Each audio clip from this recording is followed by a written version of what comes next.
You need reasonable accommodations, including this communication in an alternative format due to disability. Please contact the clerk to the Commission's office at 404-612-8232.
All right, good morning, everyone, and welcome to the recess meeting of the Fulton County Board of Commissioners. This is Wednesday, November 17th, 2021. It is 10:01 a.m.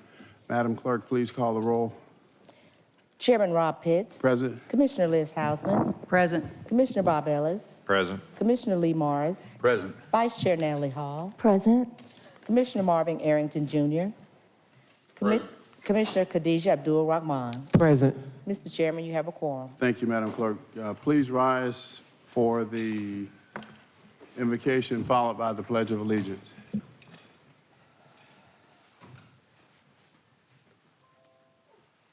us pray.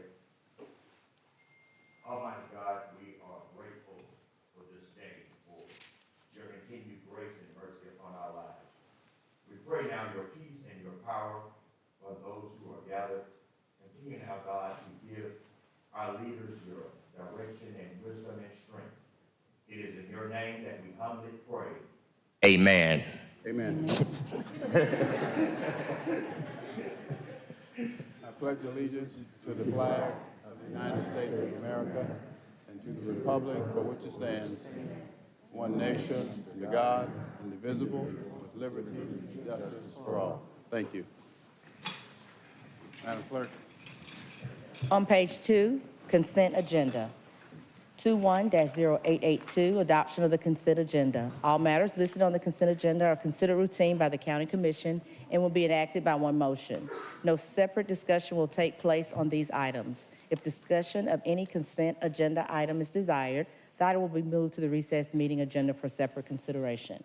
Mr. Chairman and members of the board, we have one item to be removed for separate consideration by Vice Chair Hall on page 4.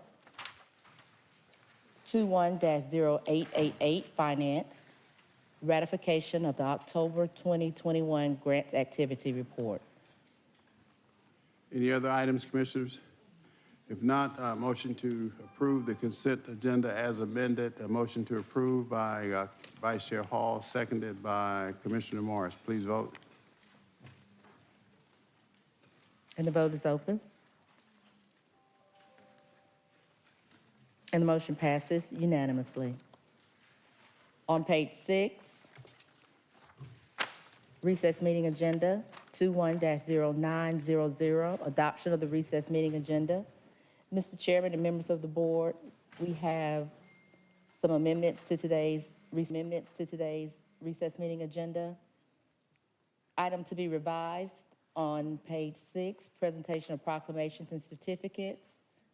Vice Chair Hall has requested to remove the proclamation recognizing Native American Heritage Month. Commissioner Morris has requested to include a proclamation recognizing Pancreatic Cancer Awareness Month. Also on page 9, I was just informed that on your add-on memo, item to remove is 210915. That is incorrect. It should be the last item on page 9. 21-0916, Real Estate and Asset Management. Request approval of a resolution approving a ground lease agreement for the purpose of leasing approximately 19 acres of real property at Camp Truett for the purpose of developing athletic facilities. Commissioner Abdul-Rahman requested that the county manager and staff remove this item for further review. Any other items? All right, on the agenda as amended, is there a motion to approve by Commissioner Ellis and seconded by Commissioner Abdul-Rahman? Please vote. And the vote is open.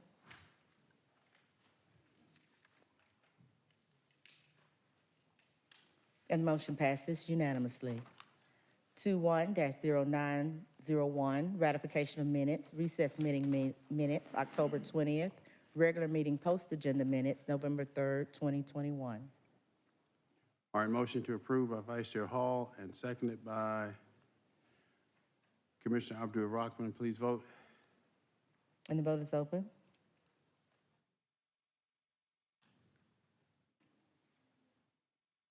And the motion passes, 6 yeas, 0 nays. 21-0902, presentation of proclamations and certificates.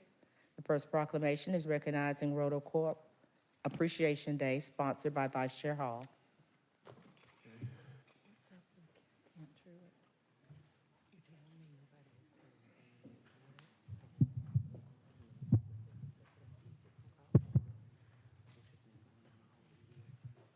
No, I didn't know anything about it either, but I had asked for to give us a presentation on it, so.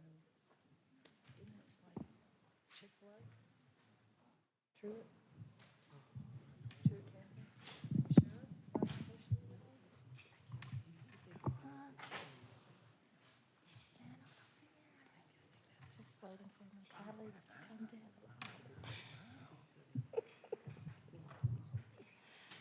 I know that's all. I'm just.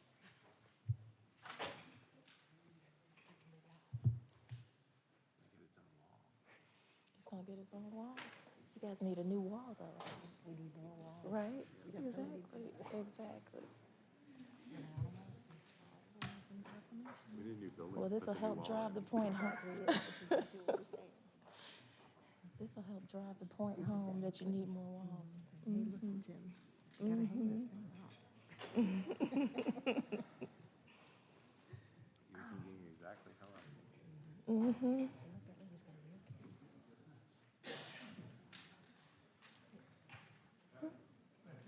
All right.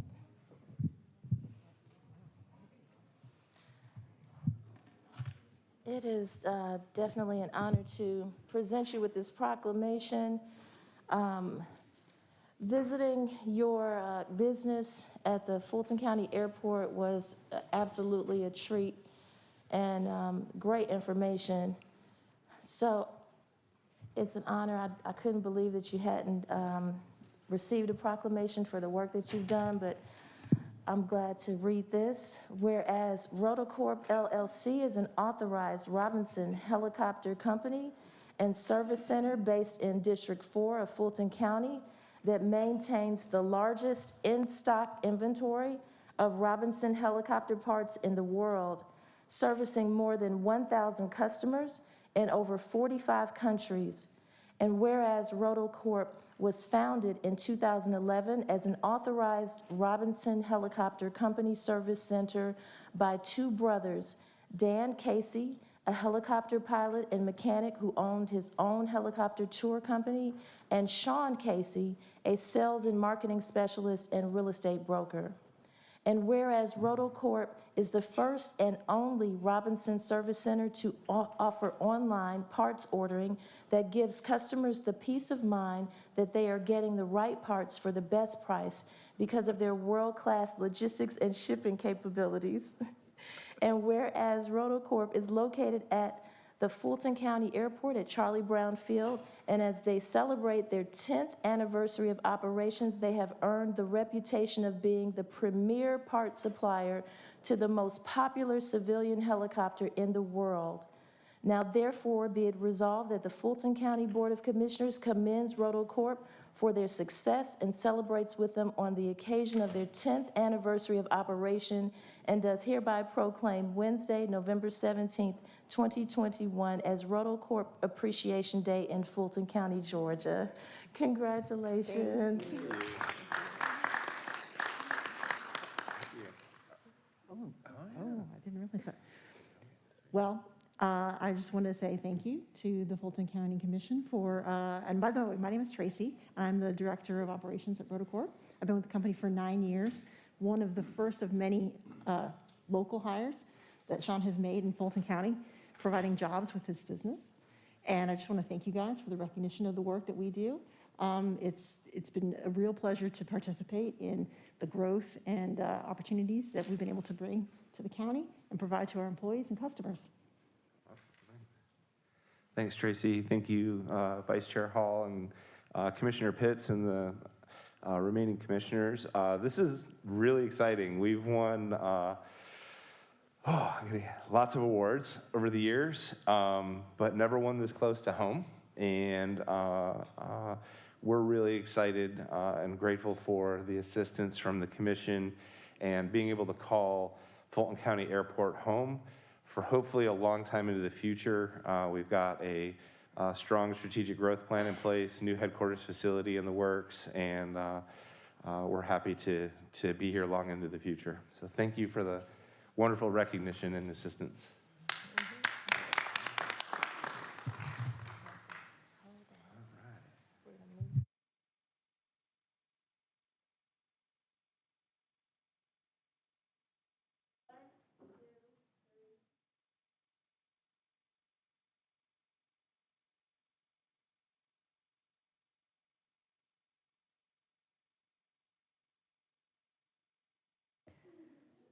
The next proclamation is recognizing National Adoption Day, sponsored by Vice Chair Hall.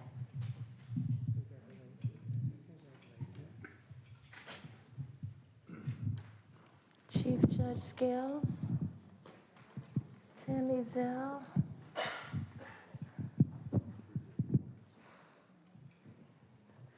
It is so good to see you.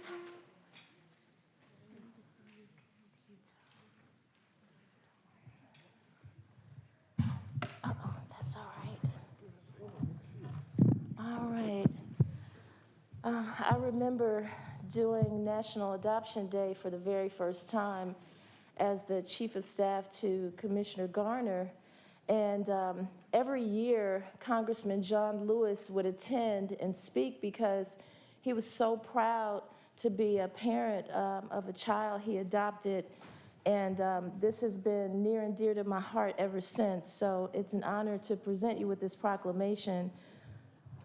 And it reads, whereas children are critical to Fulton County's future success, prosperity, and quality of life, and our most valuable and vulnerable resource. And they have a right to be safe and an opportunity to thrive, learn, and grow in an environment that fosters healthy development. And whereas Fulton County Juvenile Court, along with our many partners, is dedicated to coordinating and providing services and raising awareness about the many children who are in foster care and waiting to be adopted throughout Fulton County and the United States. And whereas children are resilient even when they've experienced adverse childhood experiences, such as abuse or neglect, and they can overcome and reach their full potential with help and support from the community and a loving parent.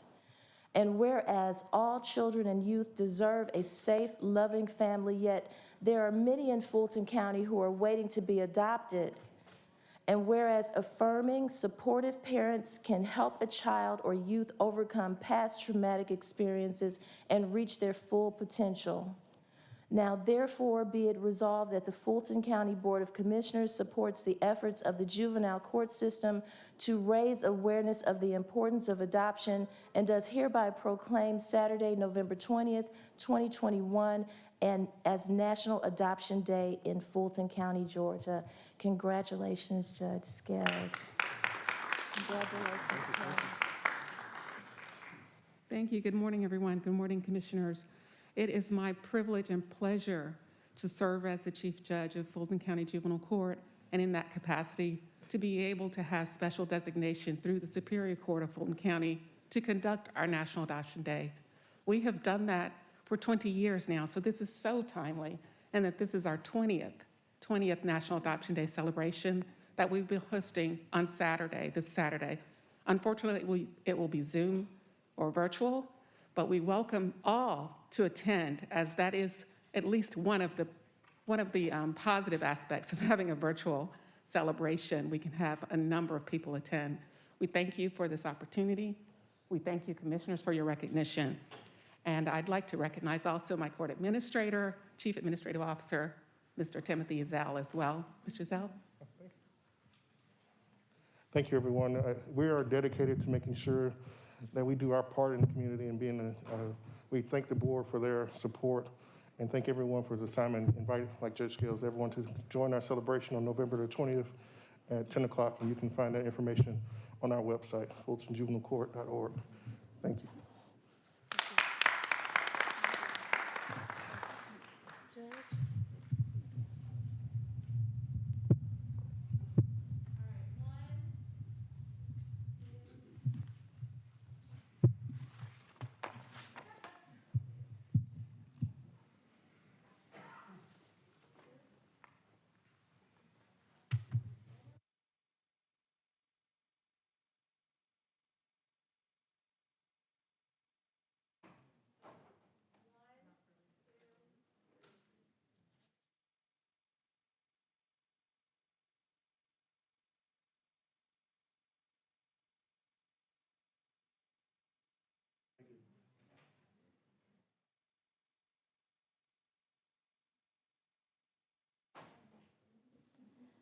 The next proclamation is recognizing Keith Strickland Appreciation Day, sponsored by Vice Chair Hall.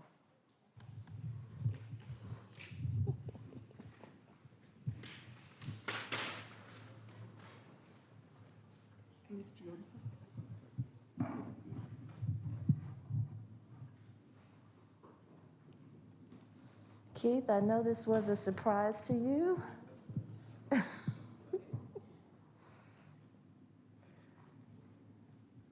I know this was a surprise to you. You are probably in the midst of working, and I told you to come over and speak on behalf of the youth, but this was really to honor you and the work that you've been doing. You know, ever since I met you through Mary Parker and so many other awesome people in Atlanta and heard about the work that you're doing, I just feel like we want to make sure we honor that work and that you know that you have support to continue that work.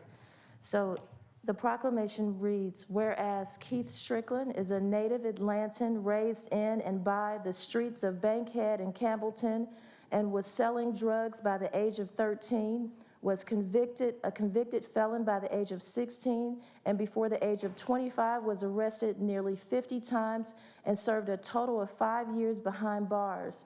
And whereas in 2007, Keith faced 35 years in prison and was released early because the judge in his case saw something special in him. He went on to attend college and earn his degree and started a business called Making the Transition Incorporated.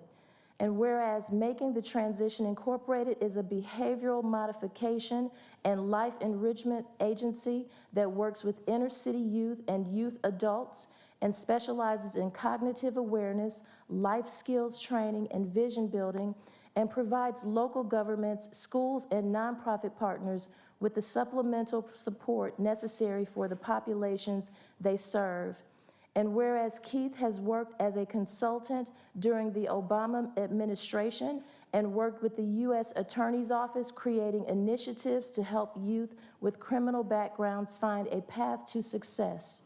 Now, therefore, be it resolved that the Fulton County Board of Commissioners applauds Keith Strickland for his life transformation and his positive impact in our community and supports his continued efforts in improving the lives of our youth and does hereby proclaim Wednesday, November 17th, 2021 as Keith Strickland Appreciation Day in Fulton County, Georgia.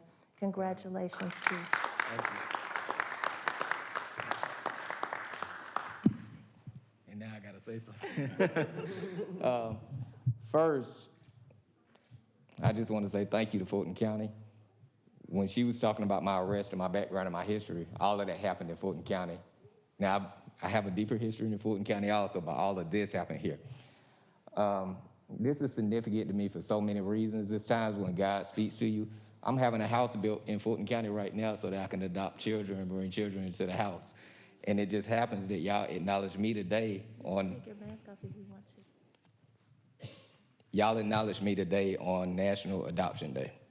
And I have a child that passed, which actually was the motivation for my life change. And as God has done so many things in my life, I felt the way that nobody else benefits from that change. Even though I sow seeds in the children's lives, I feel like each one of us, if we were able to find a child that needed a home and was able to open up our doors, that would change so many of our conditions. My whole path started because I was signed over to the state when I was arrested in juvenile court. And when I was taken from my family, that's when I went into the streets. So just to be able to see that this is being acknowledged on the same day, well, with Fulton County is the greatest county I know, but we have a lot of youth and a lot of families that need our service.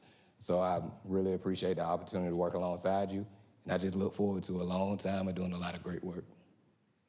Thank you.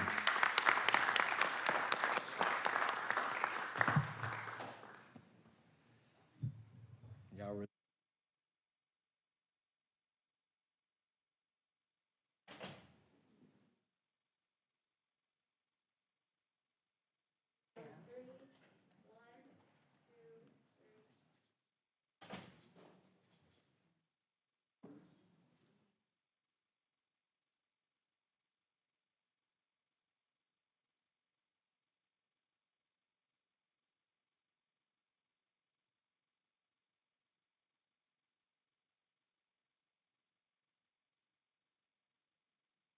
The last proclamation is recognizing Pancreatic Cancer Awareness Month, sponsored by Commissioner Morris.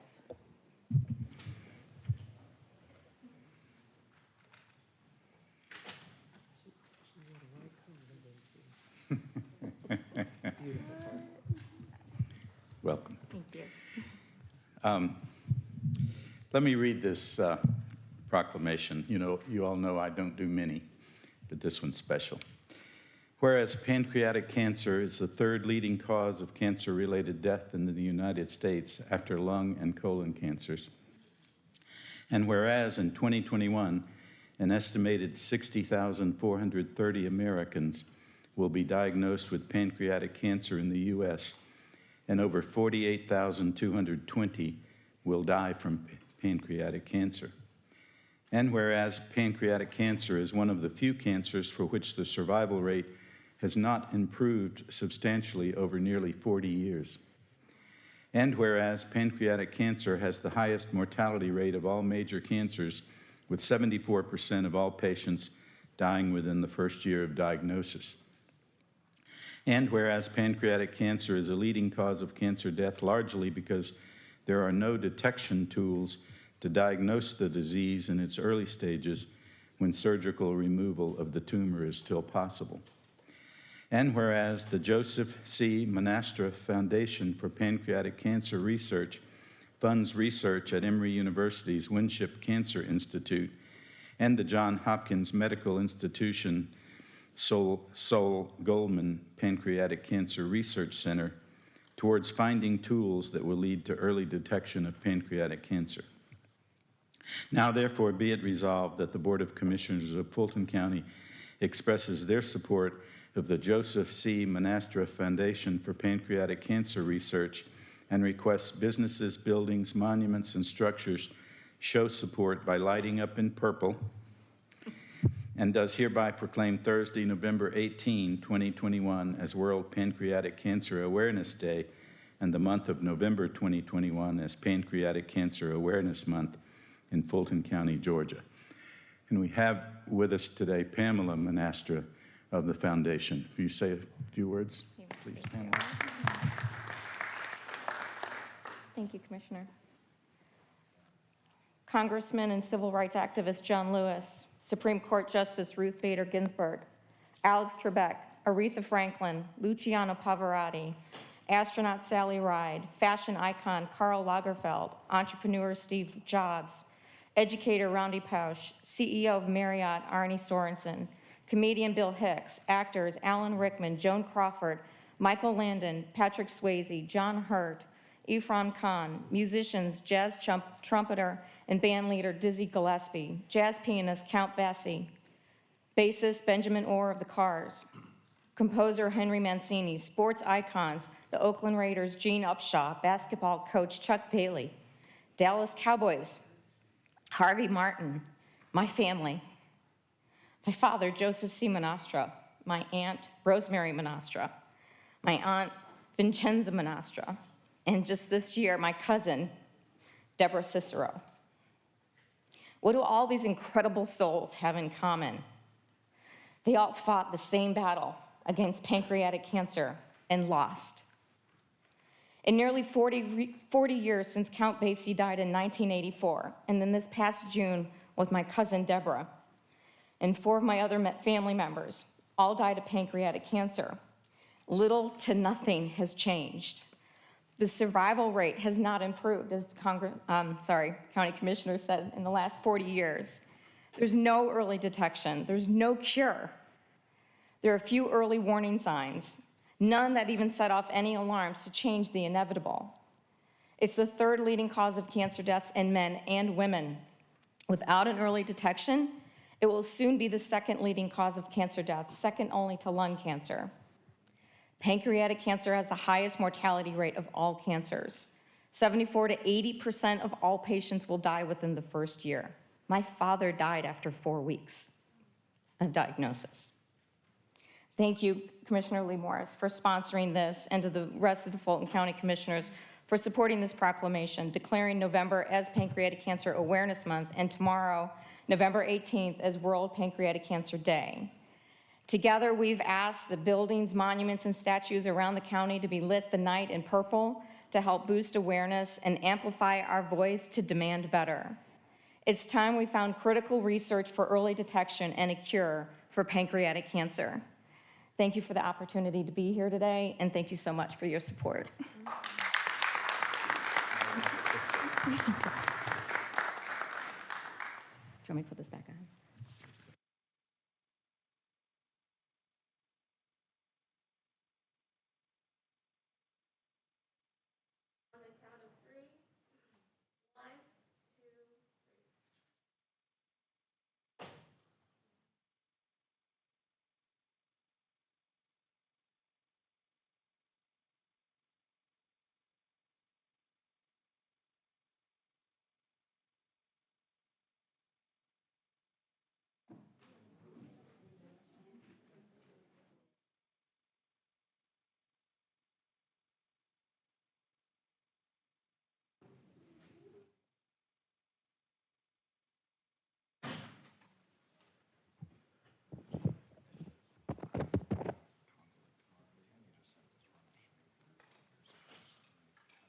All right, Madam Clerk.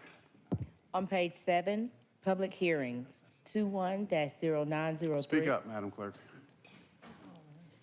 Public hearings on page 7, 21-0903, public comment. Citizens wishing to participate in public comment will be allowed to appear in person or may choose to participate virtually via Zoom video conferencing or by submitting their comments in writing online by registering on the county website, www.fultoncountyga.gov. Speakers will be granted up to 2 minutes each. The public will not be allowed to yield or donate time to other speakers. The public comment portion of the meeting will not exceed 30 minutes. In the event the 30-minute time limit is reached prior to public comments being completed, public comment will be suspended and the business portion of the BOC meeting will commence. Public comment will resume at the end of the meeting. Mr. Chairman and members of the board, we will start with speakers here in Assembly Hall. We have received 12 speaker cards. Will the first 6 speakers please come down? Dr. Arthur Ferdinand, Councilman Roderick Gay, Beverly Rice, Dr. Janice Johnston, Julie Adams, and Sandra Burkhart.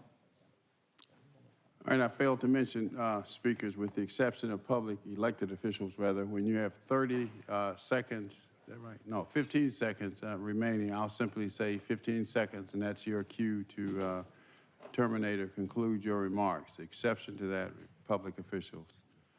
Commissioner Arthur Ferdinand. Ferdinand. Yeah. He gets Ferdinand. You do look different. Dr. Good morning, Ferdinand. Commissioner Pitts, Board Chairman, members of the Board, County Manager Vic Anderson. I'm Arthur Ferdinand, Fulton County Tax Commissioner.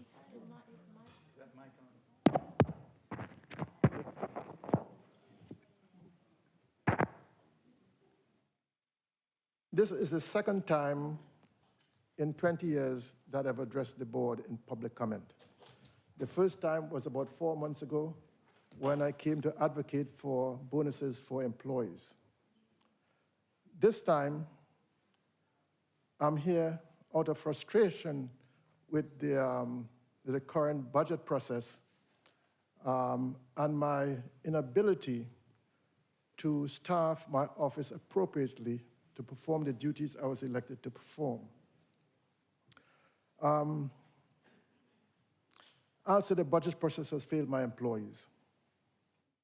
What I need is board action. Over the last 10 years or so, my number one budget item has been to provide my employees a competitive and decent living wage. That has not happened. Somewhere along in the budget process, I don't think the board knew what I was asking for. It was buried someplace based on the past budget process. Smaller counties in the metro area and beyond are paying their lowest level employees far more than Fulton County is paying its employees, in my office in particular. For example, Gwinnett County, $37,134. Walton County, very little county, $37,523. Hall County, $37,523. Fulton County, $32,660. That's about $5,000 less. In an area where the cost of living and the cost of labor is far higher in Fulton County than those other counties. McDonald's Corporation pays its employees up to $17 an hour, depending on location. Let me put Fulton County salary in perspective. That amount of $32,660 translates into $15.70. At least in McDonald's, you get free coffee and tea all day long. Not in Fulton County. The educational and computer proficiency requirements for the job in my office is far greater than what is required in McDonald's. Employees are now reassessing their value, and they are looking for better paying jobs. Over the last 11 months, I've lost 23% of my lower level employees, 23%. That is an unsustainable number. This morning before I came here, I welcomed 6 new recruits. They are going to go through 3 months of training before they are allowed to face 1 employee. They have to be competent and confident before they could face 1 new customer in my office. So after 3 months of training, and now they are effective, they just leave.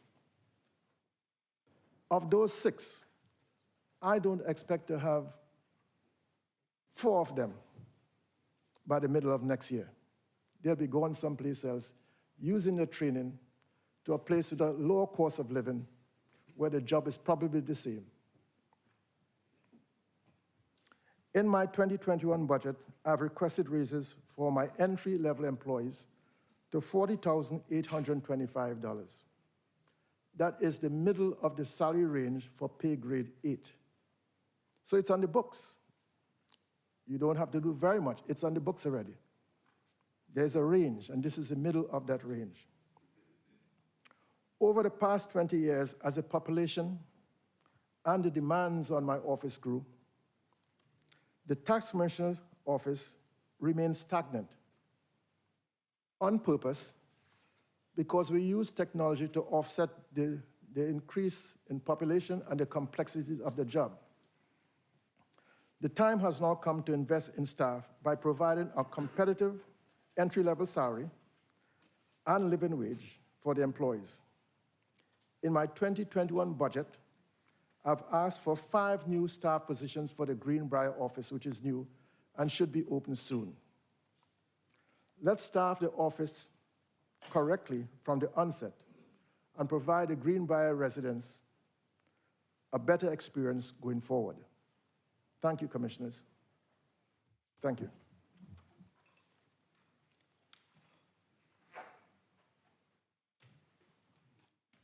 Good morning, Commissioners. My name is Roderick Gay. I'm one of the elected officials from the city of College Park. I come this morning to bring you greetings. I'm here to speak publicly about a project that was just taken off the agenda. It's a ground lease for Camp Truett, which is actually in my Ward 4 of College Park.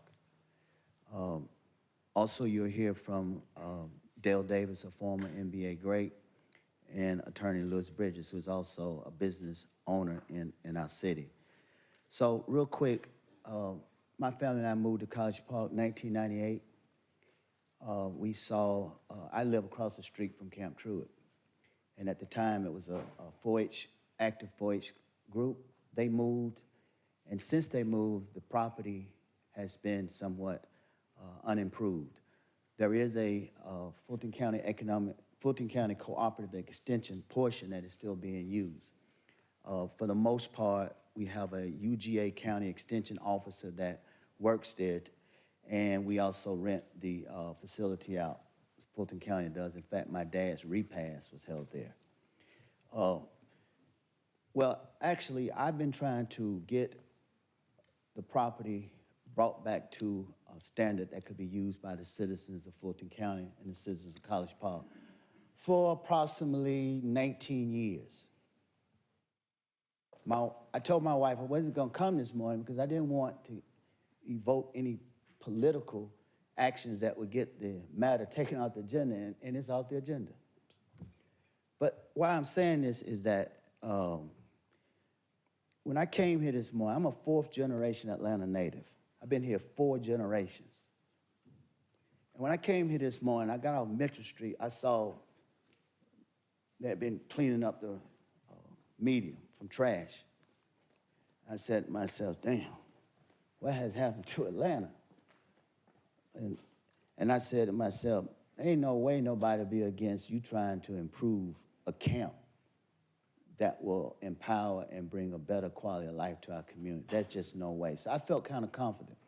But it was taken off the agenda, but it's not dead. And these other 2 gentlemen will tell you a little bit more about it. But College Park is per capita one of the 5th richest city in the state. Per capita, College Park is one of the 5th richest city in the state. And because of that, it's because of all of the airport revenue that we get. Contrast to that, our population is about, Commissioner Ellis, our population is about 15,000. When I moved there in 1998, it was probably about 40,000 because of airport expansion, parking lots. But it's also about 75 or 80% African American. Female head of households at or below poverty. About 15 years ago, I met with then Emma Darnell, then Michael Hightower, then Bill Edwards. And always, even during when I was, then Joe Cohen, even before the commissioner was the commissioner, about Camp Truett. I even brought my entire staff to the project. But for some reason, we always run into these political rifts on why the little 17, 18 acres can't be brought back. So what I decided to do was to go out, and I was actually just in a meeting where we had the pleasure of meet an NBA great. He just was in a meeting, and he was telling me about some amazing things that he wanted to do. And I said, don't come to College Park because our politics are too ugly. I don't need that right now. Fulton County is a more professional organization. You can get stuff done in Fulton County is what I told him. Come on to Fulton County. So for 1 year, Commissioner Arrington, for 1 year, this gentleman has been working with this executive staff to get this project forward. And I believe it can get forward. The chairman's office, the executive leadership have been phenomenal in making staff available to hear his due diligence out. So this won't be presented today, but I did want to just to kind of bring that to y'all's attention, why we're here and what it's about. I also want to tell you that I met the Commissioner Liz Hausman about 15 years ago. She allowed me in her office, and we were talking about a similar project at Wolf Creek. You were just as nice, and I mean, I remember how nice you was even to this day. And then I met Tom Lowe, and he was on his way out, but his chief of staff, he was just as nice. He listened to the whole thing, and he says, I'll support it. She says, I'll support it. And then the commissioner, the lady who Ms. Hall, she was just as nice. And the project never happened, and I never gave up. I've since put my oldest son through Morehouse, Columbia, my daughter, Ole Miss, my other young boy at Fulton County. And we're still fighting for some of the simple project, Commissioner Raheem. Man, we're fighting for a simple project. We would love to have you on board. And so please reach out to us at any time. I've seen your signs as you were campaigning in my ward. I've never had the pleasure of meeting you. At the splash pad that we just got from Fulton County Economic Development Block Grant, thank y'all for that. We spoke for maybe a second. I see you having something at Camp Truett with our mayor that I'm not invited to. I would love to come and support you on that. Thank y'all for what y'all do for this great county, and continue to enjoy your day.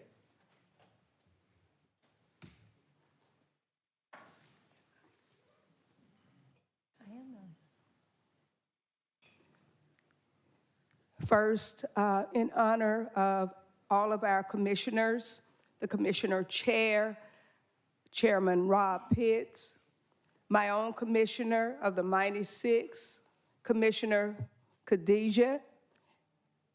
My name is Beverly Rice. It has been said that the family, the home, is the foundation of the family. If the home is the foundation of the family, then you, our leaders, our elected officials, are the foundations for this county, for the state, and for the nation. It has been said that somewhere in each of us is the power to change the world. I stand here today on behalf of Fair Fight Action, beseeching each of you, as you consider the next Fulton County Chair, Director of Elections, that you look for someone who is fair, someone who is or believes in equity, someone who believes in equality, someone who can educate our community on the importance of voting, and to assure them that their vote counts. Our last municipal election was really a sad, sad commentary on what voting and elections are all about. We need our elections director to come together in our communities so that we can know and 15 be sec- assured 15 seconds. that our votes will count and that we do matter. Thank you.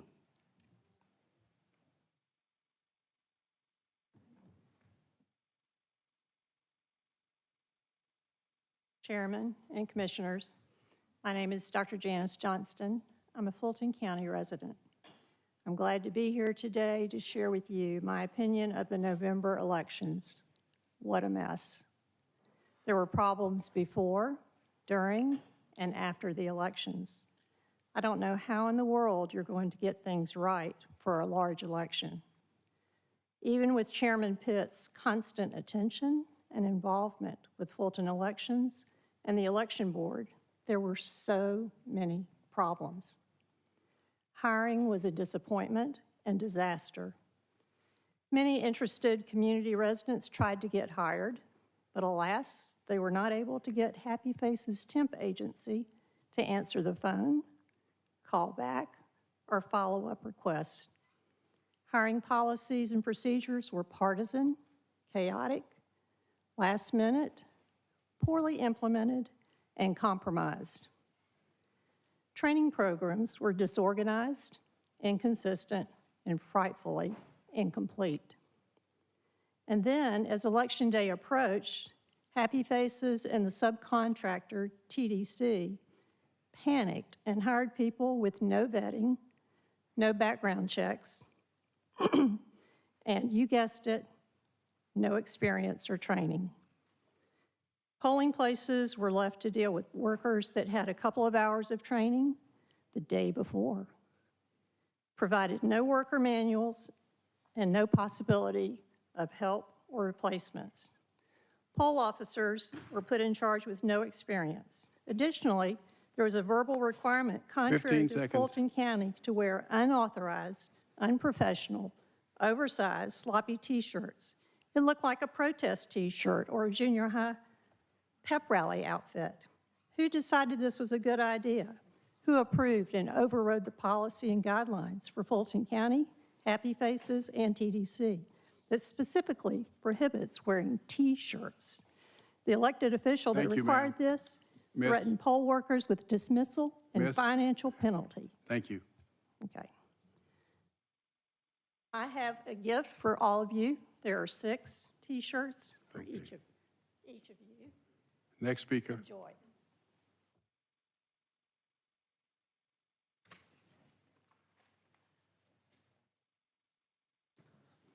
Hi, my name is Julie Adams, and I have handouts that are coming out to you guys. It was great to hear that our municipal elections for Fulton County were the best elections run in 25 years. The highlights of the Constitution Party poll watchers are: no drop box was labeled with the instruction of who could drop off ballots for others. A poll manager said they would not prevent any number of ballots a single person was dropping off, not even if it was ballot harvesting, because they err in the favor of voters. There was no real county or state voter complaint hotline. We witnessed ballot drop box chain of custody forms being backdated.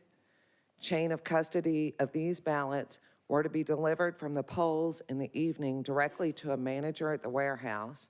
This didn't happen till the next day. These are the violations of SB 202 that our small group witnessed. Other observations: on 3 occasions, ballot marking devices printed less ballots than were scanned. 2 poll managers were hired the day before Election Day with little or no poll experience. They had 3 hours of total training. A poll was asking voters if they were Republican or Democrat. 1 precinct had a scanner that was inoperable, their only scanner, from 9:47 a.m. until a few minutes before 3, when there was an unused and unneeded scanner in a precinct less than 1.5 miles away. A voter was allowed to use a digital picture of a 15 driver's seconds. license. A voter was not asked for ID. 8 precincts in Atlanta turned away at least 50% of their voters. One location, 90%.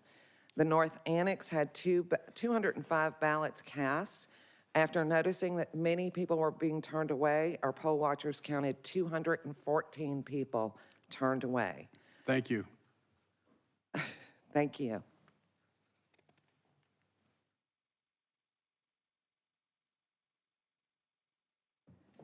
My name is Sandra Burkhardt. I am a concerned Fulton County resident. I'm concerned about our elections. I hope you are too. Rick Barron is gone. He had a blatant disregard for our laws, standard operating procedures, and standard accounting procedures. Will that continue? I hope not. As an example of what occurred while he was there, the Georgia Office of the County Auditor and Registrations produced this report on August 2nd of 2021. There was a verbal agreement between Fulton County and a vendor for professional services for election that was $450K. However, Fulton County was billed and paid 4 times that amount. Departments did not maintain records for professional services, including overtime. The total was $965,260. I personally believe that voter integrity could be paramount when it comes to elections. And if the last election revealed a chain of custody issues that were, to say the least, disturbing, I want to close with this. Truth matters and does not change. Facts are not flexible, and we are all accountable, and we can each make a positive difference. I hope you will. Thank you. Next 6 speakers, please come down. Bridget Thorne, Nia Corsten, Maggie Goldman, Louis Bridges, Cynthia Qualtier, and Dale Davis.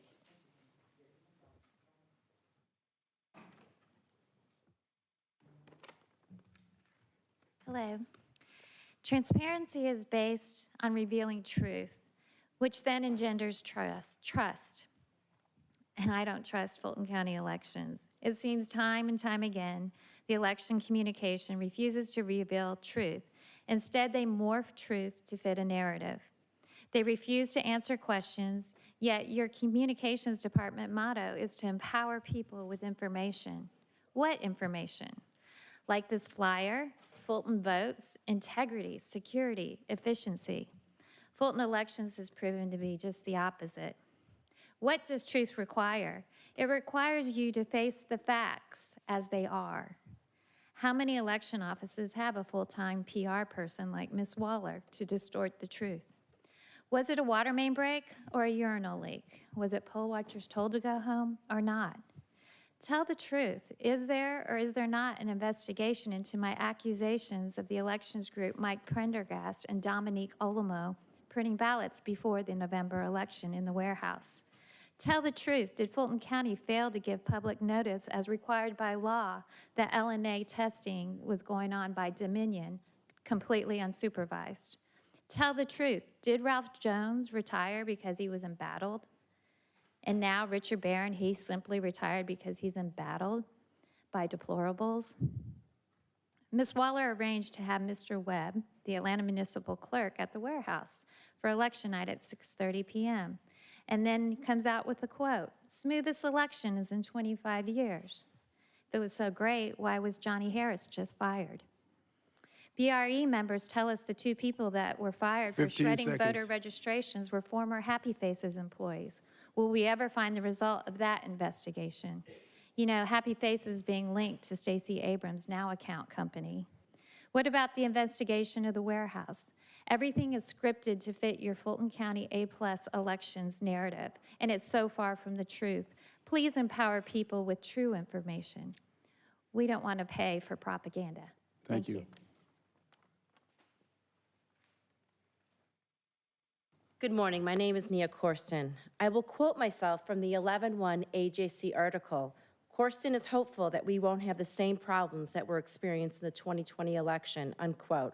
Apparently, I spoke too soon and gave Richard Barron too much credit. After volunteering as a poll watcher and being trained and employed as a poll worker, I was able to gain significant insight. The days and hours spent makes me more convinced that the state needs to take over Fulton County elections. These are some of the irregularities that I witnessed. As you all are aware, Fulton County mandated all election workers wear the required Fulton Votes t-shirt. Despite ordering my shirt 3 weeks prior to Election Day, only 2 of the 6 poll workers were provided a shirt, myself not included in the 2. At Monday's setup, the ballot marking devices and poll pads were not delivered as required. I was assigned to the Alpharetta Government Building. We were given 18 BMDs. This reflects a larger number than those provided in the presidential election. The following forms were not provided until 1 p.m. on Election Day: booth security verification form, poll pad recap sheet, scanning ballot box recap form, ballot recap sheet, and touchscreen recap sheet. All these forms were to be delivered and reconciled by 6 a.m. on Election Day. We were provided 5 poll pads, of which only 3 that worked. Our poll tech did not show up, nor did 2 other election workers. Our internal internet router was to be turned off by the poll tech by 6 a.m. As previously mentioned, we did not have a poll tech. This became a moot point because the router never worked. And finally, we kept receiving and having to turn away voters due to wrong precinct polling locations. Our poll manager called those locations where these voters were originally trying to vote, and it was discovered that the poll pads were providing wrong location information. 15 seconds. Some voters had to travel to 4 different polling locations before they were able to vote. Talk about voter suppression. The Board of Elections was to provide a list with the proper precinct information. This never happened. None of the above issues was a reflection of the poll workers. This was a direct reflection of the Department of Elections within Fulton County, spearheaded by Richard Barron. Thankfully, that was his last election. Thank you.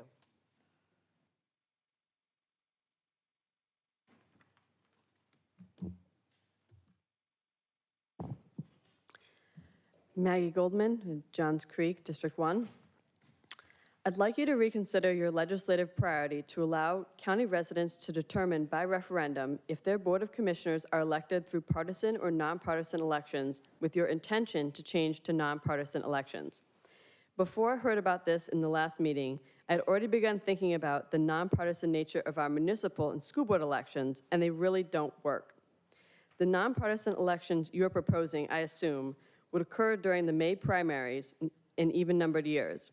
Primaries are poorly attended elections to begin with, and by definition are partisan elections, by voters selecting a partisan ballot and essentially choosing the party nominee for a partisan race.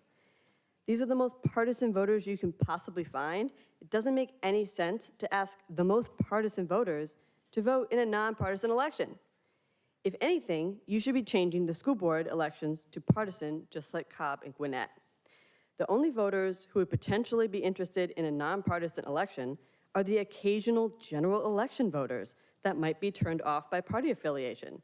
But ironically, they are also not going to show up for a nonpartisan election in a May primary. A nonpartisan election is a farce anyway.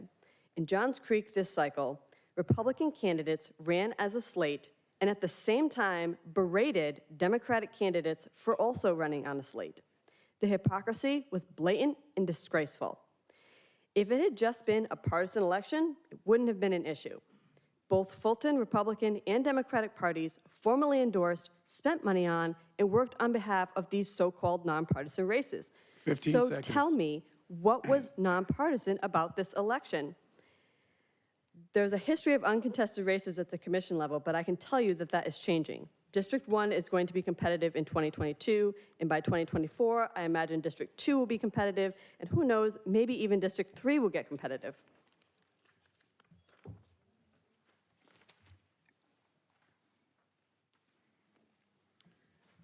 Good morning, ladies and gentlemen. I'm Lewis Bridges. I'm here to speak about item 21-0916, which was taken off the agenda this morning. I'm an attorney here in Atlanta, and I'm pleased here today to speak on behalf of Pro Player Holdings and its principal, Dale Davis, who are the proposed lessee of the rear of the Camp Truett property. By way of background, Mr. Davis was born up the road in Toccoa, played college basketball at Clemson, was later a first-round draft pick to the NBA for the Indiana Pacers, played center and power forward for most of his career for the Pacers, but also played for the Trailblazers, Warriors, Pistons, and Hornets. Since retiring from the NBA, Mr. Davis has involved himself in several businesses, including Pro Player Holdings, and he also created the Dale Davis Foundation for At-Risk Youth that grants scholarships across the country. Today, we're asking you to approve a ground lease of the rear undeveloped 20-acre portion of the 40-acre Camp Truett property down on Lakeshore Drive. The Camp Truett property was gifted to Fulton County in 1995 from an estate, and the portion that we're talking about has never been used. It's heavily wooded. There's no improvements, buildings, roads, nothing on it at all. We won't be disturbing any of the infrastructure for the existing 4-H camp that's on the front of the property off of Lakeshore Drive. The proposed ground lease use is as a multi-use, full-service activity and activity center, which will include indoor basketball, indoor soccer, indoor volleyball, a 200 or 300-meter indoor track, Olympic-sized swimming pool, training and workout rooms, locker rooms, an arcade, a play area, food service. 15 seconds. And amenities. The estimated cost of the project is going to be $20 to $30 million. That includes $1 million that we're going to give to Fulton County to renovate the Camp Truett property. I appreciate your time today, and I'll be turning things after Ms. Alter speaks to Dale Davis himself. Thank you.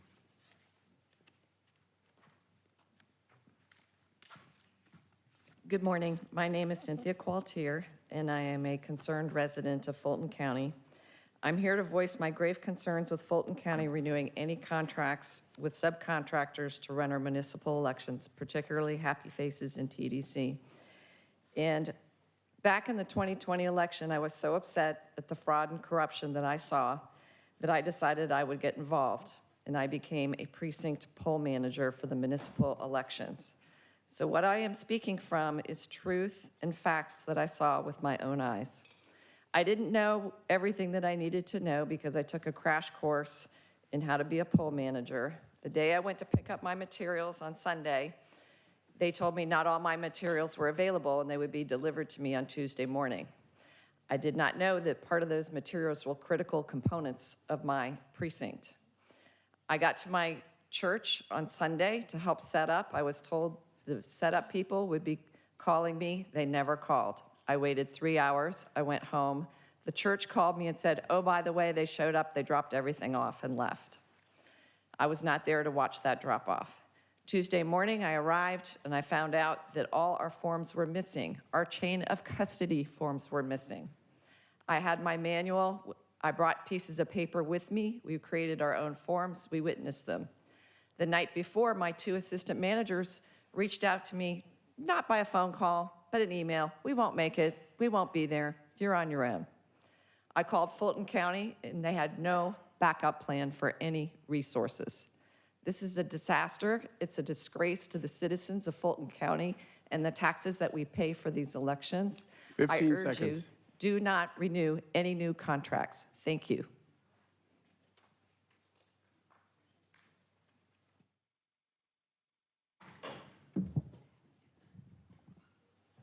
Good morning, Chairman, Board of Commissioners. I'm Dale Davis, and as Councilman Gay and Attorney Bridges spoke a little bit about the project in College Park. For me, the reason why is I'm from a native of Georgia, and as a kid, you know, we didn't have the opportunities that we have today. And so our whole goal is to come and make a social impact in the community. And we do that by a public and private partnership. The concept is team. I had an opportunity to play professional basketball for many years and been through the struggle in our aspects. And so team for us is technology. We're bringing some of the most innovative technologies created. One is giving banking and mobile banking. Second, education. We have tools there. Third, athletics. And the last is medical.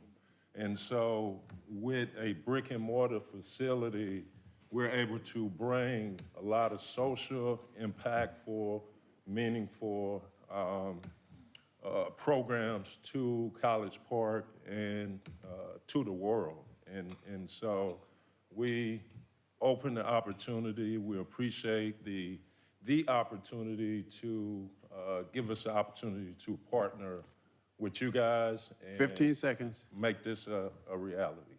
Thank you. Mr. Chairman, members of the board, we have, I think, 3 Zoom speakers. Good morning, Commissioners. The first speaker is Matt Rowenzak. Good morning, Commissioners. Can you hear me? Yes. Thank you. My name is Matt Rowenzak. I'm a Fulton County resident, and I wanted to share just an example of my experience with the municipal elections this past month. I was pretty excited going into it, just as a poll watcher. Wanted to help separate fact from fiction. And I can tell you, after having poll watched, I did not leave with a very warm and fuzzy feeling. I'll give you a specific example. I was told at one location that I was not allowed to observe and to write down observations. It wasn't until I challenged the poll manager 3 times with the law that she then decided to call one of the trainers, who then clarified for her that I could indeed poll watch, essentially. And it wasn't but a day later that I discovered that the scanner count total was higher than the BMD count. And then 2 days later, it matched. But then by the end of early voting, the scanner count was again higher than the BMDs. So please explain to me how that is possible, because I still do not know the answer to that question. This is just one example of many that I wanted to share with you today. But overall, the training, you could tell, was insufficient. The knowledge of the law was insufficient. A poll worker was even quoted as saying, "I don't care what the law says, I will do what Fulton County tells me to do." 15 seconds. 15 seconds. To say the least, I did not walk away with a warm and fuzzy feeling. Thank you. The next speaker is Ben Howard.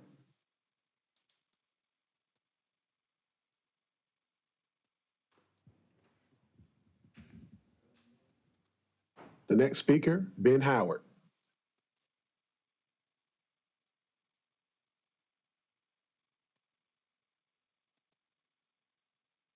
Okay. Okay, so we'll go to the next one while he's getting ready. The next speaker is Philip Hill.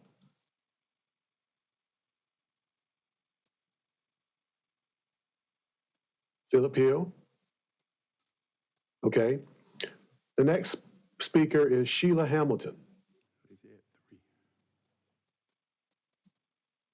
Hello. Good morning. I'm sorry, Philip Hill, you can go right after Sheila. Okay, thank you. Good morning. Would someone read my submission? Okay. She wished for hers to be read. Okay, the next speaker is Philip Hill. Thank you. Hi, my name is Phil Hill. I'm executive director of a nonprofit working in Fulton County called Soccer in the Street. I'd like to speak to you today to advocate and request support for an innovative new project that we launched in 2016 called Station Soccer. We're partnering with MARTA, Atlanta United, City of Atlanta, and other major foundations in town, along with DeKalb County, to alleviate the issue faced by underserved youth with regards to accessing sport and leadership programs. We're building a series of soccer fields and leadership centers at 10 MARTA stations through the city. We're requesting support to build a learning center at the West End location for $200,000. We have half of that already committed.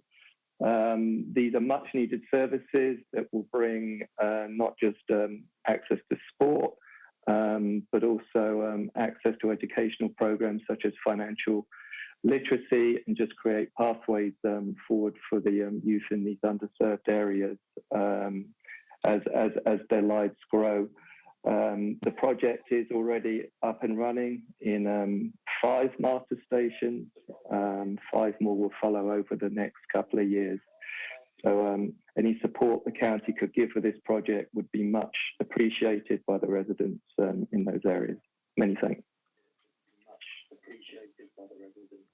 Okay, the next is Ben Howard. Thank you. Can you hear me? Yes. Yes, we can. Oh, good. Thank you. Greetings, county commissioners and staff. And special greeting. Wait, I got to turn off the TV. Oh, hold on, please.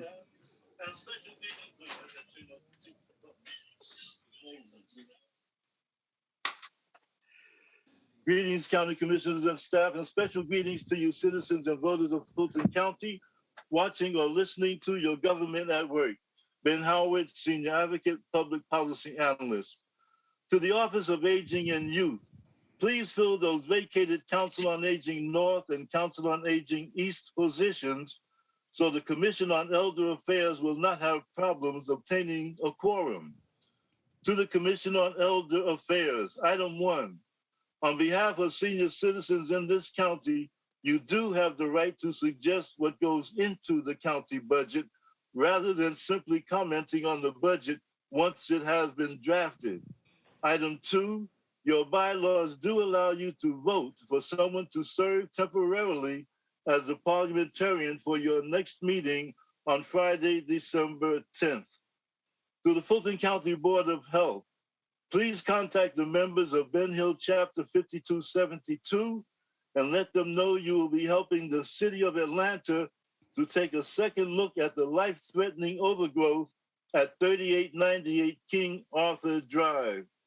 Lastly, to the board and members of the Council on Aging, congratulations to your new director and to your new assistant director, if you have one. Thank you. And this concludes our virtual comment. Is that it? No, Mr. Chairman, members of the board, we have 2 emailed comments to be read.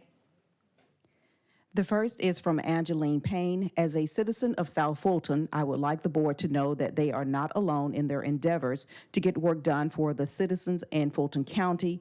Tabling issues when people have dire needs is not an actionable item. If you cannot give renters and mortgagees a guaranteed letter that their bills are going to be paid, one should not hold or delay funding that was sent by the federal government to pay those bills. Please utilize your constituents and allow them to assist you on all levels, local, state, and federal, to get processes completed. Respond back to your constituents about their concerns so that we can be mobilized to do what is necessary to get the funding that we need for our concerns. Taxation without representation is tyranny. Utilize your constituents. We are bound for homelessness. The next comment is by Martin Nathan. I ask that you take every step possible to ensure that our right to vote is protected. There are many at the Capitol who clearly want to intimidate not only Fulton County voters, but indeed the Fulton County Board of Election Commissions as well. At least they don't try to hide their intentions. As part of their anti-democratic agenda throughout the county, these neo-fascists are making the jobs of election officials unbearable, and the loss of Rick Barron shows that this is occurring right here too. Our elections board willingly faced the problems of the June 2020 primary and did an outstanding job of correcting the deficiencies in that election. November 2020 and January 2021 demonstrated that very clearly. The board must be protected from inroads by the state.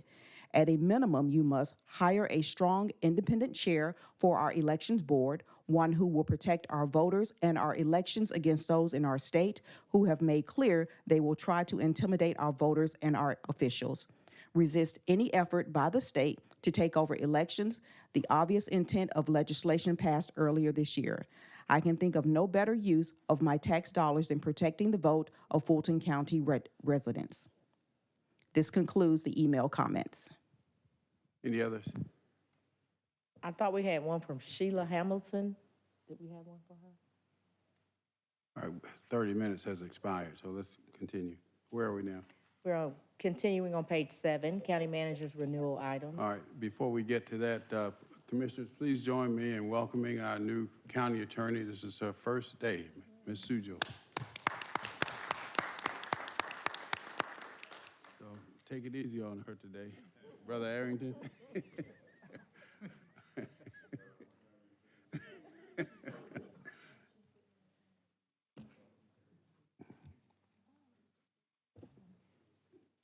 Page 7, under open and responsible government, 21-0904, information technology, request approval to renew existing contracts to provide maintenance, supplies, support services, and software for all multifunction devices countywide. All right, a motion to approve by Vice Chair Hall.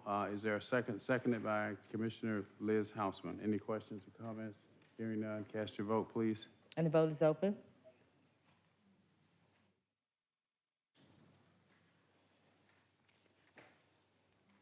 And the motion passes unanimously. 21-0905, information technology, request approval to renew existing contracts to provide countywide audiovisual systems, equipment, support, and services. All right, motion to approve by Vice Chair Hall, seconded by Commissioner Ellis. Any questions, comments? Please vote. And the vote is open.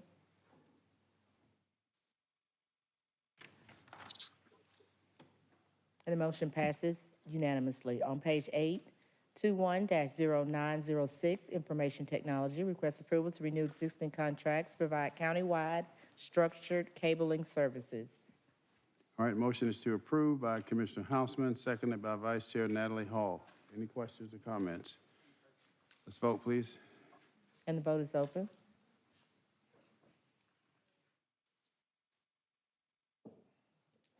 And the motion passes unanimously. Under Health and Human Services, 21-0907, Senior Services, request approval to renew existing contracts to provide aging services for Fulton County seniors aged 60 and above. All right, motion to approve by Commissioner Ellis, seconded by Vice Chair Hall. Any questions? What? It was originally Commissioner Hausman, and I seconded, and then the screen cleared and started all over.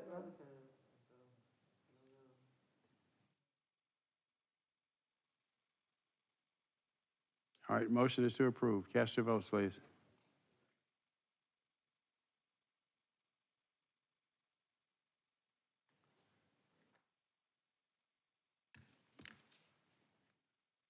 The vote is open.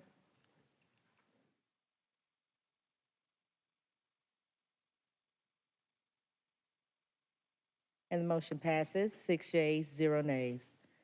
21-0908, presentation of COVID-19 operational response update. Mr. Manager? Yes, sir, Mr. Chairman. Good morning, Commissioners and Chairman. The update can be fairly brief today, but there are a couple of things that you may want to dive into a little bit deeper in addition to answering questions, ERAP and ORCA. First of all the trends are positive and show signs of plateauing. We're right on the line of moderate transmission, so that will allow us to recommend dropping the mask requirements internal to our buildings and carefully further reopening senior centers and libraries. As you know, they are open, but we have limited some of the activities there, and Anna Roach, our Chief Operating Officer, can discuss the further opening of those centers. Our daily cases now are below 178, the most recent positivity rate at 2.9%. Of course, that's a low recently, and the death rate back to 1 per day, so still serious, but a 300% improvement from the last report. So we all should feel very good about where we are. We want to continue the vaccine push with $100 incentives for first and second. We had our highest day of vaccines yesterday, so 400 or so. Matt and his team can report on that, so that's good news. We are at about 61% of our citizens having a first shot or second. So that still leaves, again, plenty of runway, but nonetheless puts us ahead of the state in terms of folks being vaccinated in Fulton County. Among our employees, we are even better than that, almost 80% now vaccinated, 79%. Only one new case in the last reporting period, so clearly our vax or test program has worked well. I also want you to know through a lot of efforts from Ken Herman and Stacy Jones, we have narrowed the number of folks that would be subject to termination down to 4 temporary employees who simply do not want to do either. So I feel good about that, and we'll continue to work to ensure that folks are not unduly penalized, but rather understand the decision that they're making.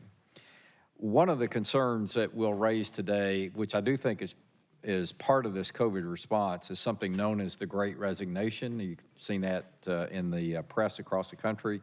We're experiencing it here in Fulton County with a spike in attrition from a normalized attrition rate of about 10% to something closer to 18%. So said another way, it's an 80% increase in resignations. I find that concerning, as I know you do.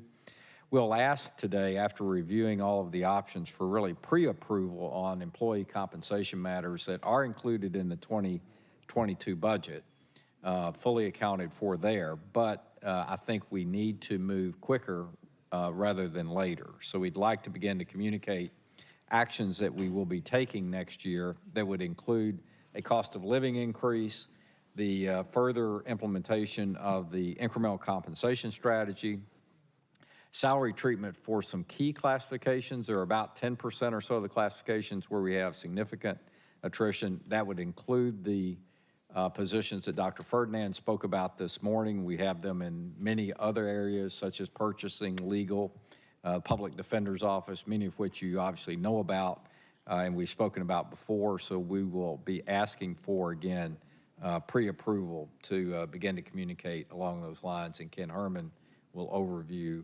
what that strategy looks like. ERAP, or the Emergency Rental Assistance, continues to perform well, again, leading Georgia and probably, based on feedback that we've gotten from Treasury, one of the leading programs in the country. We are asking the state to consider granting us additional monies from the monies that they have received.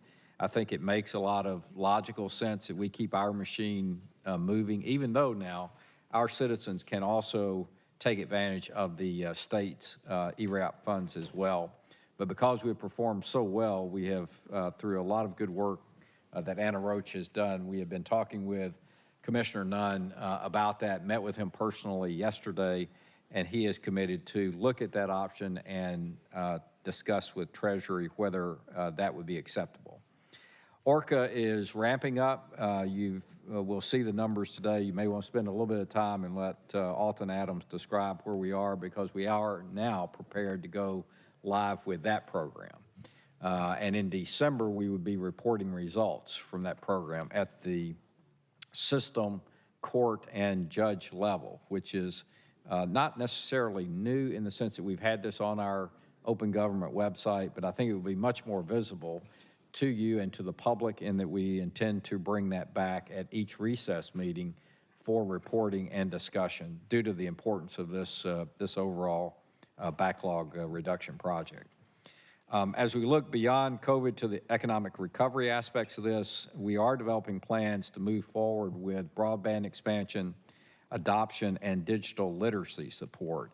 We had a very good meeting with both AT&T and Comcast yesterday. The principal focus for expansion of broadband coverage is in Chattahoochee Hills, and we have talked to the mayor there, Commissioner, several occasions, as well as we are also talking to the mayor and developers there in Chattahoochee Hills about wastewater expansion. So if there is a true infrastructure build and then economic development linkage, I think we're all going to see it there. So I'm very pleased to hear that both AT&T and Comcast were interested. I do also think, I want to develop the plan a little bit further, that we will be able to do this without waiting on the state to grant any money. So that could cause this to happen much, much quicker than we had anticipated.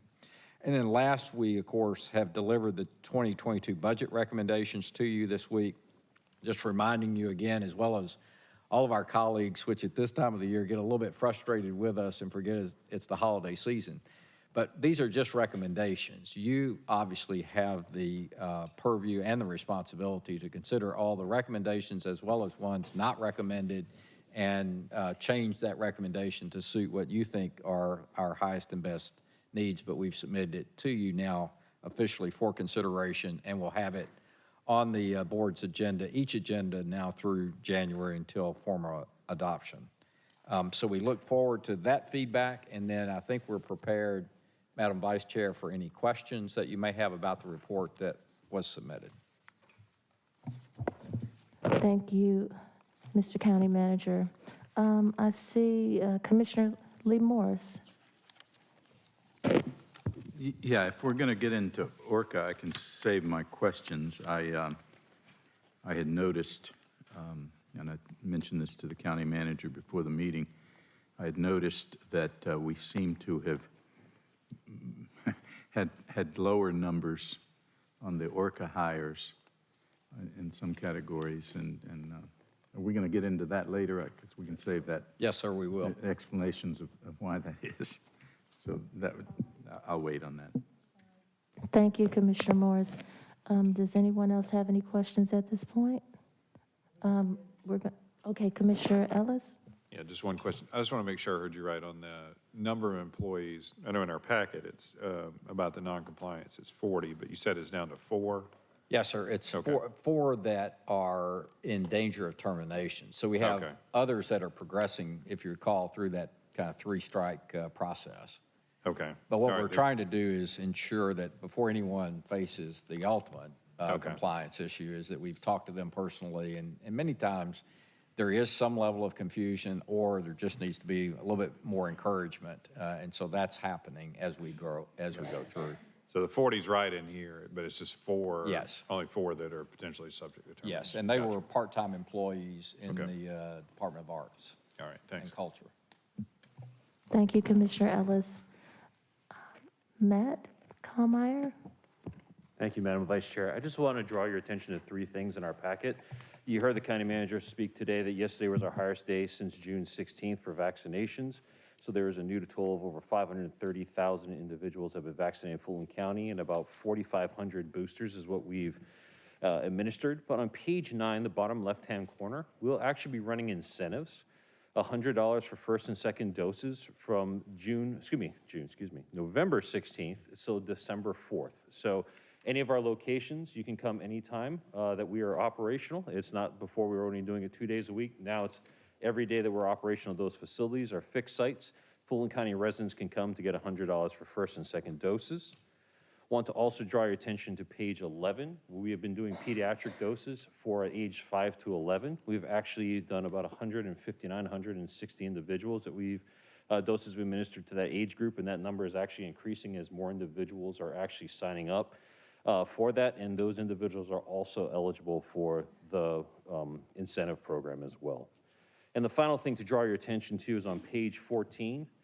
We're going to be actually adding a 5-hour shift from 3:30 p.m. to 8:30 p.m. at our different locations. You'll see there the dates listed to try to see if we have more opportunities for folks that are working during the day, just cannot get there for one reason or another.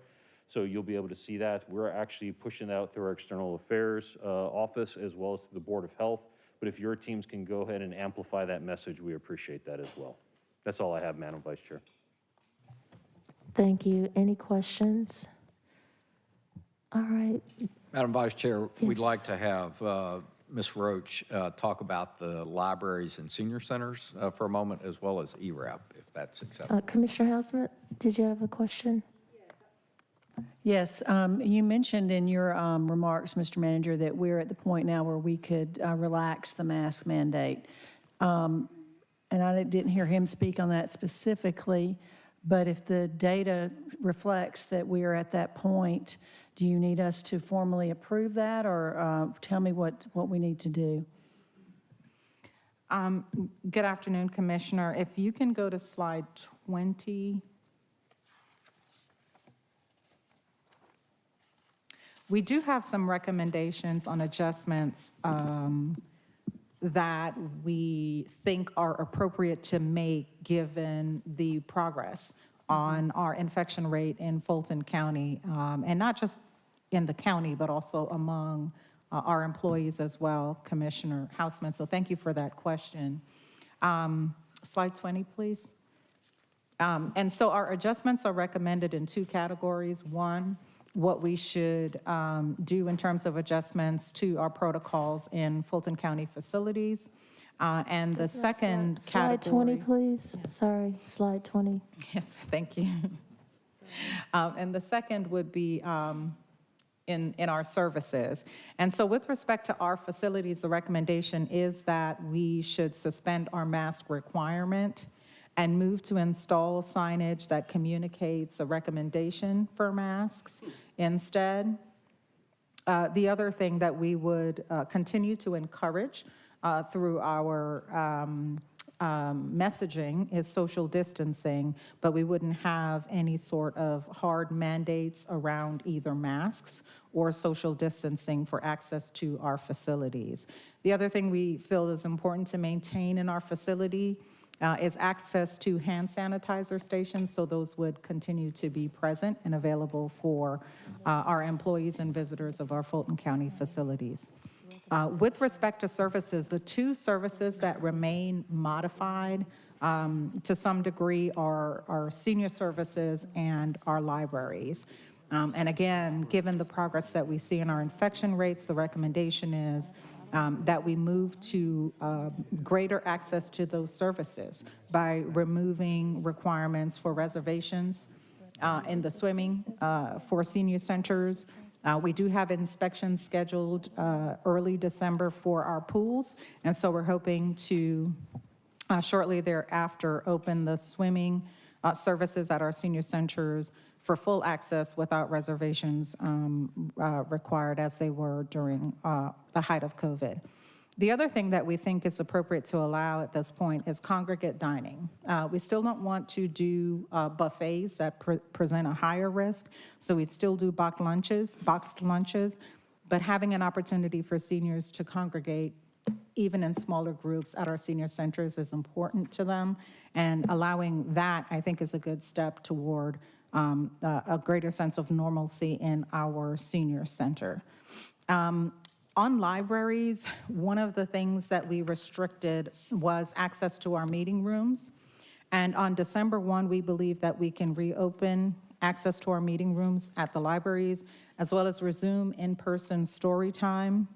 Gail has asked for a December 1 implementation that will give her some time to socialize that with her staff, and put things in place to make those things happen, communicate to the public as well. So we're looking at a December 1 effective date for the library changes. And also it includes adding 2 or more people in our study rooms. So I'll ask the county attorney to help answer the question of whether or not we need a formal board action to implement these changes. But these are certainly our recommendations given the progress with the infection rate.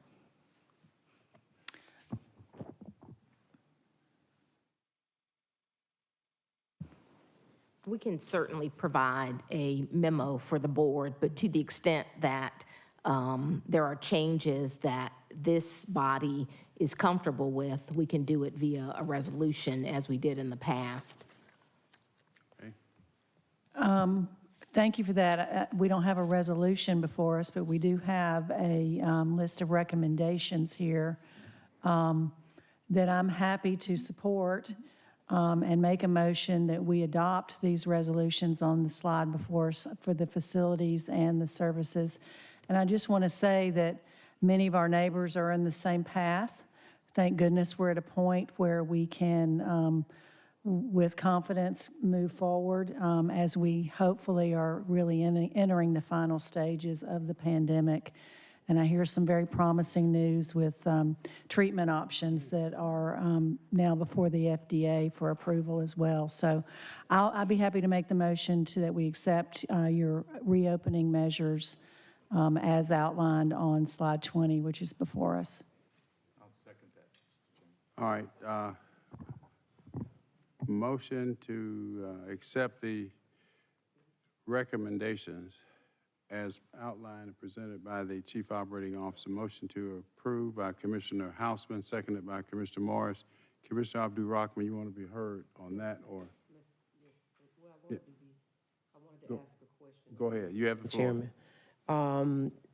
I've received quite a bit of calls from the senior centers in my district, and some of the seniors are beginning to display signs of frustration, depression, and because the only place they can go is the senior center.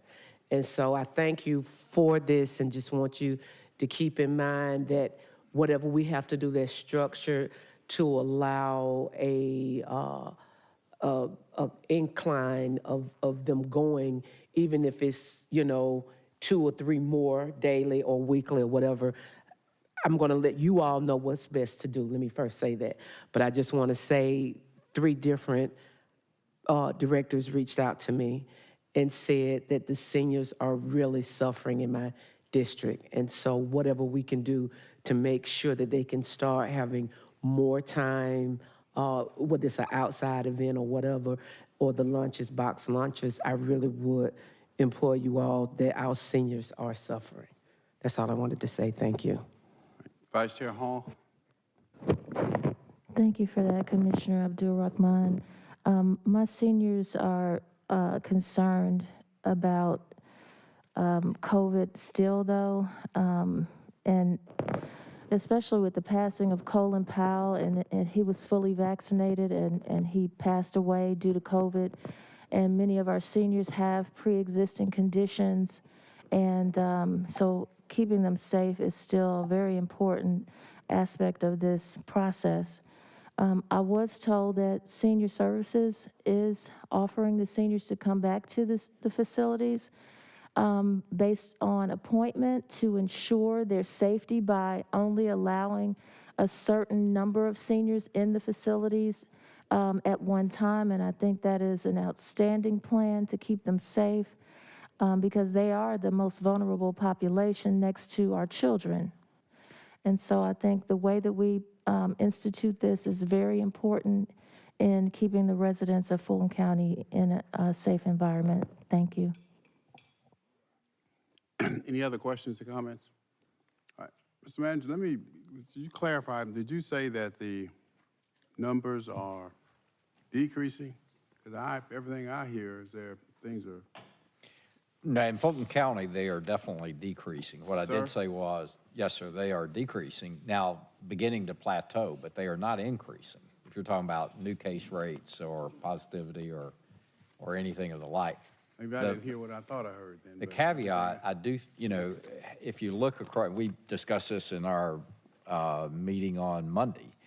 Austria, for example, has gone to a lockdown of all unvaccinated personnel. Germany is seeing a spike.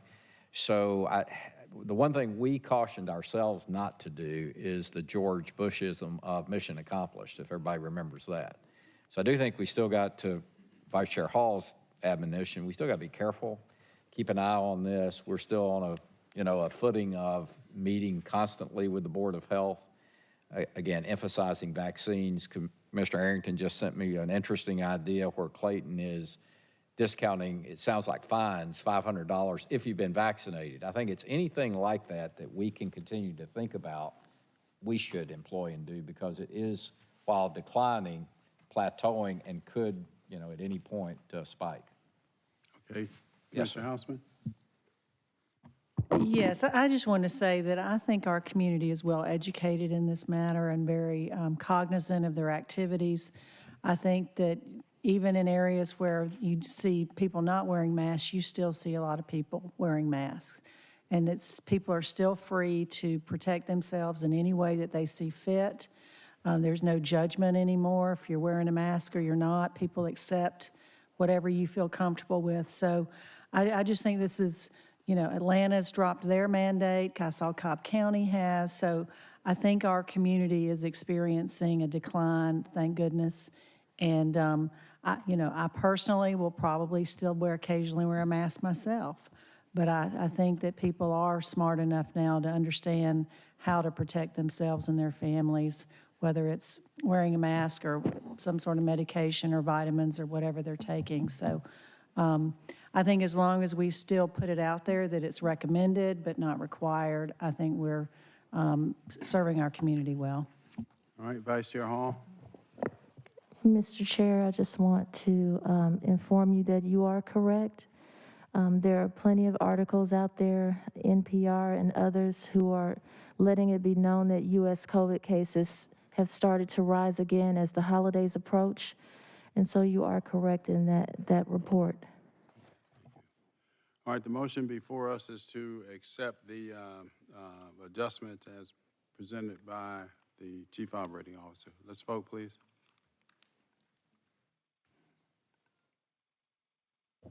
And the vote is open. And the motion passes, 6 yeas, 0 nays. Continue. Yes, sir. I think I'd like to ask Ms. Roach just to overview the progress on ERAP, do the importance of that, and then Mr. Adams to overview the ERAP, the ORCA program. So just briefly, Commissioners, with your indulgence, on slide 27, it's no longer up on our screen, but you should have it in your packet. We do talk about what our progress is on rental assistance. Thank you for pulling that up. We continue to see a number of applications come across our application management system. They are being perfected. You'll see the difference between the applications initiated and the applications actually completed that we can actually take a look at. And we're quickly moving those that are fully submitted through adjudication. What that has resulted in, as the manager stated, is a good deal of success in terms of us being able to expend the funds that Treasury has provided to us for this purpose. And so when we began phase 2, we were looking to expend the remainder of ERA 1 and all of ERA 2. And I'm pleased, but also very cautious to announce that we are down to our last $3 million in emergency rental assistance available from the federal government. We suspect, based on our rate of execution, that this will not last beyond the first week in December. And so, as the manager stated, with the chairman's leadership, we have met with the commissioner for DCA and began conversations with him about this notion of voluntary reallocation of state emergency rental assistance funds to the county. He has not made a commitment to enter into a voluntary reallocation with the county, but he did make a commitment to review the Treasury guidelines around voluntary reallocation and seriously consider our request to do so. So again, this is both good news and bad in the sense that we will be out of funds by 12/1, but good news that Fulton County continues to proudly tout its program, which has resulted in a level of execution that's been recognized at the national level.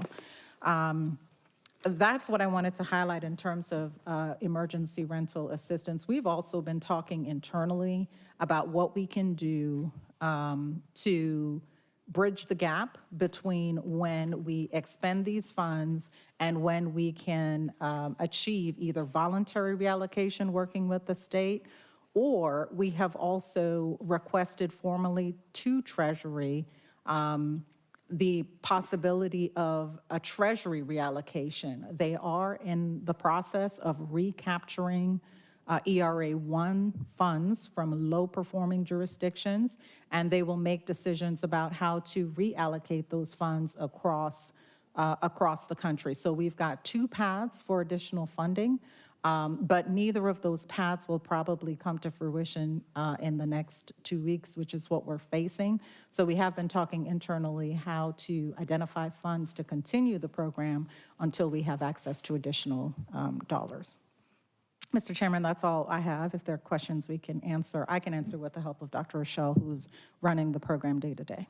All right, any questions for the Chief Operating Officer? Continue.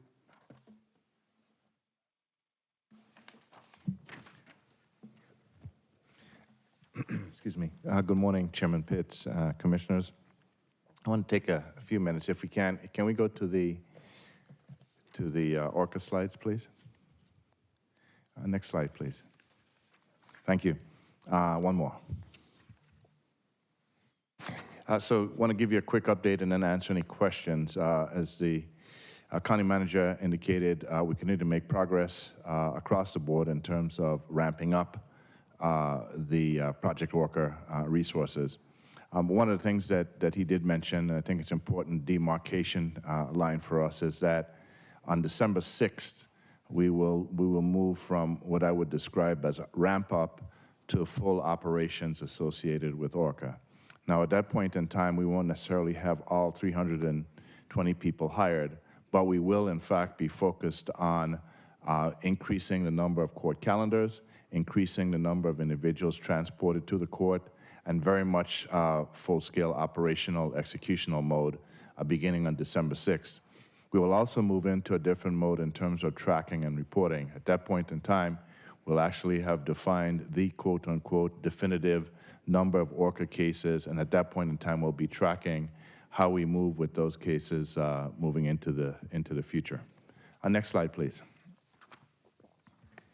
This represents the hiring to date as of earlier this week. Commissioner Morris sent me a note and actually had a question concerning why some of these areas seem to have taken a step back.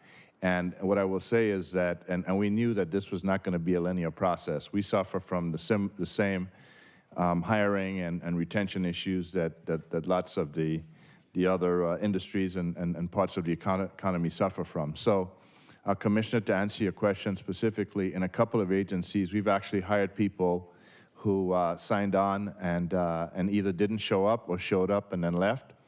We had some other individuals who we hired, and it turns out it didn't work out. And so this is not going to be a linear process. We are going to take some steps forward and then take some steps backward as we bring people on board. The biggest area of concern for us continues to be in the area of the sheriff and the marshal. The challenges in hiring sworn deputies and sworn officers, I think, is well known. We continue to have that as part of our challenge as well. We are doing some things in terms of advertising, using signing bonuses in those particular areas, and we are raising the compensation targets for particularly for deputies. So we hope to alleviate some of that, but that truly is a supply and demand issue that permeates the entire state, actually the entire country, when it comes to sworn officers. Next slide, please. In terms of tracking and reporting, as the county manager mentioned, we are going to be tracking and reporting on three levels, and you'll see this when we have our session in December. First and foremost, we're going to want to answer the question in terms of how are we doing in terms of reducing the overall case count. So what you will see from us on a monthly basis is, actually the data will be available on our website, but what we'll be reporting to you is how are we tracking in terms of reducing the overall case count that we started with that's part of this particular project. The second second level that we're going to be reporting on is at the court level. So as you know, we have a certain number of cases for state court, for superior court, for magistrate court, that part of this overall backlog. We will, in fact, be giving you a sense for how each one of those are tracking. And then finally, at a more, what I'd call micro level, we will be able to report, and we'll be reporting to you how the caseloads on a judicial officer or judge basis are tracking on a monthly basis. So the goal is to give you a comprehensive view of how we're moving. It also, from an operational perspective, allows us to then step back and see if there are any mid-course corrections we need to make as part of our rollout plan for the overall project. And then finally, in terms of, next slide, please. One more. In terms of overall progress, what I would say is that we continue to focus on hiring. That is going to continue to go on because we will continue to have challenges in certain areas. We will continue to have some attrition not unlike what we're seeing across the overall county and across the overall economy. But we'll continue to focus on the hiring as one of our key priorities. Our courtroom renovations, the 7 courtrooms that we were renovating across the street are expected to be done by the end of this month. One's already been completed. And so we expect that to really help in terms of ramping up our ability to have more jury trials. And that's key, obviously, to reducing the criminal count in our caseload. We have a space resource management software that's designed to allow us to optimize not only the new courtrooms that we're bringing on board, but the existing courtrooms that on any given day may or may not be utilized. So a sense of an approach to basically utilizing what we have while we increase the capacity overall. From a technology standpoint, everyone who is onboarded has their technology available when they on board. And we are, in fact, in addition to adding capacity, we're engaging in a number of things to help triage the cases that, in fact, come before the court. So our focus on cases where we have someone in jail, for example, a focus on individuals where we might be able to resolve a case rather quickly in terms of one defendant and one charge and the like. So a number of things going on in terms of triage as well to make sure that not only do we have capacity, that we're using data and analytics and intelligence to, in fact, line up those cases in a way that allows us to move them through the system as efficiently and effectively as possible. So let me stop there. I'm happy to take any questions. Commissioner Hausman? Yes, thank you for that update, and thank you for all the work that's gone into this. We know that this has definitely been your priority and greatly appreciate it. I'd like to look at slide 34, though. I have a question or two, the hiring slide. You still have a number of major areas that are listed as being in progress. And I mean, the reality is, if you just look at the numbers, they're all still in progress because they haven't fulfilled their entire allotment. So I don't really know the details of why these are in progress. I've heard some media reports of hiring bonuses and things that have been out there. But I hope that in the next time we have a report, we have real data here, because I don't know if there's just lack of communication between those departments or what, but surely they have done something in the last 2 months in the way of hiring. So if you could just try and make sure that we get a real picture of what's happening. I'd like to have it before the end of the year in case there's anything we need to do in the upcoming budget cycle. I'll make sure that we update that and have it ready for our December update. Someone just gave me some more information, Okay. which is not reflected in this report, but I mean, this is what the public sees. So I just would like to make sure that we're communicating what we're doing to the public. Okay, will do. Thank you. Other question? Any other questions? No? Thank you, Mr. Adams. Mr. Manager? That's all, Mr. Chairman. That's it? Yes, sir.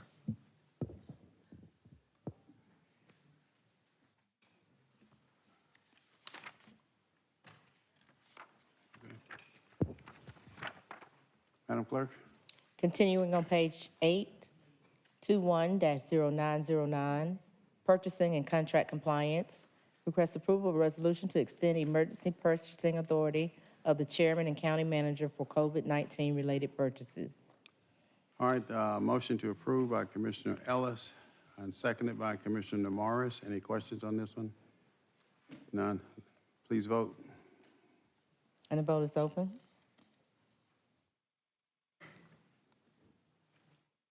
And the motion passes, 6 yeas, 0 nays. 21-0910, purchasing and contract compliance. Request ratification of countywide emergency procurements. All right, a motion to approve by Commissioner Morris, seconded by Vice Chair Hall. Vice Chair Hall has a question. Thank you, Mr. Chair.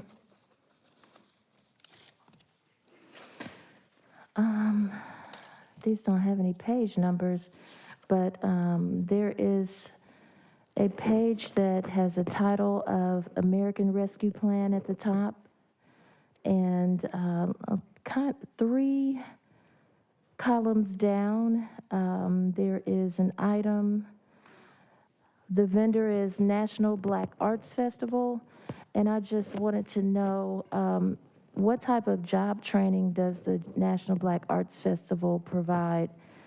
I see the Urban League on here. I see Fulton Education Foundation. I already know the type of job training they provide, but I'd like to know what the National Black Arts Festival actually does in that area. Good morning, Vice Chair Hall. The National Black Arts Festival has a program called Next Gen, which is a program focused on apprenticeship and training in the arts and entertainment industry. And this is the program that is funded under job training. Thank you very much. You're welcome. All right, motion before us is to approve. Please vote. The vote is open.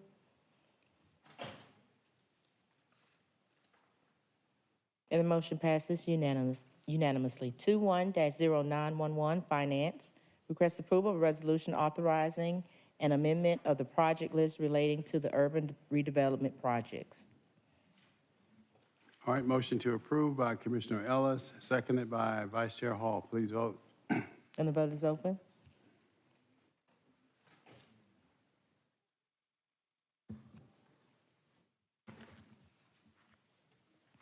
And the motion passes unanimously. 21-0912, Finance. Presentation of the fiscal year 2022 proposed operating budget. Madam CFO. Thank you, Mr. Chairman. We do have a brief presentation for the board.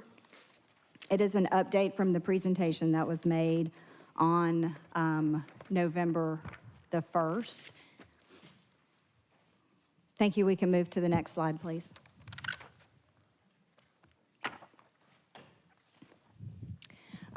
Members of the board, we have provided to you the 2022 proposed budget and are here today to summarize what is included in that document and provide you with an opportunity, again, to share your feedback, comments, or questions with us regarding the proposed budget.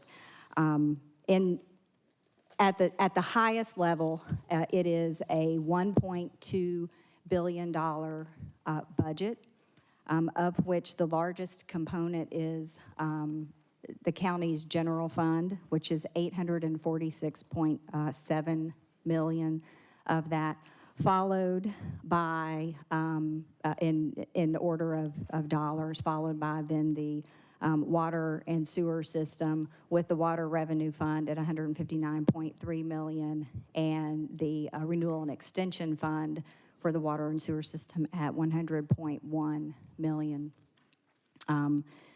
The next highest item is the county's risk management fund. That is our self-insured risk management pool at $66.3 million, followed by the Fulton Industrial Fund at $31.4 million.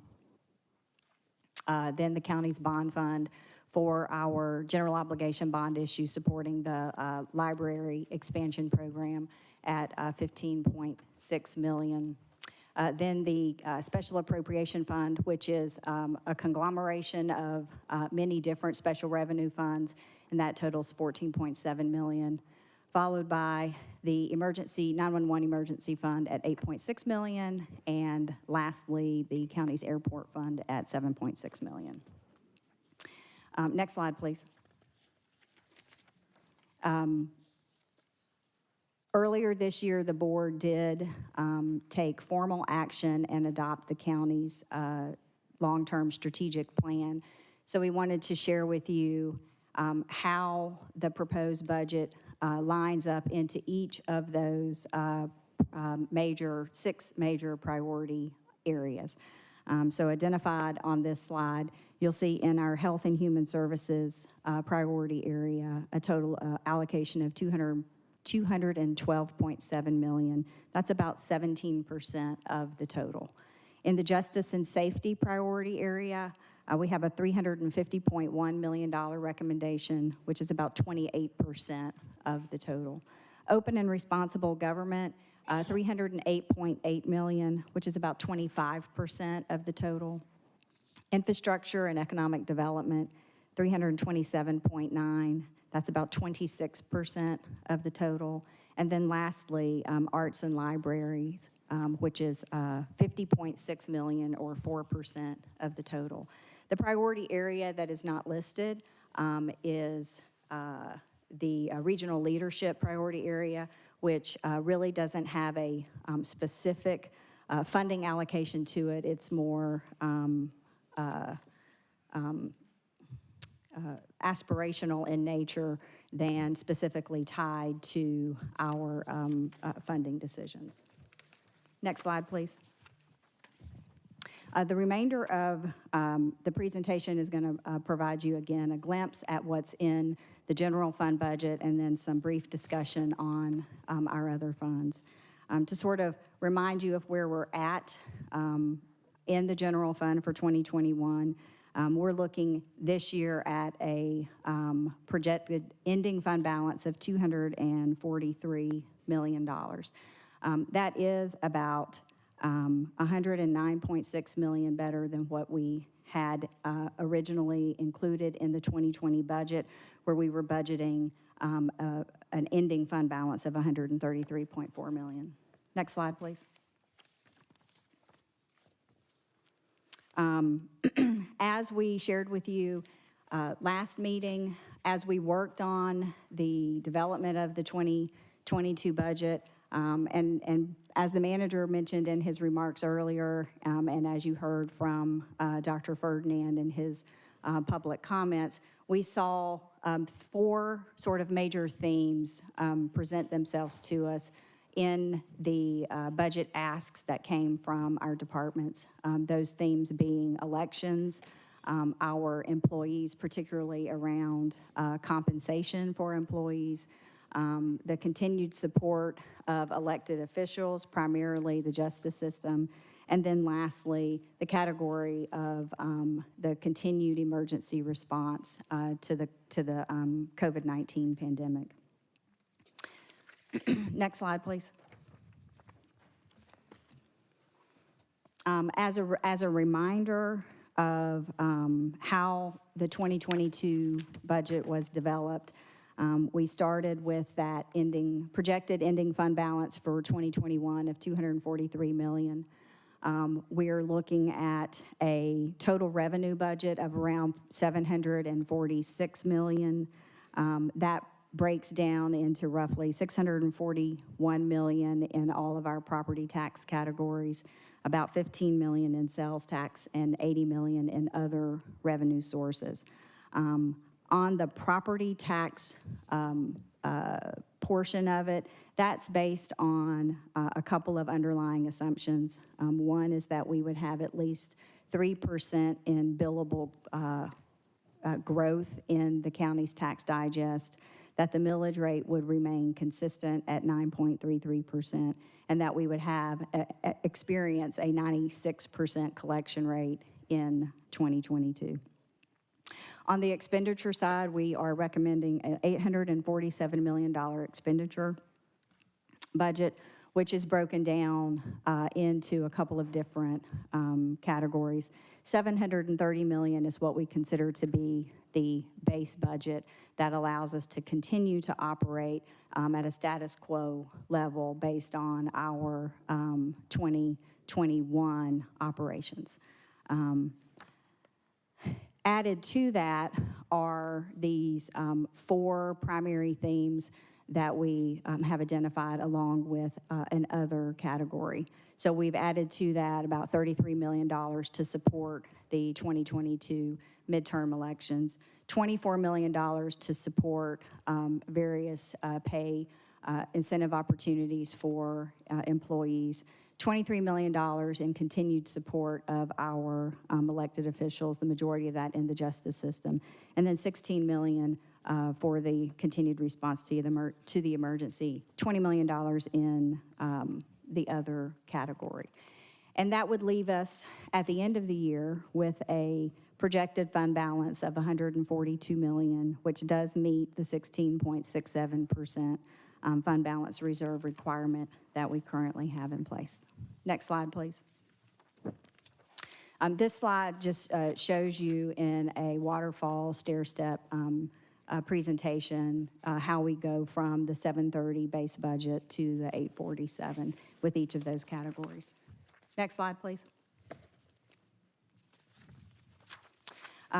Again, running through each of these areas, $730 million for the base budget. That allows us to fund all full-time positions. That's roughly 4,200 positions. It's a little over 4,200. We're able to fund all of our recurring operational expenses, and the operational portion of the budget is about 46% of the total. We're able to meet our minimum required pension contribution for the defined benefit plan, which is about $65 million. We're able to ensure that we fund all of our continuing debt service needs, as well as the new debt service for the third tranche of the Facura bonds that we're in the process of issuing currently. We've provided funding for the inmate medical contract, which, as you know, is now housed in the sheriff's budget. That's about $25.6 million. And then we've continued our pay-as-you-go capital allocation at 7.5. Next slide.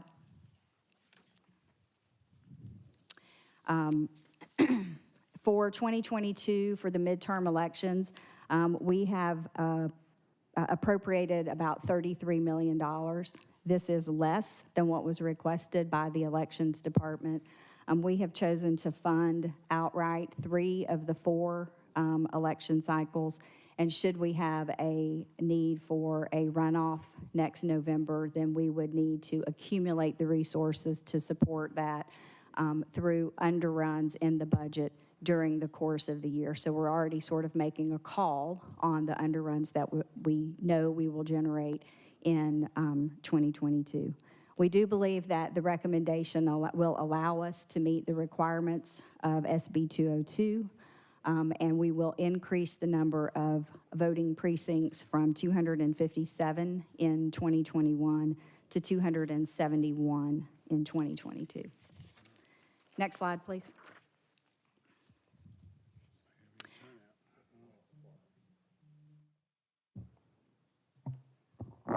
Not to interrupt, but since y'all heard me make a comment, why do we have to increase to that level when we have 3 weeks of early voting? Commissioner Hausman, my understanding is that that is the number of precincts that was calculated based off of the number of voters per location and the machines to voters ratio. So that was a calculated number that was generated. I would like for us to look at the data of early voters versus actual election day voters as we make those calculations. I think the law was set up to not have anyone wait over an hour in line. Yes, ma'am. Okay, and so I think that it's a reasonable request to make sure that what we're funding on election day actually complies with the law based on the numbers that we know historically on early voting are offset on election day. In 2020, I went around to a lot of precincts on election day. There was far more workers than there were voters, and that was during a presidential year. So I think that we need to use our resources wisely in complying with the law, but we need to really examine that data. Thank you, Commissioner.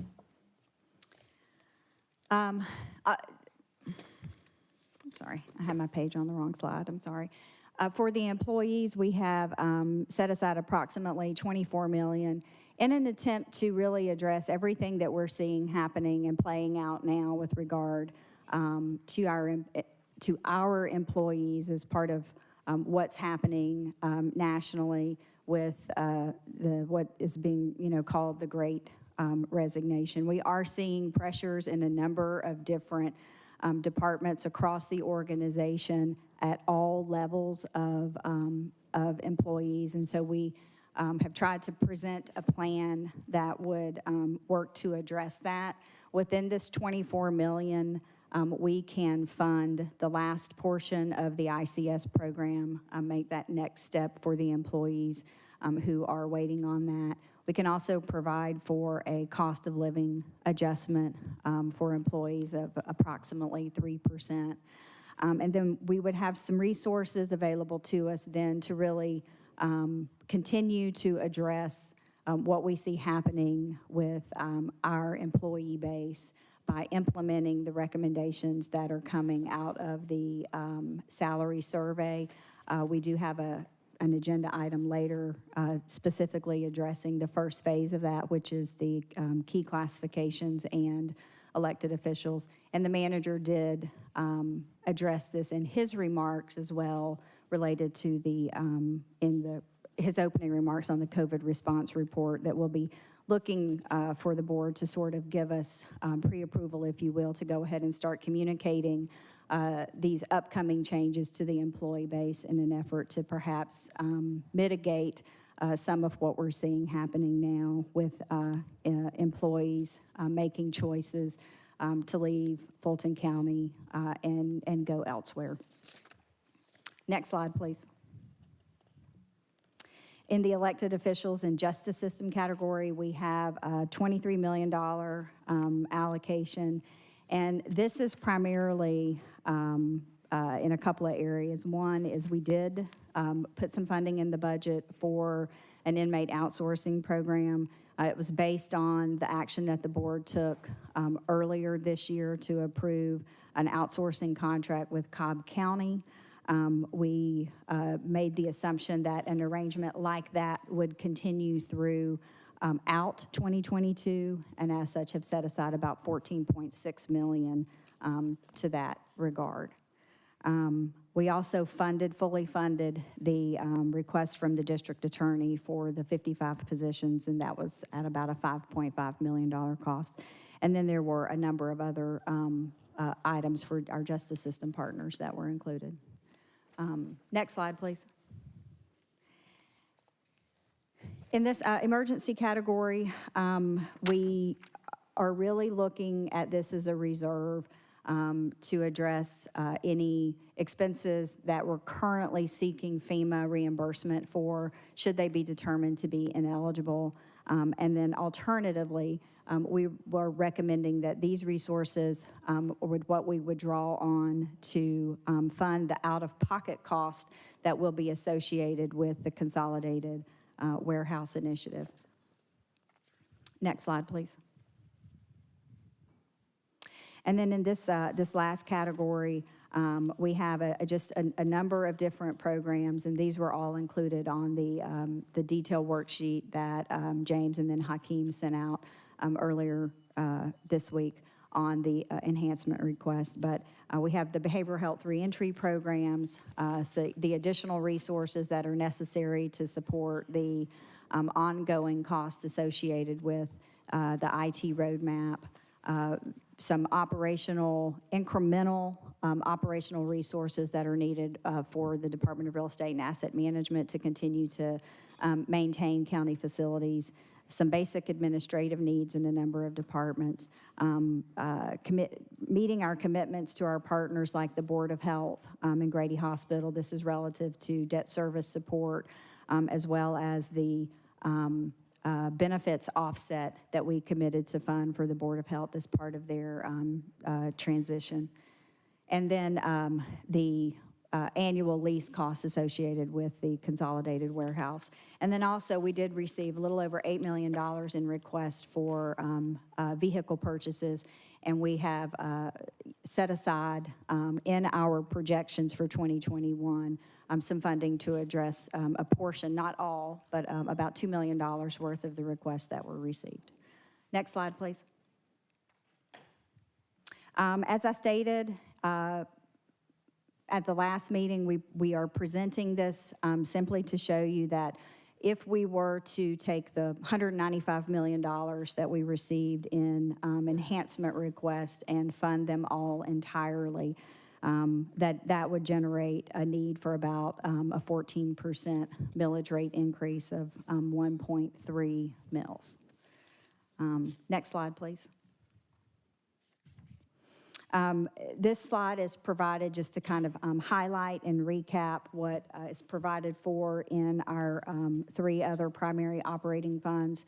In the water fund, we have developed the budget around the revenue picture that includes the incremental rate increase that's been approved by the board, that 5% increase, as well as some additional capital investment for a new inflow and infiltration team to continue to address the I&I problems that our system has experienced and ensure that we are good stewards of our water resources that are available to us.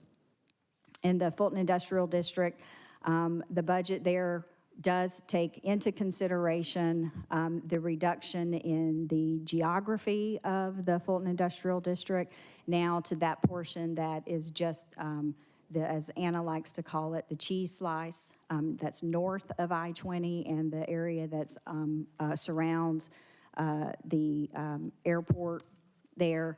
And so the budget has been adjusted to reflect that. And we have, as we have done in the past several years, we have essentially appropriated all of the resources that are available so we can continue to address any economic development activity out on the district in that area, and also ensure that we are able to secure all of the facilities that we currently have in that area.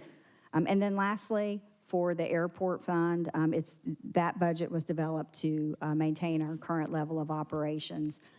And again, we have appropriated the majority of the resources there so we can continue with the expansion efforts that are underway out at the airport.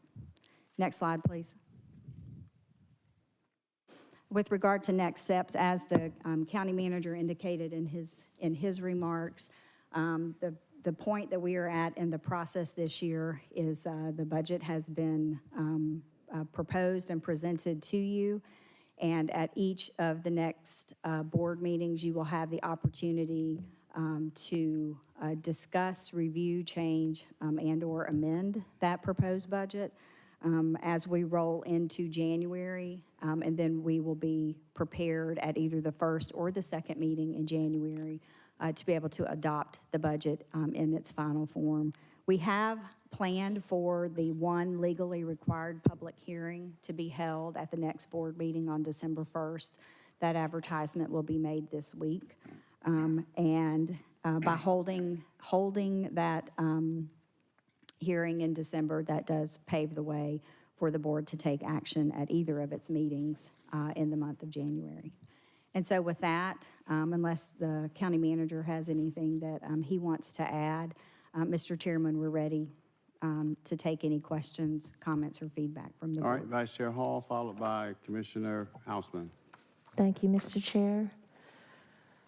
Okay, this is an awesome job that Mr. County Manager, you and your executives have done in this proposed budget.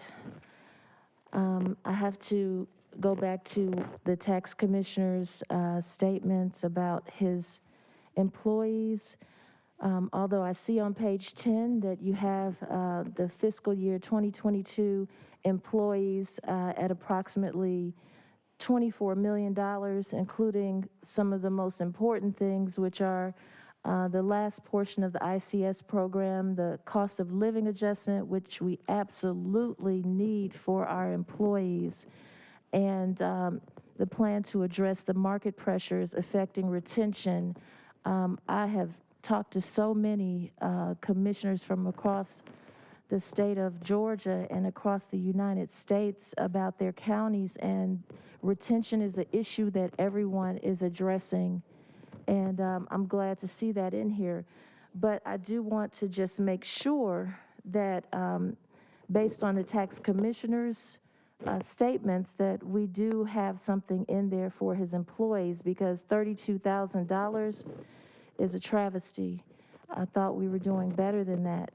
And is there somewhere, are they tucked away in here somewhere? Yes, ma'am, you're going to see in more detail when Ken Herman does the next presentation what we're proposing in terms of employee treatment, but the simple answer is yes. Thank you so much for that. And a couple of other things. I see that we have the roadmap for IT. Is cybersecurity included in that? Because we've seen some incidents lately, even from my own office, where one of my team members clicked on an email and an email went viral across the county. Are we addressing cybersecurity? So Commissioner Hall, thank you for that question. If you recall, in 2019, the CIO, Glenn Melendez, did meet with the board in executive session to paint Yes. a picture of cybersecurity for the county. And as a consequence of that meeting, the board did appropriate over $18 million to help address a roadmap which principally had cybersecurity as a priority. So while cybersecurity is not specifically addressed as a part of next year's budget, we do have a roadmap that the board funded that we're currently executing that addresses cybersecurity. These were more the specific individual requests from departments that we're hoping to address, as well as, I think, three other requests that do somewhat address security that are enhancements, one for the library in particular, that are on here, but cybersecurity was comprehensively addressed by the board at that time. And I'm glad you spoke about the library because I was talking to some individuals, one in particular, Nancy Flake from the Urban League, and a few other people from nonprofits that work with are the least of these, and they are addressing homelessness and so many other needs in the community. And they were saying that one of the #1 issues for these people are that they don't have access to technology. They don't have a computer, they don't have the internet, but they need to get online and fill out their applications to receive the programs and services that they need for housing and other resources. And so one of the things that that I had on my list, and I also want you to let us know as a body how you want to handle the budget enhancements from the commissioners. I know in past years we have provided a list to the county manager and his team, so I would like to know that. But to go back, one of the things that I wanted to address was the tablet PCs and the hotspots that we offer our residents from the library that they can actually check out. And I saw where there's a grant, and that's why I pulled that one item from the agenda, because I wanted to talk about that. I see where you're applying for a grant to enhance the number of iPads and hotspots in the libraries, but it's pending, which means that you just put in an application, so the money is not there yet. But there is an outstanding need for these resources in our libraries to help our residents, and especially those who may be even doing the emergency rental assistance program, who may, when we get mortgage assistance going, they'll need to access computers and the internet to apply for those things. And I want to make sure we address that in the budget, that need completely. If you know how soon you're going to get those resources through the grants, that would be good to know. But if we're not going to get them anytime soon, we need to go ahead and ramp up and address communication out to the community, because they don't know, a lot of them don't know that they can check these laptops, these iPads out with a hotspot. Let's see. And then another issue that came up was for those residents who do check out the iPads and hotspots, they need a help desk. So I don't know if that would be the customer service area that Bridget Bailey actually is manager of. But they need a help desk to help them once they get those iPads and hotspots. So I know we have a help desk for our employees, but there needs to be some kind of line in for the residents to help them. Let's see. Okay, and then I'm gonna let you go through the rest of it because we also have this funded and unfunded list of items that I'd like to go through, but I do want you to finish whatever presentation you have first.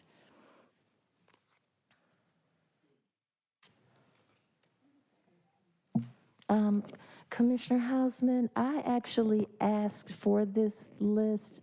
I don't know if it was shared with the rest of the Board of Commissioners. I specifically asked for this list and from the Finance Department.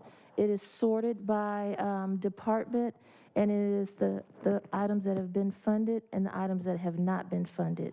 Yes, Commissioner, we did send that to our commissioners yesterday. Actually, we sent twice. The first one that we sent wasn't grouped by department. Today? And then we received a request from the Vice Chair's office for us to group the report by department, which we did late yesterday, and then sent to all the commissioners. Okay, and I was just informed that you did another one today. Is that correct? No. No? Okay. No. We did So one just- late yesterday, around between 6 and 7 o'clock. Right, sorted by department, right? Sorted by department, yes. Right, okay. Well, I'm sorry. So, I'm sorry, Commissioner Hausman. I have it. I just okay, was you got making it. sure it was the right one. Great, okay. So I did want to address some things on here because I see things like we need our own IT person who is knowledgeable about supporting the Board of Commissioners, who is trusted by the Board of Commissioners, and that person is Chad Carlisle. And I see where the clerk requested a position in here for the IT person, and it's not funded. So I think we need to address that and put that in because we need an IT person that is always available to us, and especially because they don't really have a backup person, and things are not being done. I can vouch for that. My whole team can vouch for that. I mean, they ordered some computers for us recently, and they turned out to be the wrong computers. So, I mean, there's just too much critical IT help that we need to be playing around with this, and the clerk needs that position. And then arts and culture, we had an entire discussion about increasing the contract for services. Commissioner Arrington raised that during one of the BOC meetings, but I see it on this list as being not funded. And also,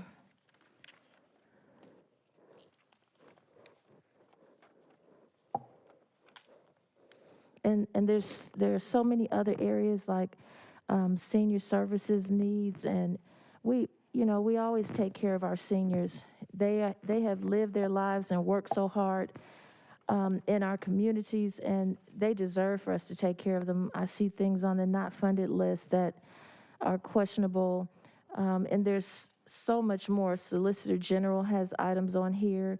I want to make sure that we take care of our justice partners and especially our constitutional officers. I see things on here for the sheriff because, a few of us attended the Association County Commissioners of Georgia's conference and training this past weekend, and it just so happened one of my classes happened to be constitutional officers, and I was reminded that, they have a responsibility and a duty by law to do certain things, and that if they come to us and ask us for those necessary resources to carry out their job and we do not fund them, that they can sue us and they will win. And that was repeated in my class from the time we started class until the time we ended.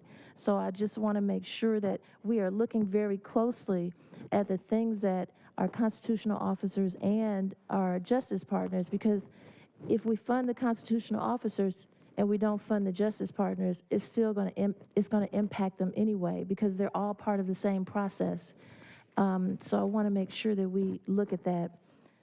There's much more, but I want to yield the floor to my colleagues, and I don't want to take up a lot of time. Commissioner Hausman.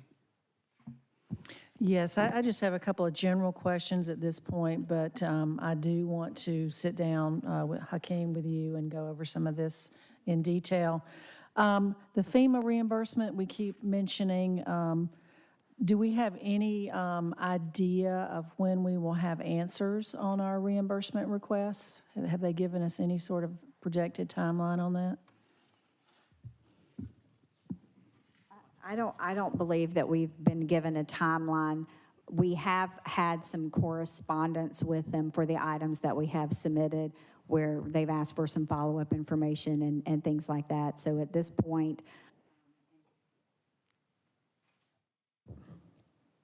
sorry, my mic died. At this point, I don't think we've been given any indication yet to cause great concern. They are engaged. It's a long process. Hakeem, I don't know if you want to add anything to that or not.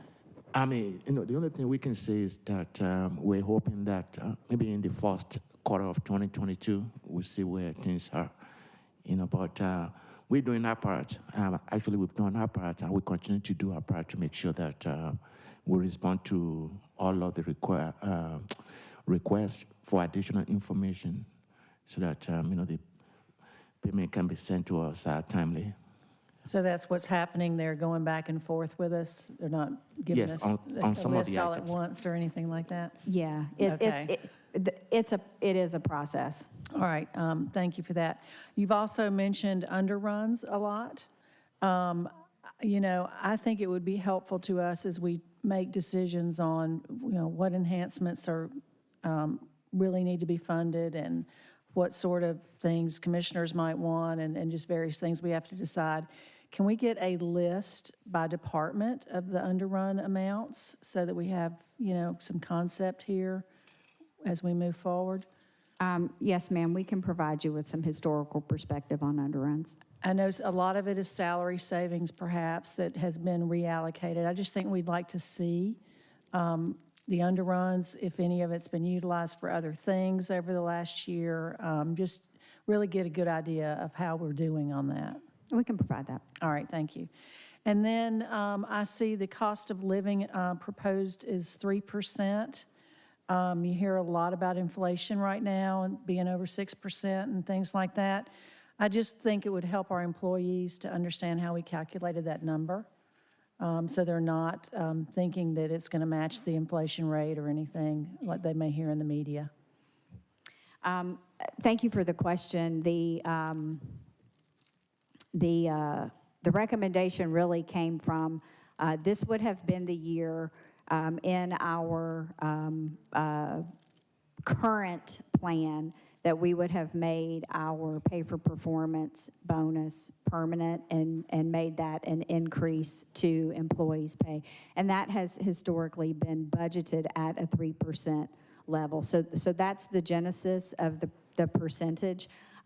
With the implementation, the trailing implementation of ICS and the recommendation to begin implementation of the market salary survey, we felt like we would be covering a greater percentage for a majority of the employees through those three things rather than putting everything into like one cost of living adjustment. But the 3% is specifically tied to what would have been the permanent adjustment from the pay for performance plan. All right, and you may have outlined it in the big book that Yes, I've ma'am. got here, but I just think it's fair to the employees for them to understand where that figure came from. Yes, ma'am. Thank you. Commissioner Arrington?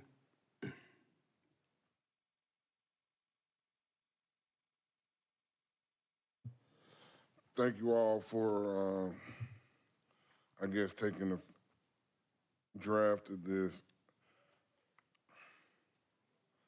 I must be reading this wrong. It says contract for services was not funded? Is that accurate? No, it is funded for the current amount that we have in 2021 budget, which is $1.3 million. So these are enhancement requests, Ex- not operational. Exactly. Yes, Commissioner. Okay. Now, Muni Code, not funded. Somebody tell me why that's not funded. Don't we have to have Muni Code? Don't we have to post our ordinances on Muni Code? Why would we not fund Muni Code? Commissioner Arrington, as I recall, we made a request of the clerk's office for some specifics around what that dollar amount was based on, and that information was not provided. So at this point, it's not included in the recommendation. All right, I'm gonna go through this, but I think it's helpful to, number one, know that these are general fund operational enhancement requests, not funded, for the title of the document. And I understand like LexisNexis costs $85,000 a year, but finance is only approving $60,000 for the county attorney's office.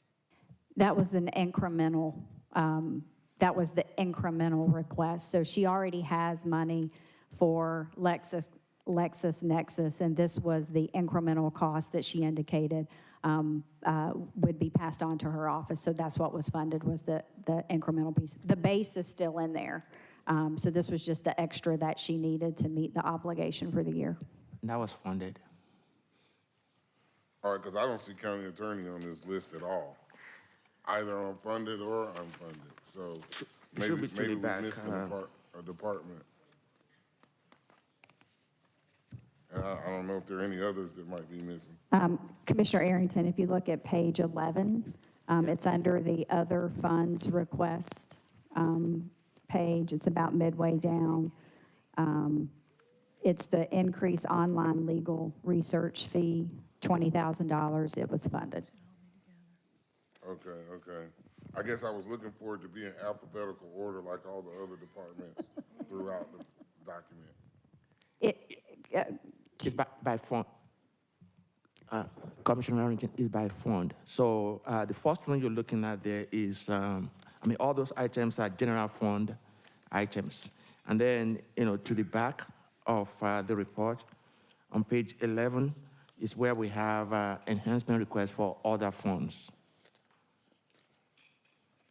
Okay, so county attorney's office did not request any enhancements, and so none were funded. County attorney's office is not listed on any of the requests that were not funded, so I guess that just means they didn't make any enhancements. So the county attorney's office had 3 items that were submitted. The first one was a request for 2 additional personnel. That was not funded. The request for an increase of online legal research fee for $20,000, that was funded. And also she had a request to paint offices, which was not funded because we provided, it was not directly funded because we provided funds as part of the capital allocation to real estate and asset management for them to begin a countywide interior refresh program that would include things like repainting and recarpeting based on their review and analysis of the most critical areas in the county.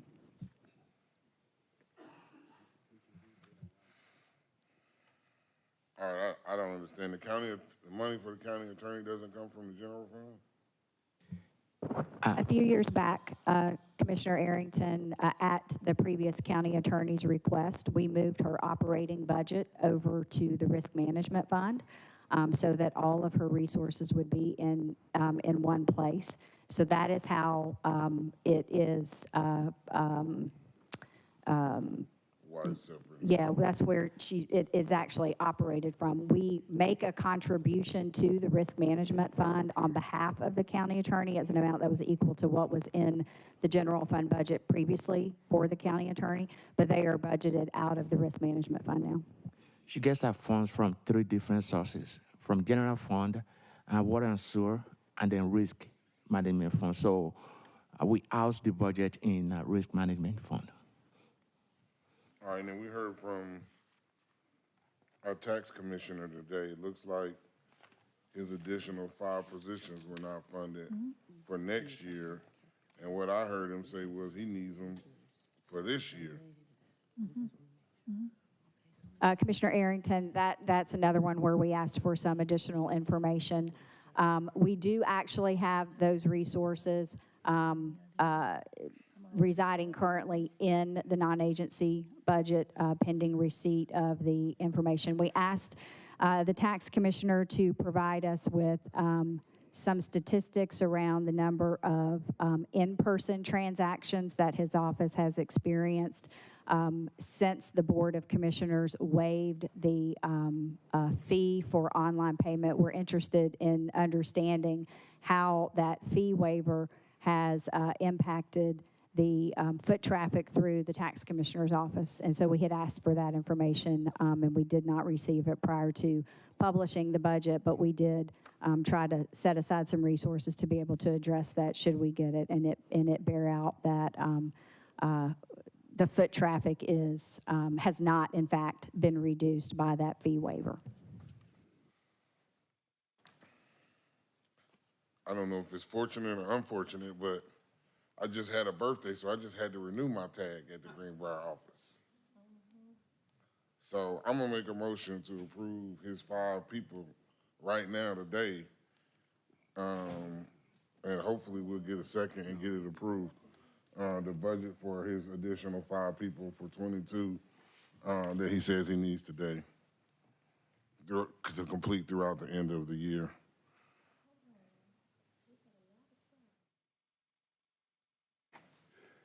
I mean, anyone can make a motion at any time, but I think that this will probably send us in the wrong direction, because I can just imagine what would happen if that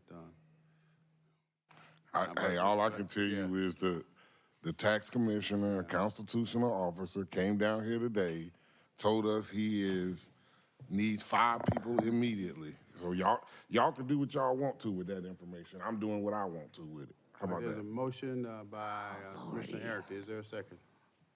I'm gonna have to second that because he is absolutely right. But I do agree with you, Mr. Chair, that this does open up a can of worms because there's a lot more that we need to address in this draft budget.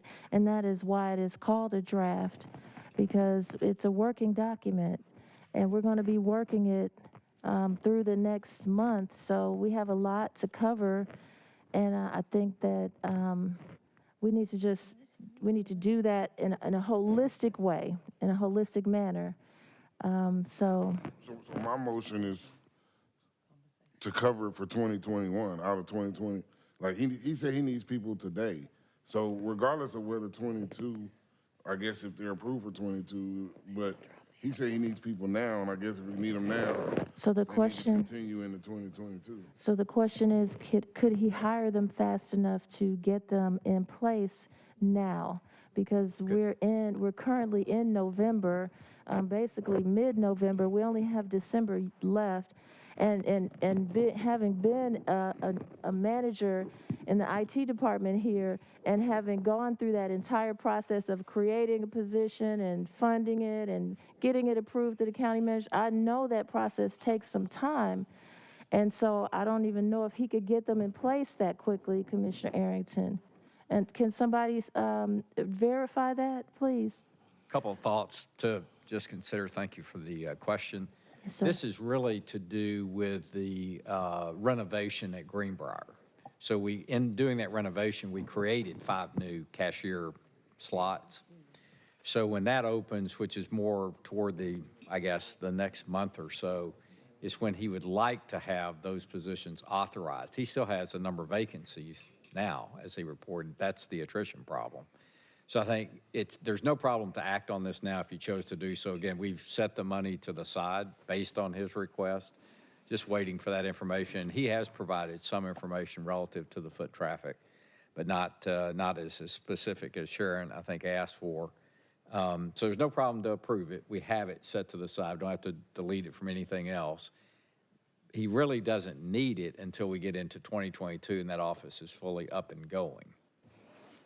Because that's what stimulating the need is the additional spaces there at Greenbrier. Okay, So- let's dispose of the motion one way or the other, and I think that, Okay, all right. He said yes. what? He said okay. He said, okay to Dispose what? of it. Yeah, one way or the other. The motion before us is to approve the 5 positions requested by the tax commissioner. Motion to approve by Commissioner Arrington, seconded by Vice Chair Hall. Let's vote, please. This is the man who And the collects vote our is money. second. So y'all can have a budget to discuss. Madam Clerk? And the motion fails, 2 yeas, 1 nay. All right, next speaker. Where's my list? Commissioner Hausman? I'm done. Just a couple of quick questions. The CSP program, did that number stay the same as last year? It's 5.3 million. Okay, and we enhanced that by 3 million and something with CARES money, correct? You enhanced it by 8 million. Okay, so, and that fully funded the requests? Based on last year's submissions, yes, ma'am. All right, Commissioners, I submit to you that we have for years said that that area was underfunded. And so I'm not sure why we're sticking with what we have all said is underfunded amount. So I think we should take a second look at that. And then I also am looking at this book, the budget book that you gave us, and it says that in 2020, in registrations and elections, our actual budget was $18,438,000. I know for a fact we spent over $40 million in elections in 2020. Yes, ma'am. Some of that was from grants that were received from outside third parties, as well as funding from the CARES Act. That was the portion of the $44 million that was funded by the general fund. Okay, well, that's misleading. And then if you look at what you're proposing is $37 million, which I also think is probably not an accurate estimate based on what we said earlier. So I just, you know, if we spent a certain amount, when it says actual, I think people think that that's what we spent. So if there's not an asterisk or an explanation or something in this document, how can the public understand what we're doing? Vice Chair Hall? Thank you, Commissioner Hausman. I totally agree. You took the words out of my mouth. So was that a question? I was waiting for a response, actually. An action, is the action going to be taken to edit the document to include what Commissioner Hausman has just stated? I guess, let me think out loud for a minute. If you thought of all the CARES fund dollars that went across many of these departments, you would be in an apples and oranges basis. It wouldn't be just registration and elections. In other words, what we'd have to do is overlay CARES in 2020, then we'd start overlaying ARPA funds in 2021. Well, I mean, for transparency, maybe it doesn't need to be in the general fund document here, but it needs to be somewhere noted so that people understand what we did with the money. We talk So we about it a lot. probably need, right, well, so we do publish it, obviously, each week, as we did this week, use of those federal funds. I guess we could create another schedule and try to overlay those at a departmental level, to the degree that they are departmental. So we can do that. All right, thank you. I But just it's not- think it's that not the public misleading. needs to know we've used the money wisely or how we've used it. Well, we report that every week. Right, but they, you know, again, they're not watching us every week. And entertaining as we are, they're not watching us every week. We'll create another schedule. Absolutely, yes. Mr. Manager, right. the other thing I want to note. Thank you, Commissioner The other thing I House. want to note is, in the write-up, and I have to go back and take a look at this, we might have included the funding from CARES and other sources for elections in the write-up. So I have to go back and take a look at that. Yeah. Thank you. Okay, all righty. So I want to go back to the Muni Code discussion because I want to hear from the clerk about the need for the Muni Code and if you can address, do you know what is needed by the CFO to help you get your request approved? I thought we had provided all the information. We gave an amount. Your mic. We gave an amount during our budget hearing.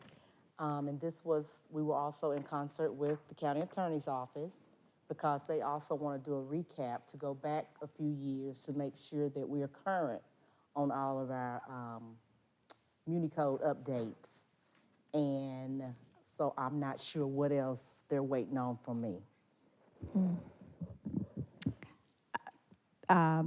Madam Clerk, I will pull up the request that was sent and resend it to you on the specifics that were requested. Well, I don't have I'm it. looking at I an don't have it in email. front of me. I know that there was a request that was made that when we had our discussion about what we were putting into the enhancements or not, that came up that we still had not received that information, so we did not include it. But I will go back and find that and forward it to you. Okay, I don't just recall what forwarded all the you one specifics as were off well. the top of my head. I just Yeah. forwarded you one as well. Okay. With the county attorney. All right. Great, thank you so much. We cleared that up. And I want to go back to the 3%. Let me find that page. Yes, the cost of living adjustment, stating that it's approximately 3%. And I just feel like, this is the highest inflation rate that we have seen in history. And it's currently at 5.9%.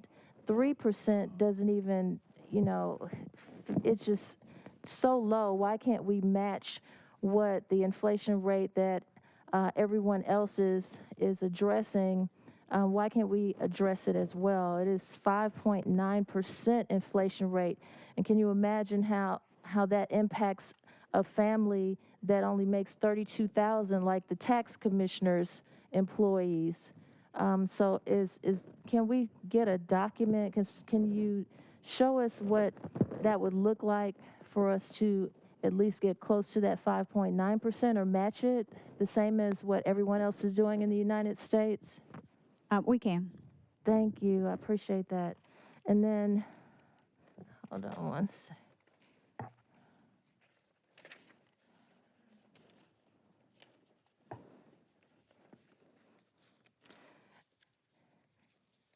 And then we had the Joan Garner Walk and Health Fair again, and it's normally funded at $50,000. This event has grown so much. People really loved Joan Garner and the work that she did in the community. And so, Mr. County Manager, everyone was so honored to see you at that event and meet you and get to know who you actually are, and that you help us make that event such a great success. And so I want to look at our funding, because we did have to kind of say no to some things and just kind of rework and see what we can do in that area.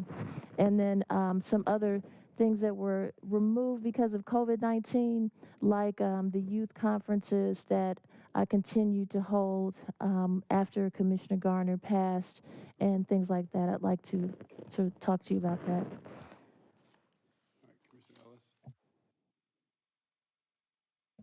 Yeah, just a couple of brief remarks. I guess I'll start by saying I think you all did a very nice job in terms of evaluating sort of the puts and takes on different asks and different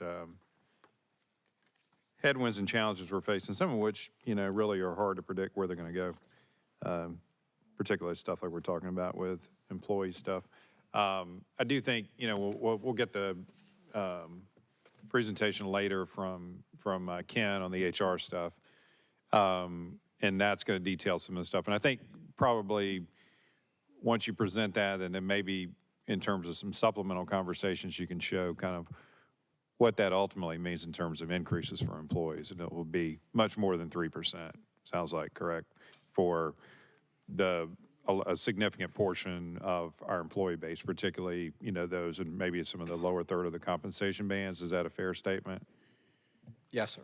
Okay, so I think that, that's good to see as opposed to just focusing on this 3%, which is a little bit of a misnomer. The other thing I just, on the operational enhancement request, and this is just, I'm reminded of, as we go through these discussions every year, I'm sort of reminded of going through my own work one year, and we were dealing with probably a budget about this size, about 800 million or so, and a manager that kept coming back and grinding on like $32,000. I'm like, it's a rounding error, right? It's going to get figured out throughout the course of the year in the context of this budget. And, I don't know in some of these when we have enhancements come in and somebody's got, an individual $20 million budget or, higher and their $5,000 enhancement request, almost like it shouldn't even be made, right? I expect you all to figure those types of things out as a management team as opposed to us really getting into a discussion at this level and the board level. So, I know that takes place, right? And that's probably why a significant number of these were not necessarily addressed, is because they are going to be able to be addressed sort of in normal course. Is that a fair statement? Yes. Okay. So just highlighting that. And just, look, it's a significant lift in terms of the expenditures associated with this budget. I believe that just if I read it right, on a budgeted argument, this is about 6% higher than the prior year, and then on an actual expenditure argument, if it played out, it's about 17% higher. I mean, if you, again, on an actual basis, it's $125 million. 125 million to put in, context. So there's a significant amount of dollars that we're talking about. Right.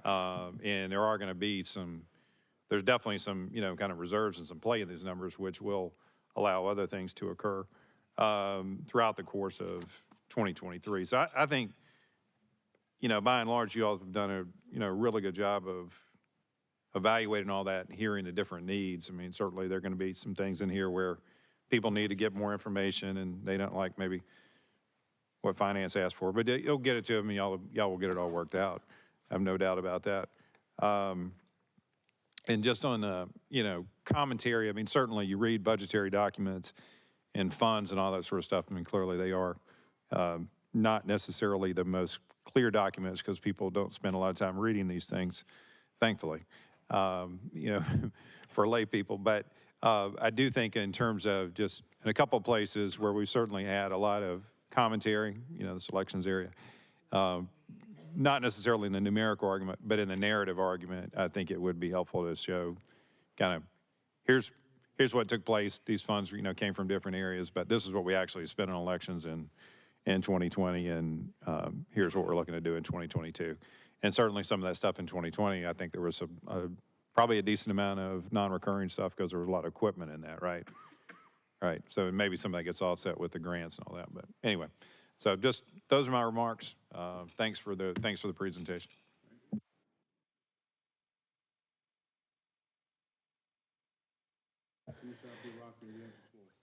Chairman, this is not related to this, but and I meant to say this to you earlier, I just want to go on record giving condolences to the family of Michael Langford.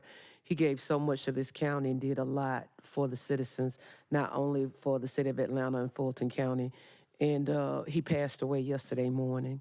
And so I just wanted to go on record saying, he is a citizen of our county and he's going to be greatly missed. And I meant to say that to you earlier, and I just remembered. Thank you, Chairman. Thank you for that. I just heard about that, and I had the privilege of working with him for many, many years, so I still don't believe it, but thank you. Entertain a motion to recess for lunch and executive session, items of real estate, personnel, and litigation. It's properly moved and seconded. We have a video presentation from the lawyers today, so they're on standby. Madam Clerk, come on, let's go.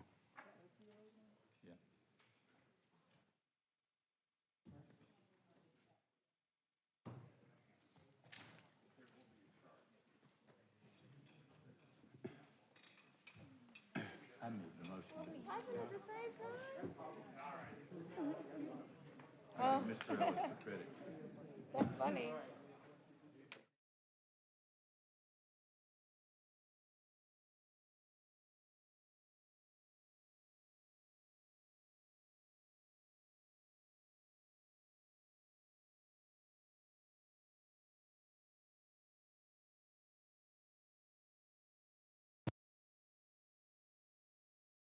Communities, I got a chance to really understand what we wanted to see and listen and bring those to the big table. I also got a chance to tour Montreux, Switzerland with the Montreux Music Festival, and we actually brought that back to the city of Atlanta in a grand way. So my experience with diversity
I don't think so. Does it? He said yes?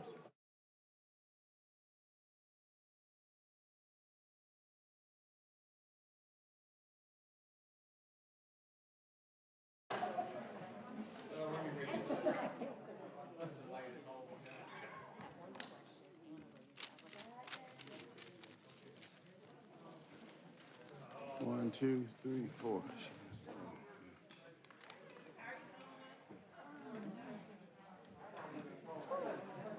All right.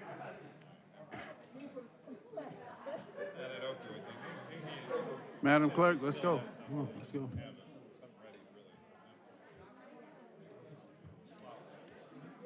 You ready? What?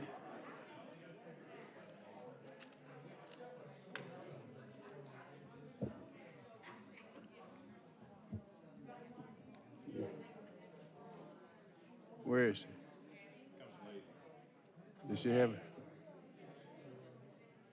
Yeah, all right.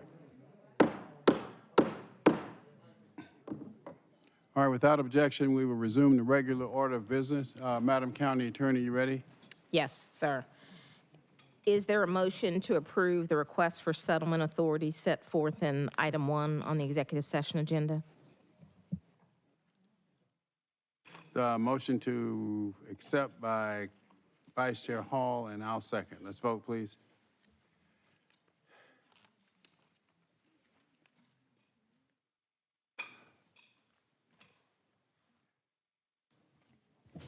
And the vote is open.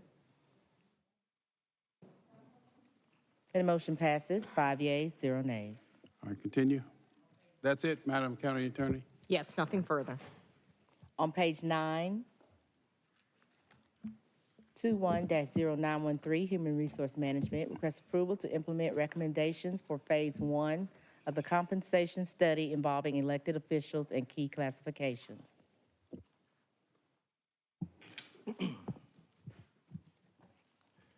Good afternoon, Commissioners. Kenneth L. Herman Jr., Chief HR Officer. Could I have the presentation, please? While they're bringing up the presentation, I'd just like to take a point of personal privilege and acknowledge my dad, Kenneth Herman Sr., who's in the audience today. Oh, sorry. I just want to acknowledge my dad who's in the audience. He doesn't believe I work for a living, so this is my one opportunity to show him what I do.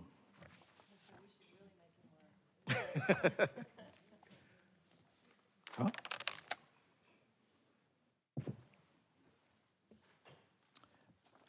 Well, as we wait for the presentation, I like to say that Sharon, in her presentation about the budget, kind of set up where I was going to go, so I'm not going to spend too much time going back over some of the same themes that Sharon has identified.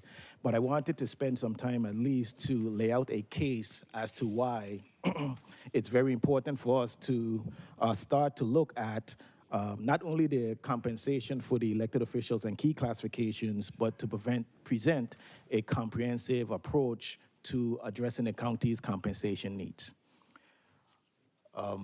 Do you guys have the presentation that I sent to you last evening? Yes, okay, great. So on page 1,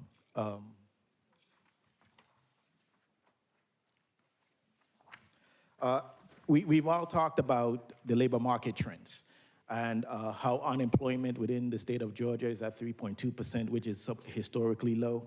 But at the same time, we have a high demand for workers, skilled workers, that is, and we're in heavy competition not only with other government agencies, but also the private sector. And as we continue to navigate the COVID recovery, employees and workers are also making decisions not to go back into the workforce as yet. So that's all an impact to the labor market trends that we're seeing.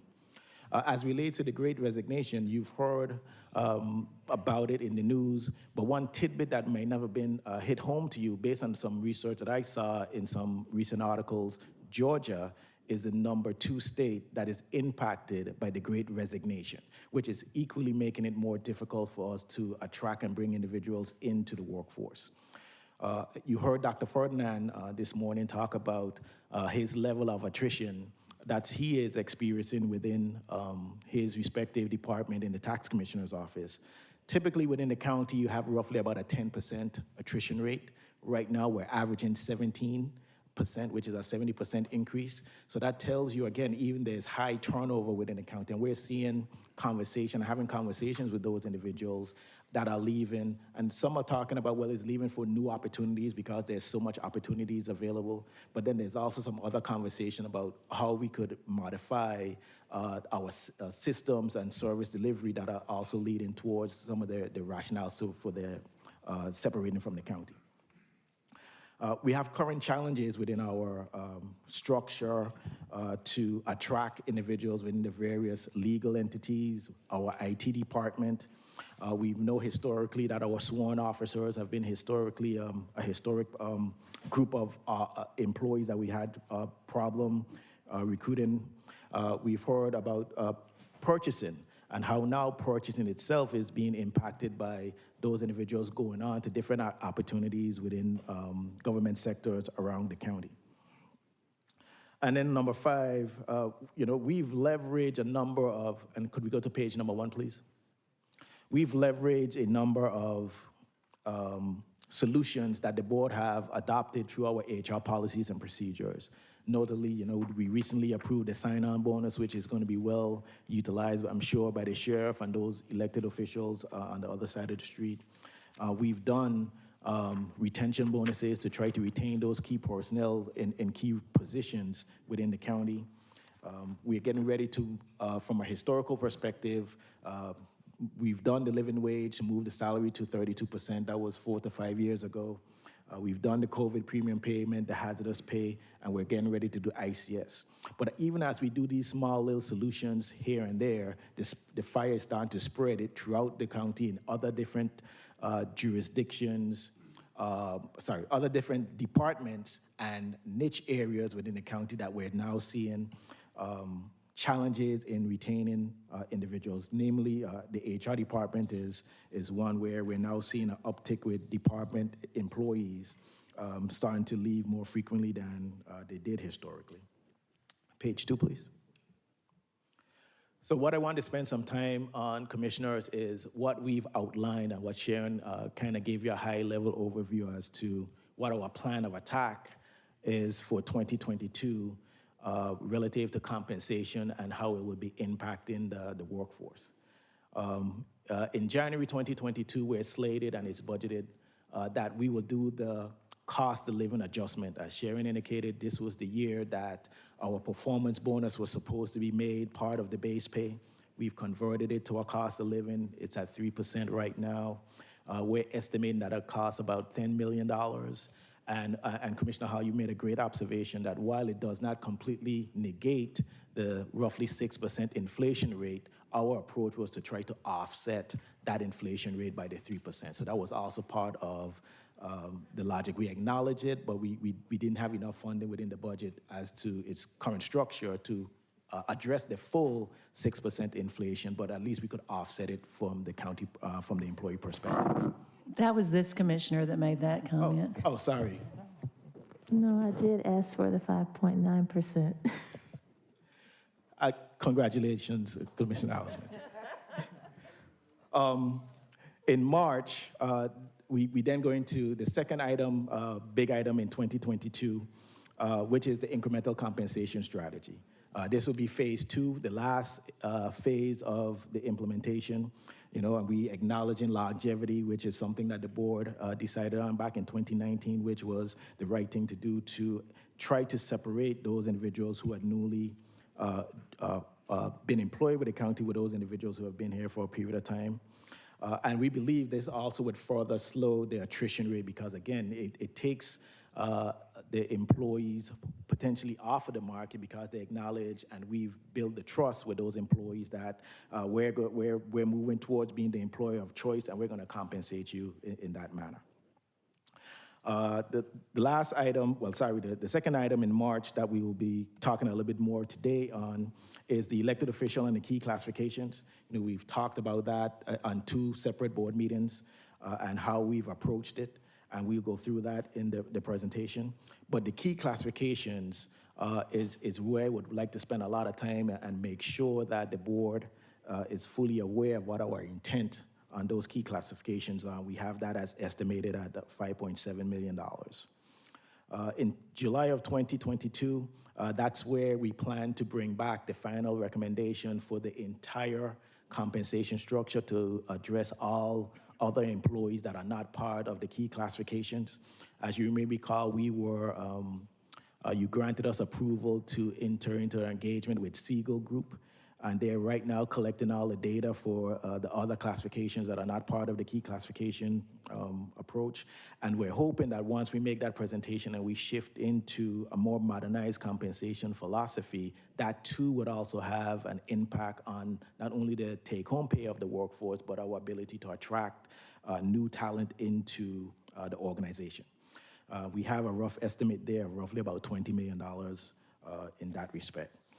But then also there's some other items that we want to brainstorm about in 2022 and beyond as to how could we really put a strategic approach to solving the challenges from a public sector employer perspective. We will never be able to compete with the private sector dollar for dollar, but from a public sector perspective, how could we solve and make sure that we're the best opportunity in town for those individuals who want to work within the public service?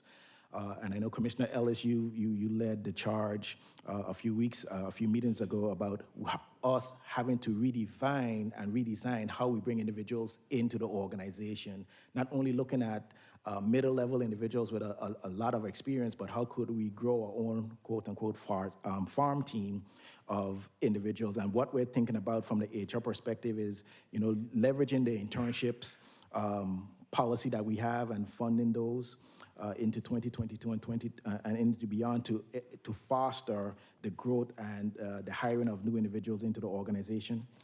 Better systems, whether it's IT systems, making the job that is being performed by our workers a lot easier, more efficient, more effective, which ultimately helps the citizens that they're serving. Or potentially even, looking at how we set different thresholds for purchasing and the like. And figuring out, is there a way to reduce the number of purchasing transactions that our purchasing department sees, which it may be a little bit more than any other jurisdiction within the state of Georgia. New benefits. I think COVID-19 has opened up and exposed that we have not really looked at childcare as a benefit, but we have 500 plus employees that have kids underneath the age of 6. And what does that mean for those individuals when their child is impacted by some illness and they have to stay home? Well, when they stay home, that's not service being provided to the citizens of Fulton County. So we might need to look at childcare as a permanent benefit versus what we have right now, or potentially reimagining what we do with the building. We have roughly about 40 to 30% of the workforce that were historically in the government center no longer here because they're working remote. Is there opportunity for us to offer on-site daycare at a significant reduction for the workforce? Is that a possibility, and could that be built into our building structure, where again it's limited cost, limited resources, but again that sets us apart from a benefit standpoint to a young mother or a young couple looking as to where would be the employer of choice. If I have on-site daycare and I can go up the elevator and be in 5 minutes, be down by my son or daughter and have lunch with them, that's a win-win versus having to navigate an hour and a half in traffic to pick them up from daycare that may be closer to their home. And then also, we could look at staffing analysis from the standpoint of, making sure we have the right mix of employees doing the right things within the county. And Commissioners, what we believe that will lead to, and the impact, next page please, would set us up to be the public employer of choice. We believe that all of these actions, while taken over a period of time, will increase morale and engagement between our employees and supervisors. We will become more competitive from a salary perspective to attract individuals in. This would give us opportunity to be more strategic and proactive versus reacting to situations. And most importantly, it'll minimize any impact to service, because service is all we provide, and that's our bread and butter within the county. And that's what I tell the new hires every other Wednesday when they come in, that all we want you to provide is the highest level of service, and these are the things that would get us there to keep that moving forward. Now, as it relates to the recommendations that we have directly in front of you today about approval for the elected officials, could I have the next slide, please?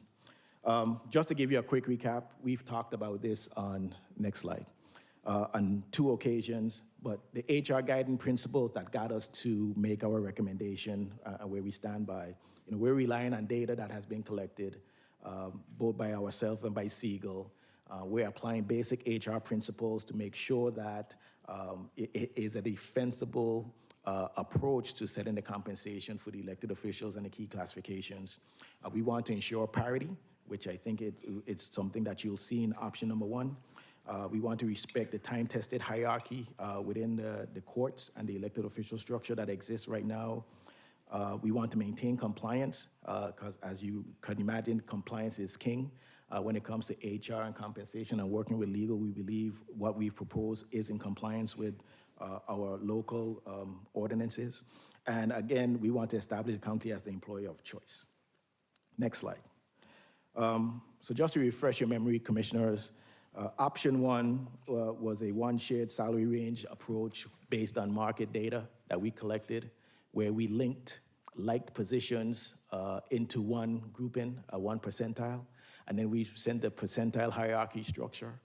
And then commonly established compensation models was utilized to distribute those individuals throughout the structure. And we have that as an estimated cost of $2.2 million. Option 2 is what we've called the model based on what the solicitor had recommended in his presentation that was distributed to the board in September.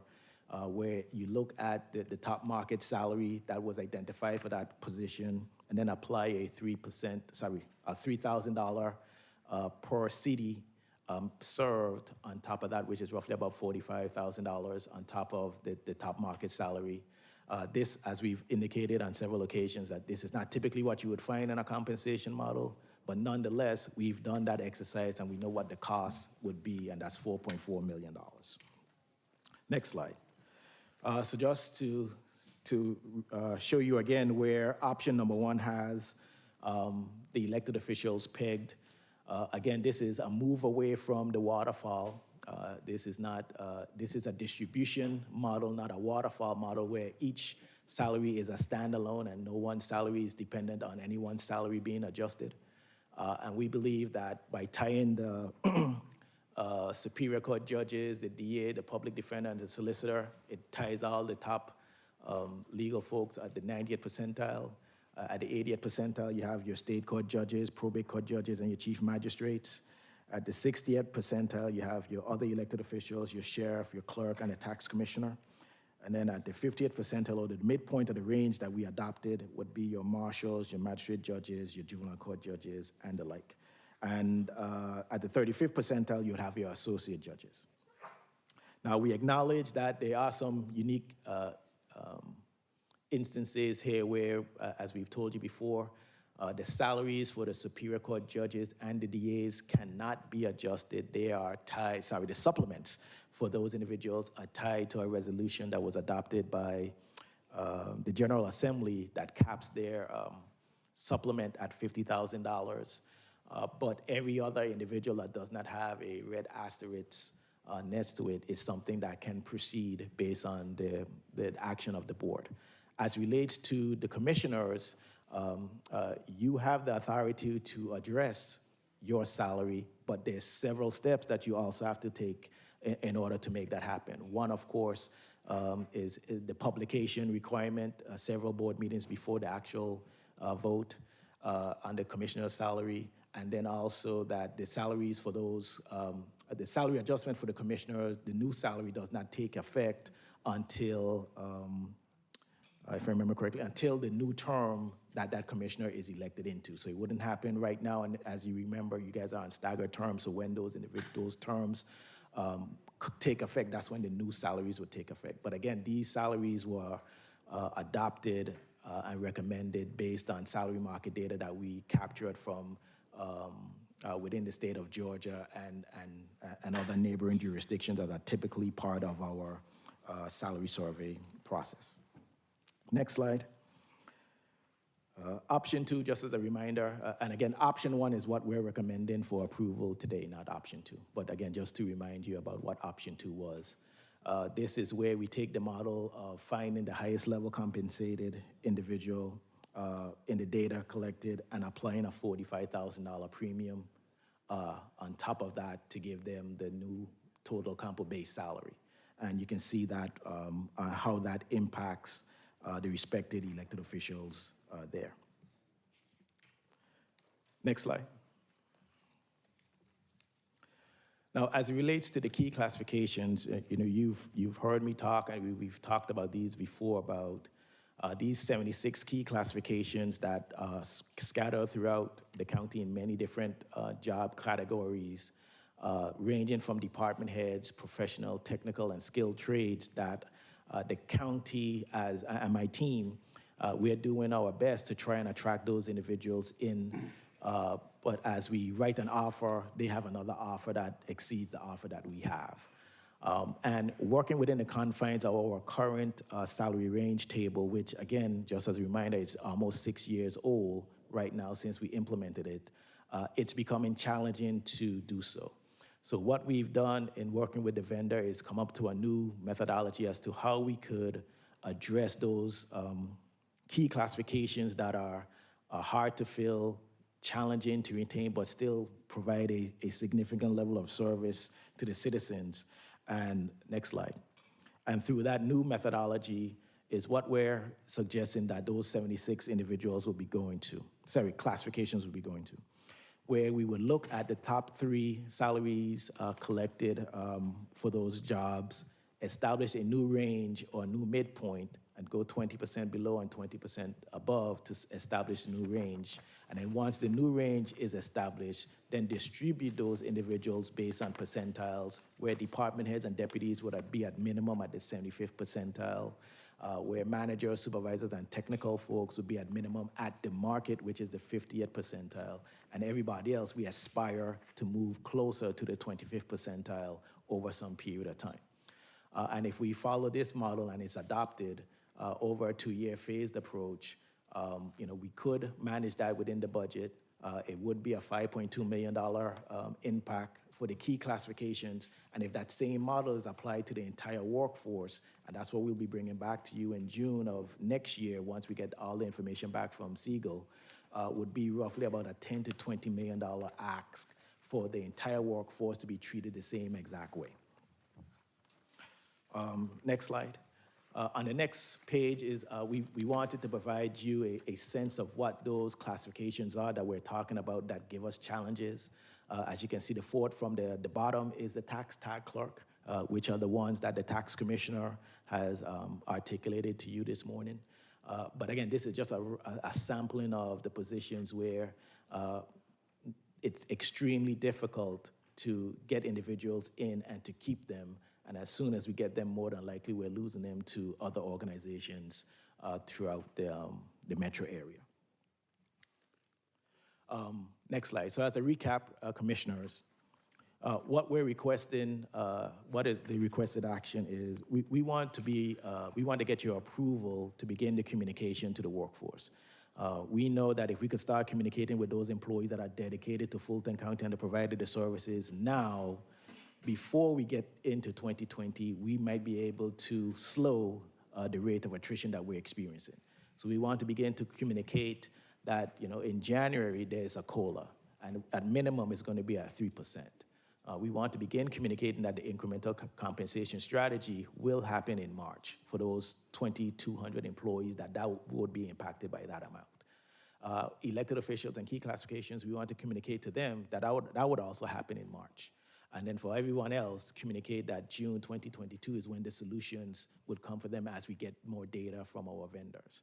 And then also just a show of support to the leadership that leveraging all the HR tools in our tool chest is the best way to go to ensure that we are not losing any kind of talent to the market and allows us to attract individuals into the workforce.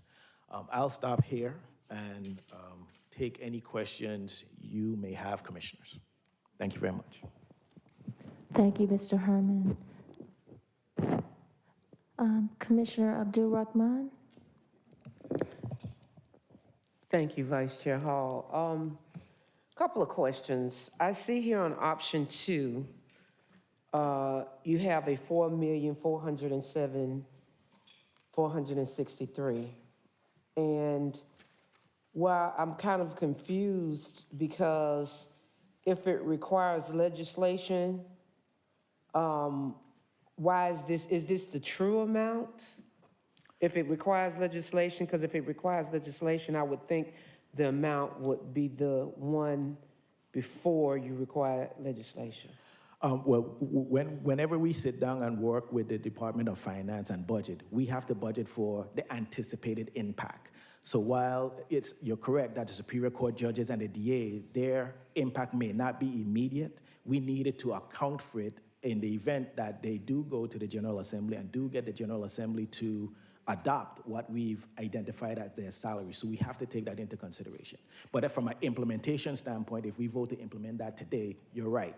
That will not include a cost immediately for the Superior Court judges and the district attorney. So my only concern here is that when I'm looking at this amount, can I be given I don't want to say true amount because I understand the reasoning and I do not have a problem with it. But if I'm making a decision based on information, correct information, I can make that decision better if I know the amount other than the anticipated amount. Do you understand the point I'm trying to make? Would you happen to have that amount? Yes, so I think we were talking with your staff. So the 4.4, if we back out the 19 judges that are currently Superior Court judges and the DA, it would reduce that by roughly $1.6 million. Okay. Thank you. I needed that. Also, I did have a concern because I actually talked with some of our justice partners, and the current rate for our part-time magistrate judges is $50 an hour. If we're really talking about being fair and equitable, I mean, you've got some Starbucks that are paying $25 and $26 and some McDonald's that are paying $31. And so I was wondering, is that $50, well, is it truly $50 per hour that our part-time magistrate judges are making? And have we looked at possibly increasing that to $100 per hour? Have we even had that conversation? So yes, so $55 an hour is their hourly rate for the part-time magistrate judges. I'll have to go back and look at, I know Judge Kirk, Chief Judge of the Magistrate Court, did send a proposal. I don't believe in her proposal it referenced a 55 or an increase to the $100 per hour, but I can go back and look at what her proposal is and include that as well. So that wouldn't, so well, I guess my question to you is, so I can make a informed decision. The $50 per hour, this doesn't include that amount, what we're looking at, right? No, this is for full-time staff, not the part-time staff. And finally, since you know, I know that you are asking us to go with option 1, and I see here at the top where it says $200,902. I'm trying to find out versus option 1 and option 2, is that total compensation under the $200,902? Is that take home? I'm a little confused with trying to look at option 1 and option 2 because it doesn't clearly state if that's total compensation under option 1. It is, your Commissioner. We apologize for that. We attempted to try to have the two slides model each other, but on that one slide, because of those 4 individuals right there all make different salaries, it pushed it on to another page. But that is their take-home pay cash in hand to that elected official would be the $200,902. Pre-tax? Yes, that's their gross. Okay, that's the gross. Okay, Chair, if you don't mind, since we are looking for, to be fair, and I see that Solicitor Gamage is here, if we just get a few words from him, I want to make sure, because if we're talking about being fair and equitable, I would like just on, if you don't mind, maybe if we can indulge him for a few moments, just to give him an opportunity to, for the public.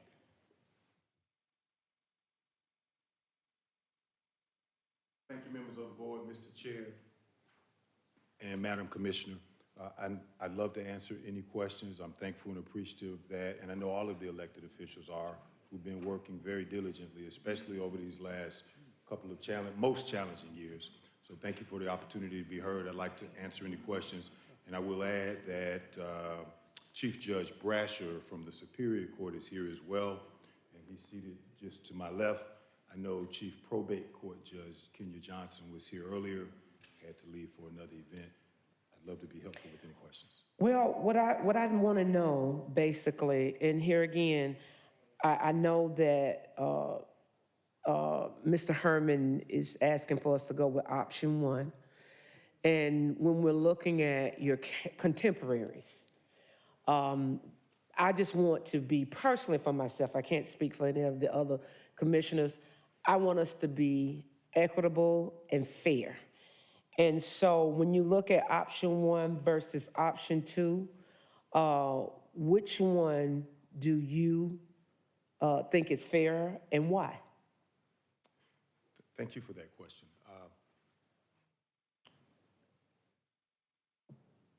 Candidly, I think both options are a great improvement.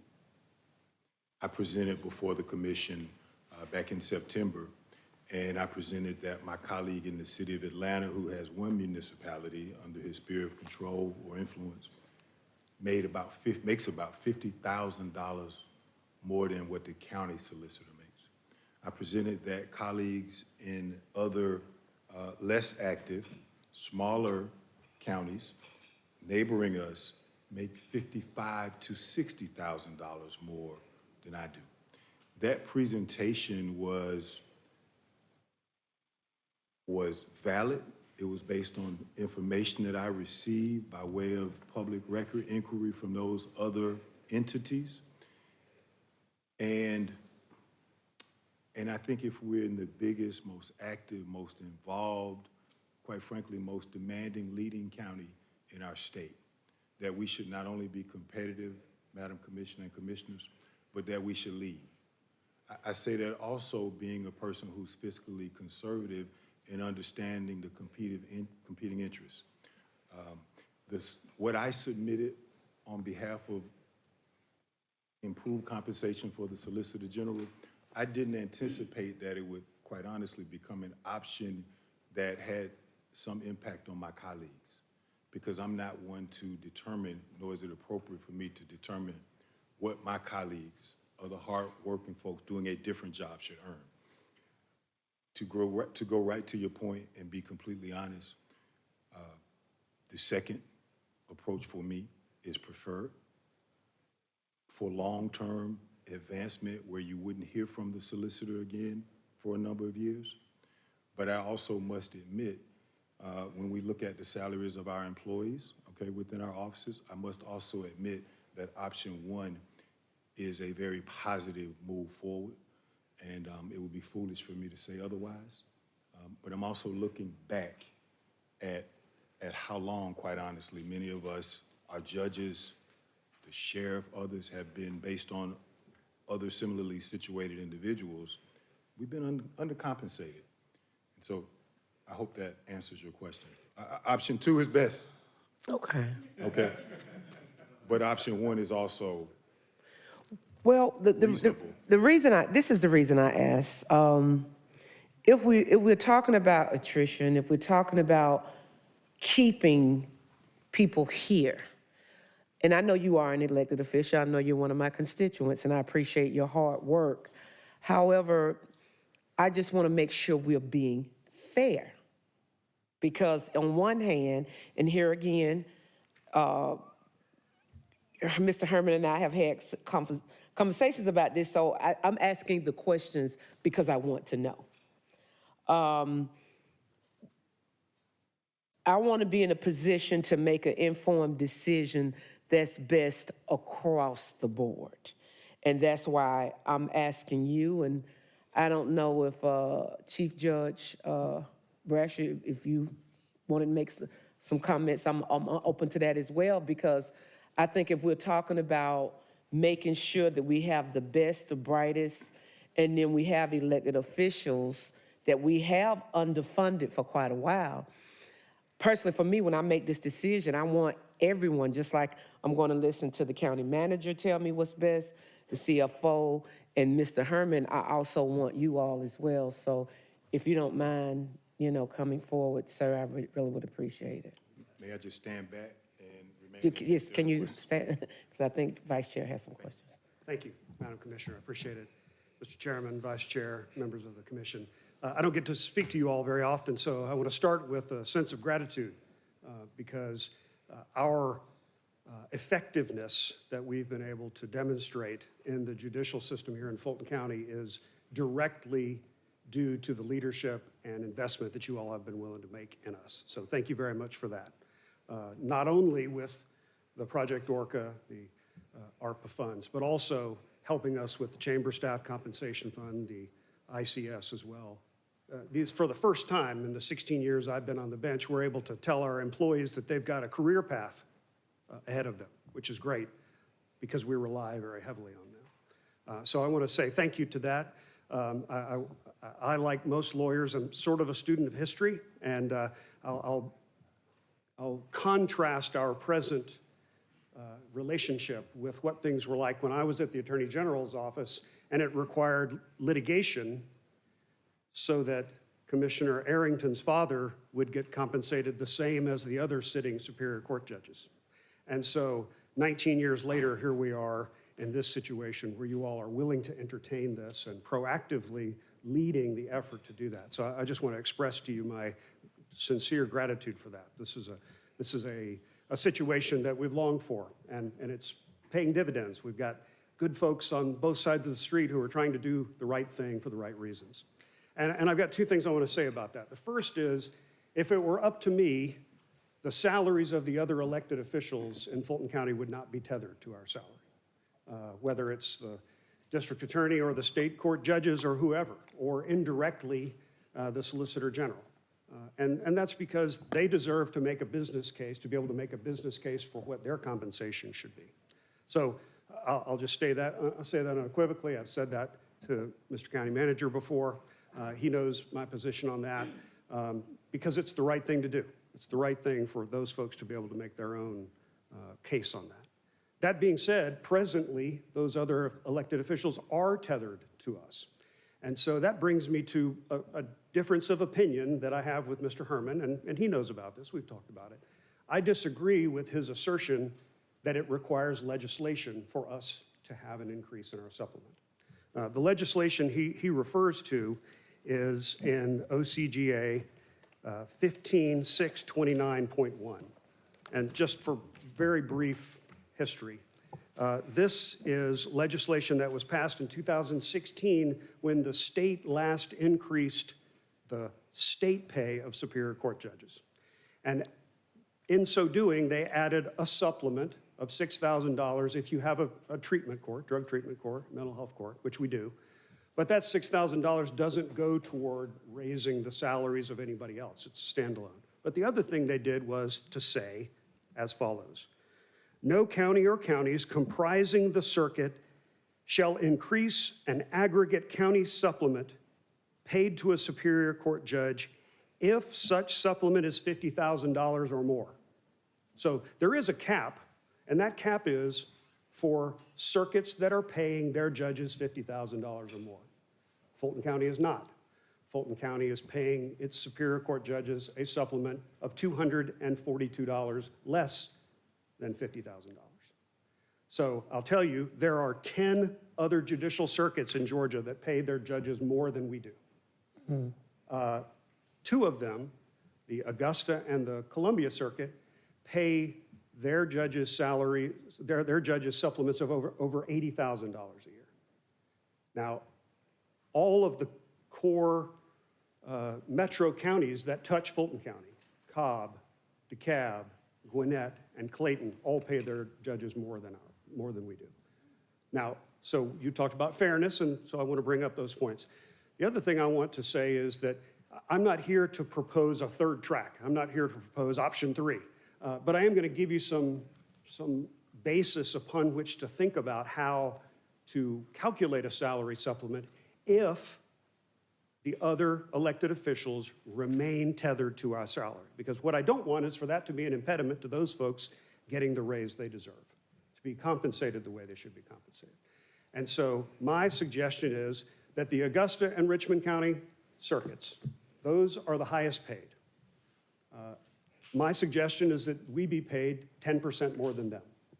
Now, that might seem unfair. Well, why would we be paid more than them? Well, because they, as well as other judicial circuits around the state, not only fund that supplement, but they also fund a separate county pension for their judges. And that county pension is a defined benefit plan, not a defined contribution, not a 401A, 401K, defined benefit plan that is calculated upon their entire salary, state and county. So even if we were 10% above the highest paid, we would still be undercompensated compared to the others, but that's okay, that's where we are. So my suggestion is, and you'll forgive me if I've take a little liberty with the amounts, but I just want to lay this out to you. I propose a supplement of $80,200, and that is an increase of, and I wrote it down, an increase of, where is it? Sorry. That's what happens when you get things spread out too much. It's an increase of $38,472. Okay. So again, this is just, please look at this as a way to calculate to get where we are, an alternate method to get to where we want to be. That is based on data, that's based on real world conditions that are in counties right around us, counties that have similar makeup, counties that have all the same challenges we do, except they're not the seat of the government of the state. They don't receive all the cases that we receive. They don't have the same kinds of complexity of cases we do. So what I'm asking for is that if option 2 and the way at which it is arrived is puzzling to you, that this is another way to get to that same area. So that would leave us with a salary with the supplement of $214,737, all in, including the state and the county, state pay and the county supplement. So again, that's between the two as far as the ultimate number. But again, I'm not trying to compete with either of these. I'm just giving you a way to get there that uses data points that we can all see. And also recognizing that in order to untether the other elected officials from our salary, it's going to require legislation. And that's uncertain. It's uncertain that we can get statewide legislation through, because if what I read to you is viewed as a real cap, then the only way to undo that is by statewide legislation. No local legislation could cure that. So what I'm asking for is that you consider taking that action, taking the action of increasing the supplement, because I submit to you, you are not bound by that statute, because we do not make more than $50,000 as a supplement. And so that solution would address all the other things, and we wouldn't have to unwind years of local legislation, layer upon layer, to try to get to the result that we're talking about. I'm happy to answer any questions about that. I know I kind of laid on a little bit of No, extra information. I appreciate it, because I think I commend us for doing what we need to do, but I also know that we need to have the correct information. And that's not to say that we have been given incorrect information, but I think clearly someone that sits on the bench and has the historical context that you had, you brought information that I wasn't aware of, and it looks like it's a $14,000 difference. And so I would submit to you, $24,000 difference. Thank you, my colleague. But I would submit to you that, and you said something about 19 years. When you said 19 years, has it been that long since there been a So salary 19 years adjustment? ago was when the event that I described where Commissioner Arrington's father, the state of Georgia, the law department had to sue to get his compensation to be the same as every other Superior Oh, Court okay, judge. I got you. That's I where got that you. was. I got you. And I use that as a benchmark against which to judge our much more cordial relationship today, and I appreciate that. One other question, and I'm going to yield to the vice chair. Where do we fall, and it's just for my own understanding, as far as the caseload to our contemporaries that are making more, the judges are making more, where do we fall as far as how busy caseload, more complexities? I don't want you to get too involved, but if you can just kind of put it in layman's terms Sure. for I me. would say that we are the busiest trial court in the state. We have been for years. It's only gotten worse. The pandemic, of course, has layered on additional, I'll call them opportunities for us. But in addition to that, because of the nature of a large metropolitan court like we have, a large urban court like we have much more complex criminal cases because we have gang cases, we have organized crime cases, many of which used to be handled in the federal courts but aren't anymore. Okay. 95% of all criminal prosecutions occur in the states now. And so, we handle those complex criminal cases, but we also handle all the business litigation from companies and organizations that exist here, and we handle all of the state litigation, because every time a state official or state entity is sued, venue is required to be in the Superior Court of Fulton County. And all MARTA cases, all lawsuits against MARTA, the venue is in Fulton County. So in addition to the fact that our population and the kinds of criminal cases we have drive a higher caseload, we also have some special venue requirements that require additional cases to be here. And so that would be my best answer to that. So my question to you, if you wouldn't mind doing it for the listening public, for your contemporaries, would you say your caseloads or what the driven workload may be 3 to 5 times more than them? I don't know that it's going to be on a per judge basis what it breaks down to. I know that that when I talk to my contemporaries, I tell them that I've tried 100 murder cases in the 16 years I've been on the bench, and I've tried 2 death penalty cases. I've handled 15,000 cases as a judge. When I talk about those numbers, it's an order of magnitude higher than what some of my contemporaries handle from around the state. Okay, thank you, think that's a Judge. I fair appreciate your candidness. I'm happy to answer any other questions All that right, folks have. Vice Chair Hall. Thank you, Judge Brasher. Thank you, Solicitor General Keith Gamage. But my questions are geared toward Kenneth Herman, because what is before us is what we asked him to bring before us, and we don't have the additional data and reports that you just spoke of, unfortunately. And for me, being a former IT executive for over 30 years, I'm big on data, and I need to see it. So we don't have that, unfortunately, in front of us. But what we do have in front of us today is significant, because everybody needs a salary increase. It's long overdue. Very, very long overdue. I've been hearing this since back when I came to work for Commissioner Garner in 2011. So I'm happy that we are at this point, but I do want to just clarify some things. And Mr. Herman knows this because we had a very good and long discussion about option 2. And he started to go over it with me in a private meeting, and I said, hold on, just stop right there. You don't have to go any further because this makes no sense whatsoever. When I asked for this to be looked at, I asked for it only for the Solicitor General.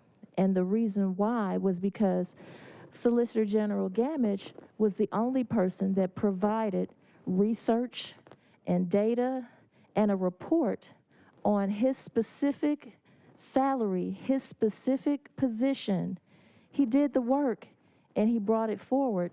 And so that's why I asked for it to be looked at, but not in relation to everyone else, because as you know, Mr. Herman, we talked about this. It is not fair because if you include years of service, education, skills, work experience, and those things that are normally looked at when you are trying to decide on a person's salary, then it becomes an unfair situation. Is that not what we discussed, Mr. Herman? Yes, that's what we discussed, Commissioner.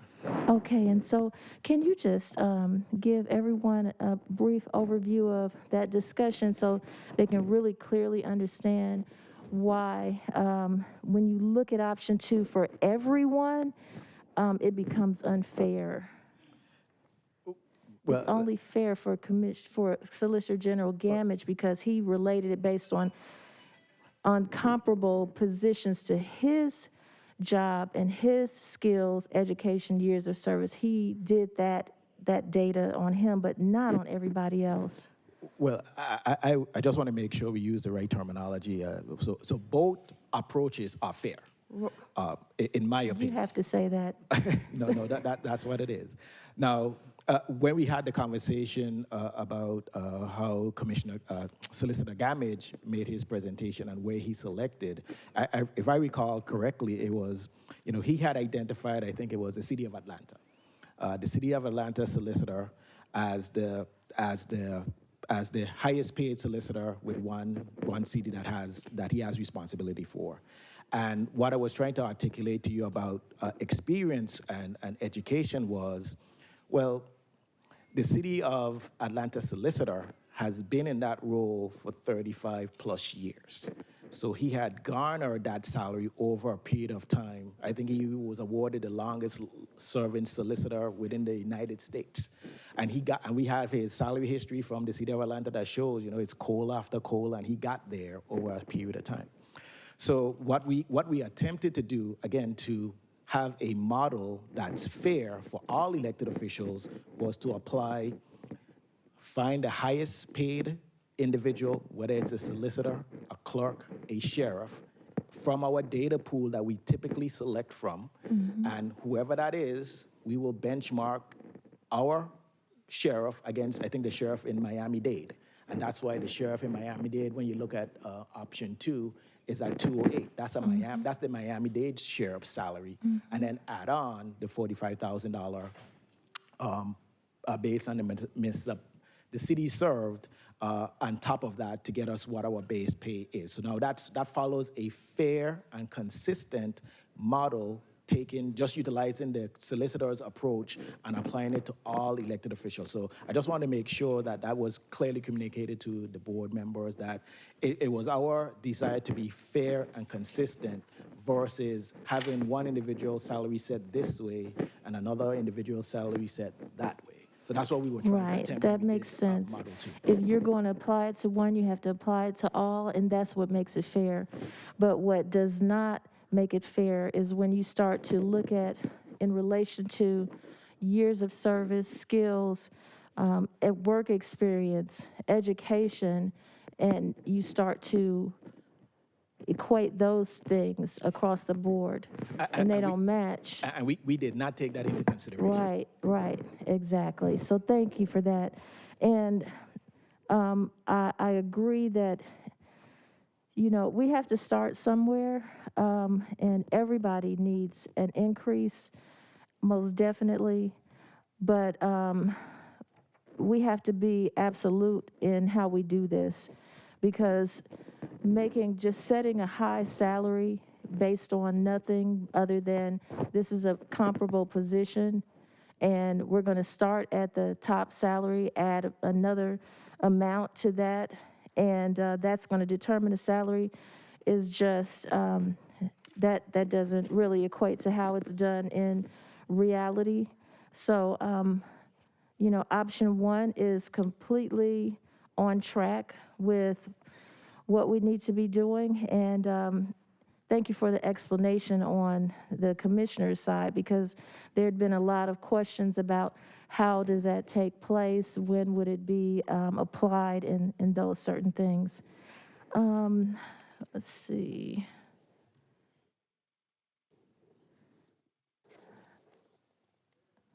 And if you go to page 11, You have a sampling of key classifications with current recruitment and retention challenges. Those, I understand it says that it's a sampling, but I want to make sure that we're addressing all of the needs. And so I want to request a report of the vacant positions by department, funded and unfunded, because I know that for years, even before I became commissioner, that we have had a problem with filling positions. Positions have been funded. And if you take a look at the budget book, you will see that there are positions that are being unfunded, and I would question some of that because if we're having a problem and we need to fill positions, then the question would be, why are we unfunding positions in certain areas? And I'm not going to go back through the book, but I offer that as something that Mr. County Manager and the county executives should look at. I've been told about IT losing so many people, and they continue to lose people because once you start getting short-staffed and you start throwing the task over to the other employees, they become overwhelmed and then they want to quit. And that's what I've been hearing has been happening, and it's been happening just too often, and those positions are not being filled. So I think that we need to look at that across the board. And again, I ask that a report be provided on the vacant positions, funded and unfunded by department. So I don't know who would do that, Mr. Herman or? I can start the conversation and work Madam with my good friend CFO? Hakeem. And Yeah, we'll take care of that. All right, thank you so much. And thank you, you did an awesome job on this. And thank you for using the Solicitor General's model for his job. Thank you. Thank you, Vice Chair. Commissioner Ellis?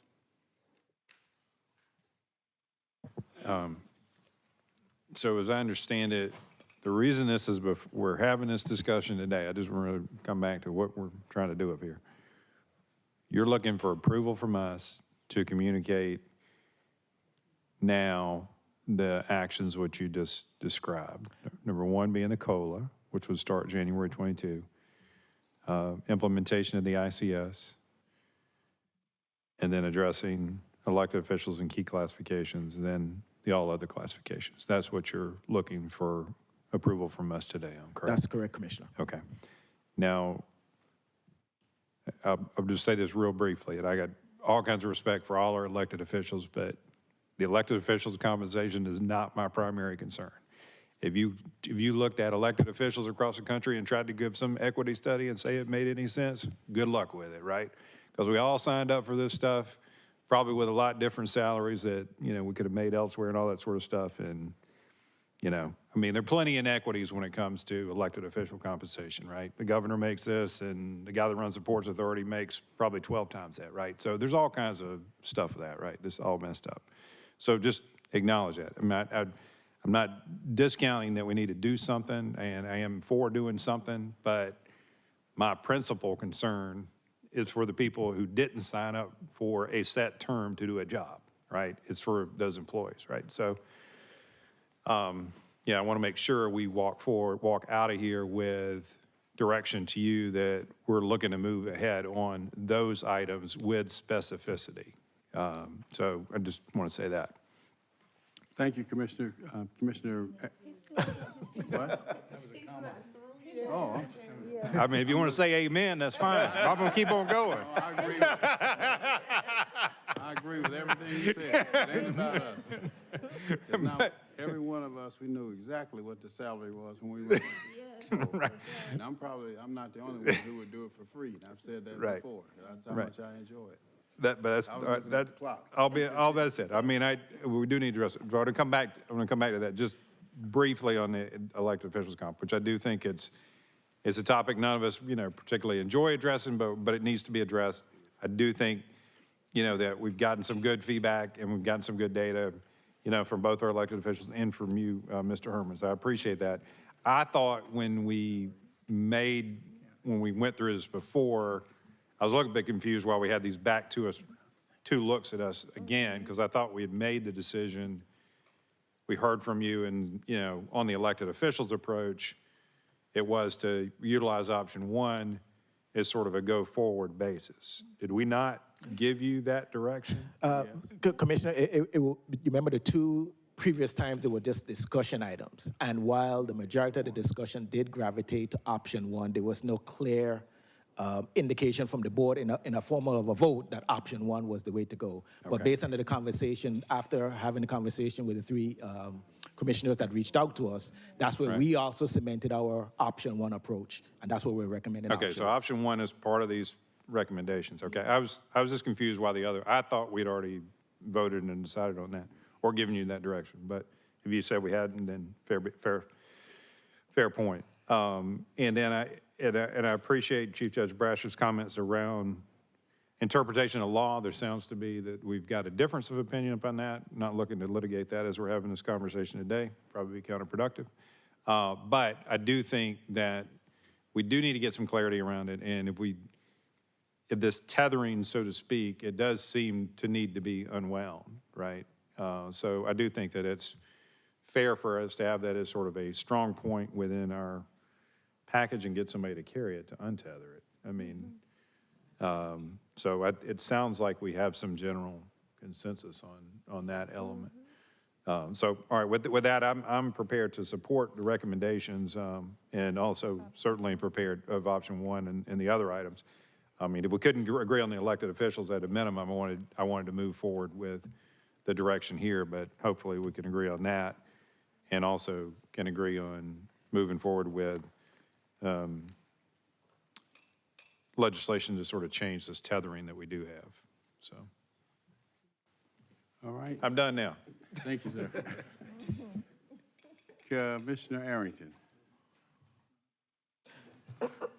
Amen again. I think Commissioner Ellis is right. I'm, less worried about the elected officials than I am about the second portion of ICS, the COLA, and other classifications. However, I am an elected official, so I am, do have some concern for the elected officials as well. My bigger concern is around our authority. I think, and I was speaking with the county attorney about it, generally, I think the general law is that we do not have the authority to set the salary for other elected officials. I believe there are specific exceptions and specific local laws which give us some authority to set the salary and or to provide a supplement. One of the things that I have a challenge with even 1 and 2, as they're listed here, I'm unsure whether we're doing a base salary increase or a supplement increase.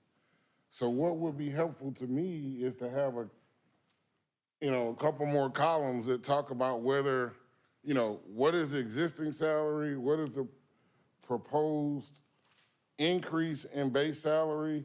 Is there an increase in base salary or is it just an increase in supplement? I think Judge Brasher's point about the law is very good, and I certainly, Madam County Attorney, old, new, present, former, all of y'all, I would like to hear some more on Judge Brasher's point because I think he makes a good point. I could support either of these. My personal preference now would be for today would be the COLA, the ICS, and the other classifications. I would rather see more information on our authority on whether we're providing a supplement or an increase in base salary before making a move on elected officials. That would be my preference, but I mean, I could support 1 or 2, but I'm a little worried that a lot of these positions, we only have the authority to provide a supplement for. And I'm concerned I'm concerned that what we're proposing may not necessarily comply with the law. And Commissioner, if I may clarify, our first pass at creating this chart did exactly what you suggested of having this is the base pay that is set by the state following the ACCG guide, and what the county existing supplement was following the waterfall philosophy that you currently have. And then when we added in our new approach, the chart got extremely busy. And we said, let's just simplify it and show what the total take-home pay would be for the elected officials. So what we're talking about is not adjusting their base pay, but we're always adjusting. We're talking about the county supplement that you have the authority to adjust. So I think the Superior Court judges, if I remember, their base pay set by ACCG, regardless of outside of tenure, is like $129,000. So it would be a supplement of $80,000 or $60,000 is what we're suggesting would be their new supplement from the county if once the legal minds get together and agree as to whether or not the county has the authority to go now or they have to wait until the General Assembly acts and untethers us, that's what we're suggesting. So, but we just try to simplify it as much as possible, but we can definitely provide you and the other board members a very detailed chart to show it. Hopefully it's not too busy. Yeah, but see, one of the other problems I have, and Judge Bradshaw, I'd love to hear from you on that. The other problem I have is we're looking at option 1 and option 2. They aren't even the same. Option 1 doesn't have the column which shows the increase. So, I mean, it's not, the charts don't mirror each other, so I can't really evaluate them because they don't look the same. They don't provide the same information. Judge, certainly, please go right ahead. I'd love to hear from you. So two things. First of all, to address your question, Commissioner Arrington, there are only 2 positions that receive supplements from the county on this list, and that's the Superior Court judges and the district attorney. The others are paid based on percentages of other officials. And so, for instance, as I understand it, the solicitor receives 90% of the Superior Court judge's salary, as do the state court judges. But again, they're based on our total compensation between both the state pay and the county supplements. So only 2 of those receive county supplements. You were authorized by local legislation in 2013 to pay us a supplement of not less than $49,748, I think is what it is. And so that's the authority that I am looking to you to increase the supplement on because of that. There is a general law that says what I described before, and that is if there's a supplement of $50,000 or more, it can't be raised. My suggestion to you is because ours is not $50,000, it can be raised. Probably only be raised one time. I understand that. The other thing I want to point out, and I hope that I can address a little bit of Commissioner Hall's concern in this comment, and that is this is not a new thing that I'm talking about. We sat down with the county attorney's, with the county manager's office and folks from the county attorney's office 5 weeks ago, and we talked about this, and I gave them the report that I had prepared about this, and frankly, things stopped then, and I understand why. I'm not throwing anybody under the bus. I'm describing what happened. Things stopped then because there was an opinion that what I described to you was a cap, and therefore it couldn't be raised. And that's when the conversation stopped. Now, I'm here to tell you that I believe you can, and that's my job as an elected official who has to come before you and request resources, just like I want resources for our employees to be paid appropriately. I want to inform you on what I believe your authority is, and that's why I'm doing it this way. I'm not trying to go around anybody. Everybody who I talked to knew I was going to come and say this. So I mean, I'm not throwing anybody under the bus. I'm being straightforward about it. So there is a report. There is a chart. I'm happy to share it with you, all the commissioners, and I'll do that today. And I guess I'm still a little, and maybe, I don't know if we need to have a meeting or not, but I'm looking at something I got from the county attorney that says the state court judge, that we're authorized to provide a supplement for state court judge, for probate court judge, for magistrate court judge, in addition to superior and DA. And so, I'm here to tell you that those judges' salaries are not set by just general law. They're set as a percentage, and it's funded completely by the county. so is that their base salary or is that their supplement? They don't receive a supplement per se, because they just receive a salary that is based upon our total compensation. And what I'm saying to you is this letter I have from the county attorney intimates that we do have the authority to provide supplements to these other offices. So I'm not going to speak for Solicitor General Gamage. He's paid under that fashion, so I'll allow him to describe it. So, Well, either we have the authority or we don't. Okay, if we have the authority, that's what this says. We have the authority to provide a county supplement for state court judge, probate court judge, magistrate court judge, juvenile court judge, superior court judge, district attorney, solicitor general, sheriff, superior court clerk, and the circuit public defender. According to this, which says we have the authority to provide a supplement, regardless of what the base salary may be, according to the waterfall. And so I'm just trying to get clear on what salary and what supplement, so that we, once we do this, it doesn't get undone because somebody said we didn't do it right, or we didn't follow some law that we were supposed to. now, what is happening right now is what I was afraid of. When we have department heads and elected officials coming before us, we're going to screw up the whole process. I think we have a process that serves county well. We have a county attorney, and I have a tremendous amount, he knows this, for Commissioner Arrington's brilliant legal mind. So I'm taking into consideration what he's saying. But what's before us now is a motion to approve, which is in essence option one, made by vice chair, and I seconded it. So we need to dispose of that at some point. I don't want to sit here and try to litigate this and bring in the judge to issue. That's fine, Mr. Chair. I would just like to hear from Mr. Gamage. I mean, I've said all that I need to say. I can support one or two. Again, my concern is I don't know what part is supplement and what part is salary. So that's what provides some concern for me. Thank you, Mr. Commissioner. What I would say, sir, and folks, fellows, is although I don't know specifically that law, I do know specifically that there is a local ordinance that establishes the compensation of the Solicitor General, and that tethers it or links it to the Superior Court judge at 90%. But that was part of that's a local ordinance.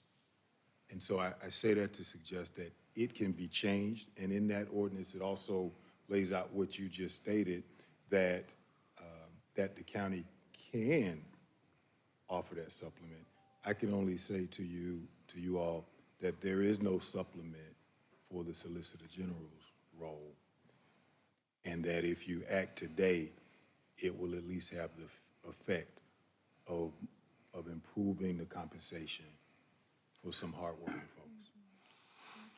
And I guess, again, hey, you guys can vote how you want to. I think it's important for us to know whether we're providing a base salary increase or whether we're providing a supplement. Mr. Herman, are you saying that everything up here is all base or all supplement? No, that's total compensation. So for the Superior Court judge, for example, that takes into consideration his state base plus the county's new proposed supplement, if in fact it's adopted by either this body or the General Assembly. But without identifying what those numbers are. Right. So how can I make a decision if you do that without identifying the details? Right. And like I said, we can, excuse me, Commissioner, we can go back and provide you a very detailed report. Like I said, when we attempted to do so, to have it for this presentation, several presentations ago, it got extremely busy. but we can definitely provide this body. We have the data, we have it ready to go, so it's not too hard for us to provide to you. So you can see the detail as to their state base, and also take into consideration, Commissioner, and I'll stop here.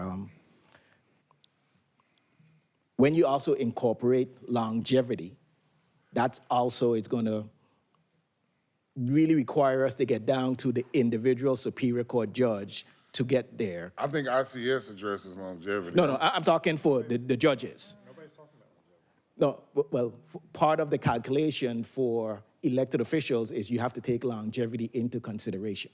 So just like how we have to take when the commissioners earn their, I forgot that certification that you guys get when you go to the county commissioner certification, that goes into now your quote-unquote base pay supplement. So we can break it down by individual to show you what their individual Superior Court judge base pay is and what their supplement will be based on this, and provide that to you. But like I said, it just became a little tedious to try and show it in one chart when you take all of those different anomalies into question. And then the question would have been, well, why is this one Superior Court judge making this and then this other one making $2,000 more? It's because of those different anomalies that are part of the state requirement for us when we're calculating those elected officials' compensation. But we can break it down. I understand that. I guess I'm just worried. The reason I want to know the difference between base salary and supplement is because if we increase solicitor Gamage's base salary and we still provide no supplement, then that means we still have the authority to supplement. But if we're giving him a supplement and we're not increasing his base salary, I just think we need to know who's on first. You know, maybe nobody cares about that but me. May I offer one piece of information? Please. So presently, the base salary of a Superior Court judge is $126,265. That's what's paid by the state of Georgia. Okay. In addition to that, in local legislation that was enacted in 2013, you were authorized to pay a supplement to the Superior Court judges of not less than $49,748. And so presently, our salary is $176,013. So of not less than $49,748. Okay. So again, that's, right now, we get paid $126,000 and change from the state, and we get paid from you $49,748. And based upon that total compensation, that is the formula by which the other officials are compensated. And so that's the state law that I'm aware of, and that I've, both state law, general law, and local legislation that affects how much we are compensated. So. Okay, thank you. Vice Chair Hall. First, let me thank Judge Brasher for just clarifying that about the information, and I am looking forward to receiving that information. Thank you for that. I think it's a little frustrating when people come up here and they say that, you know, they had a conversation with our county executives and there was information provided and we don't even know what that information is. But as a body, we have a responsibility to know what we're voting on, and especially when it involves taxpayers' dollars. So we need to know all the information related to making a conscious and well-informed decision about our votes. I do want to address this. Commissioner Arrington brought up a good point, and I have to address that. And when you said about the certification, and you know, there's a certain percentage of an increase in salary that a commissioner receives when they receive the certification, and there's also longevity pay that a commissioner receives for so many years of service. And so when you look at the salaries of each commissioner sitting right here before you on this board, the salaries are not all the same. And so if, based on what Commissioner Arrington is saying, then that, even if you look at that across the board with these other elected officials, their salaries are not going to be the same. So if you're starting at a base, are you saying that you're starting at the base starting salary for that particular position, and then you're adding the supplement on top of it, but you're not starting with what the actual current salary of that individual who's in that position and has been there and earned whatever their salary is, and then adding it to that? You're just applying the same to everyone in that specific job title? It's definitely not looking at the individual. We're looking at the base salary for the job, and then in the commissioner's example, the base salary for the job would move to 74, but because of your certification, you'll get another $1,000, so it'll be 75. But every other commissioner who may not have the certification will be at 74, for example. So you're saying that you would adjust, after using this model, you would then look at each individual and adjust their pay based on whatever longevity, whatever certification brought additional salary increases. You would put it on the back end? That's correct, Commissioner. Then that should be reflected in this document then, because as Commissioner Arrington, he wouldn't be raising his questions if that information was clearly stated in this document. It would make sense then, and he wouldn't be saying, well, we can't apply the exact same salary to everybody. I see you shaking your head. Yes. So, so this is problematic, and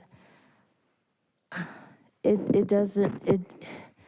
We need it in writing, as well as if you started this process from a certain point, then you would have to have some documentation that reflects how you got to this point. Do you have that document available for all of us? We have the detail, and like I said, it became extremely busy to try and fit 7 individual commissioners into that one grade to get it on one slide, because each person potentially was at a different salary range. Right. So the answer is yes, Commissioner, we have it, and we can definitely share it. Well, I don't know about everybody else, but I read everything, so I don't care if it's 10 pages or 100 pages. It's going to get read by me, because that's what the people voted me here for, to make sure that I know what I'm voting on. And so I want to see it. Commissioner Arrington's point is very, very good and clear.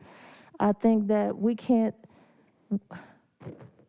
you're saying this on record, that's good, but seeing it is believing it, you know? Thank you. And so let me make a clear, let me just, Mr. Chair, if you will allow me to just clarify the motion, because since Mr. Herman has stated that this is based on base salary plus supplement, but it then goes back to each individual and adds in whatever additional increases they should have, then I can accept that.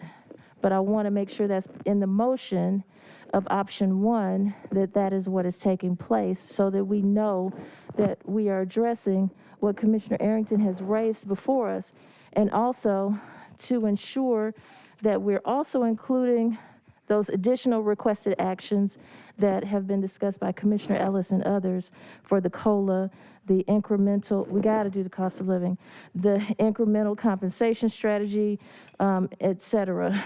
So I just want to clarify that motion. All right. All right, Commissioner Abdul-Rahman. Thank you, Chairman. Just to not belabor the point, County Attorney, I guess this question would be for you. If option 1 passes today, does that tie our hands as far as any supplemental, if we get any additional information as in respective to our judge and solicitor? Is the question whether you can amend, if you make a decision today, can you in the future amend that?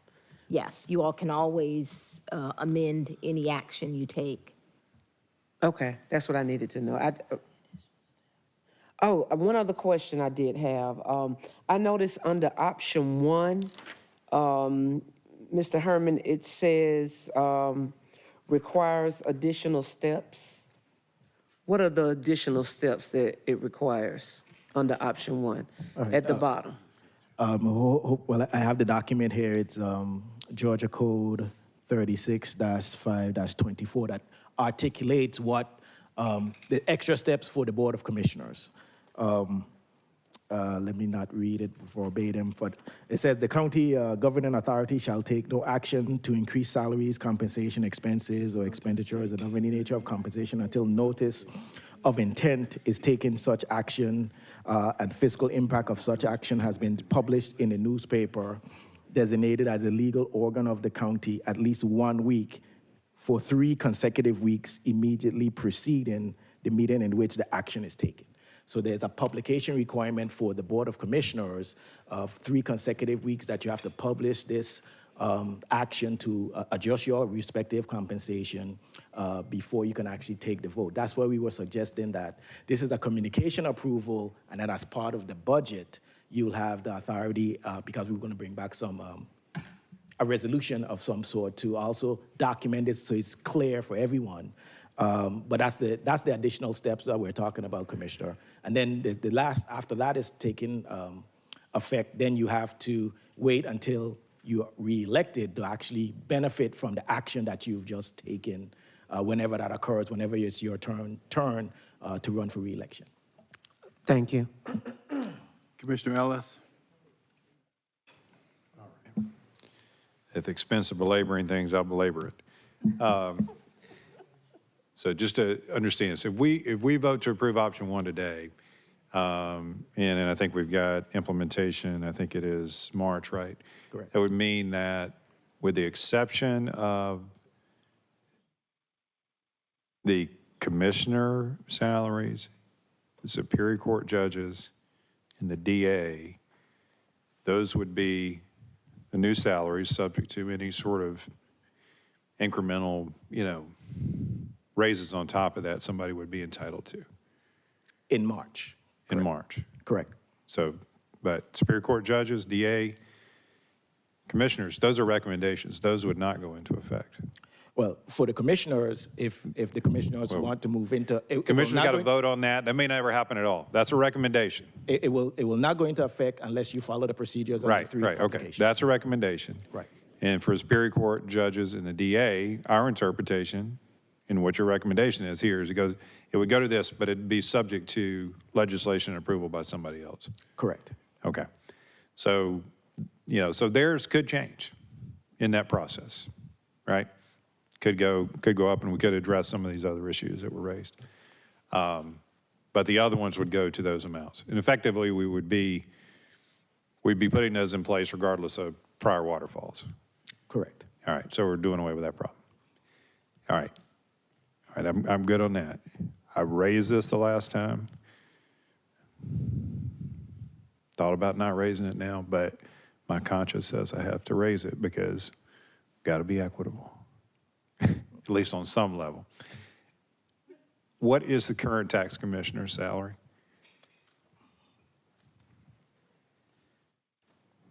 I mean, the reason I'm asking this, I mean, the tax commissioner receives a supplement, significant supplement, and I can't vote to give him a raise in light of what his total compensation is.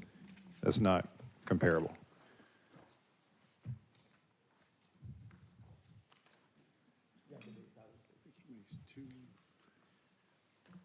I'm talking about his base. I'm talking about his base.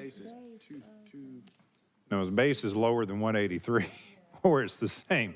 If it's the same, I'm fine. Wait. Huh? The tax commissioner's base, Yeah. no, this is wrong, no. I don't have that information. Well, I would make a apologize. friendly amendment that we move forward with option 1, but that the tax commissioner's base remain the same in light of the fact that he receives significant supplement. I don't know if you would all be acceptable to that friendly amendment or not.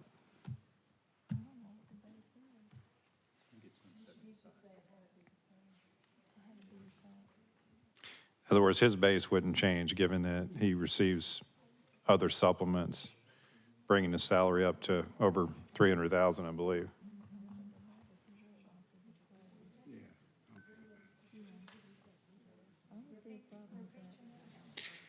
I'm just asking for a friendly amendment to the motion that essentially the tax commissioner be removed from option 1.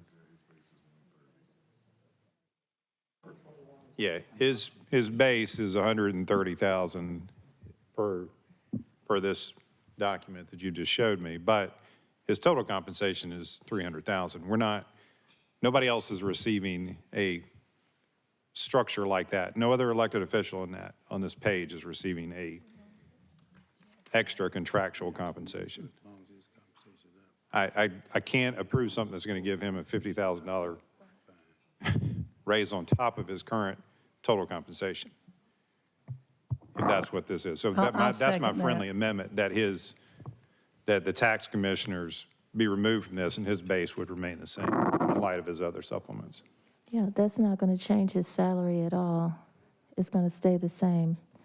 That's His base basically- would stay the same. That's basically what you're saying. Yeah, yeah, friendly amendment that his base would stay the same and not be raised to 183,000. And Yeah, I I get second it. that. Yeah, I get that. So she's accepting that as a Okay, all friendly, right, friendly okay. amendment. Okay. Now, this, again, this is what I anticipated was gonna happen. I'm We're gonna sorry, so start the, again, I'm a little confused still because I don't know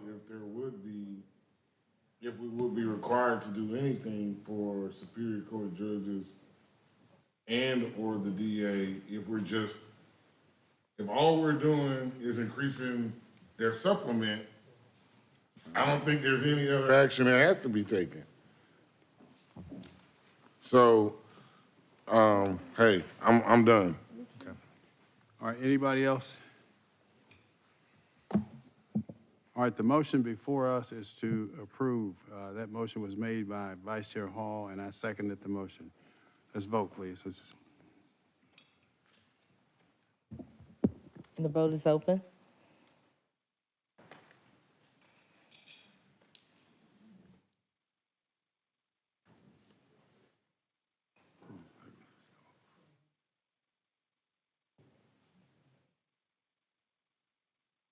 I don't see it. Yeah. And the motion passes. 5 yeas, 1 nay, 1 abstention. Next item. Thank you, Commissioners. Continuing on page 9. Speak up, Madam Clerk.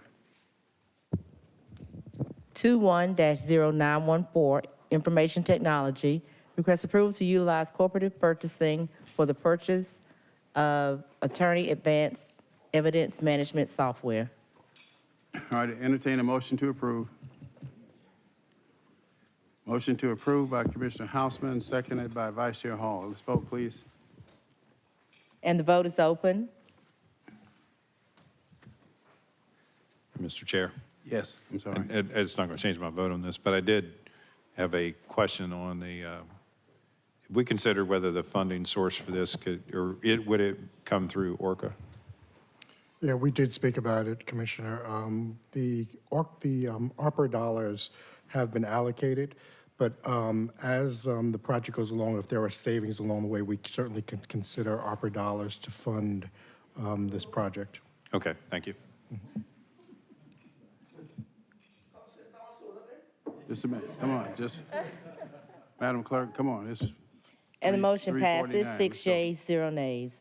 21-0915, Real Estate and Asset Management, request approval of a resolution for the purpose of leasing warehouse space to consolidate all Fulton County warehouse operations into a single warehouse. All right, is there a motion to approve by Commissioner Ellis, seconded by Vice Chair Hall? Let's vote, please. I'm sorry, question by Commissioner Morris. Sorry. We didn't get a revision on this, but the caption says it's for a term of approximately 14 spelled out, paren 15 in paren years, and 10 paren 4 in paren months. I tried to read the lease that was attached, and it's with a different entity listed here in the caption as well. Whoops, my mic wasn't on. Did you hear all that? Yes, I did, Commissioner. Thanks. So I'm confused. When I tried to read the lease, it didn't look like PDA Atlanta LPIV. Unfortunately, we completed the negotiations with the landlord at the 11th hour after the original Legistar draft for the board agenda had been created. So unfortunately, we didn't have an opportunity to update the items already in the system that you have before you. So the answer to your first question is that that's a 15-year term. 15 years and no months. I'm sorry, 15 years and 4 months. It's 4, correct? It's 15 because there's free rent on the front side of it. So it's 15 years and 4 months. And then there are 2 5 1-year extensions for a total of 10 years. Right. So what was presented to us in the package is the lease we're looking to approve, not this one described in this caption. That's correct. Okay. Do we need a different caption or a different motion, Madam Attorney?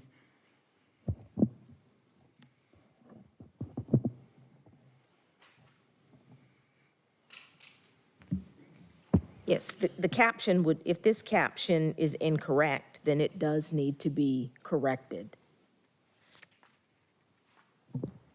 Okay, do you want to take a stab at that, or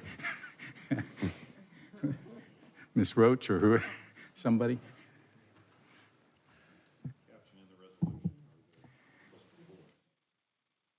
Well, the caption, for one thing, the caption that's before the public here isn't right. I mean, I think we could just amend it verbally. I mean, it says 10 when it has 10 spelled out and it should have 4 spelled out.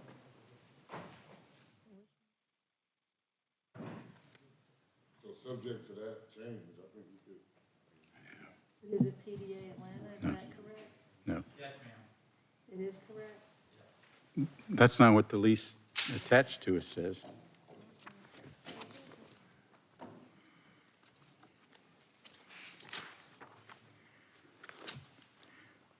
The lease that's been submitted in the package for us is with South Point Farms, LPIV, LLC.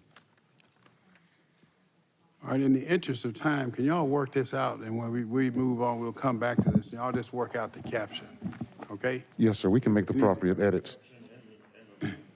Yeah. All right. What's his name? Yeah, y'all work that out. and we'll come Yes, sir, back. will do. Madam Clerk, sound the next item. We'll hold on this until they work out clarify, rather. Page 10, All right, the next item was removed. What's the Correct. next? Page 10. page 10, 21-0917, real estate and asset management. Request approval to increase spending authority to provide and install new perimeter chain link fence at the south end runway 32. All right, motion to approve by Commissioner Morris, seconded by Vice Chair Hall. Please vote.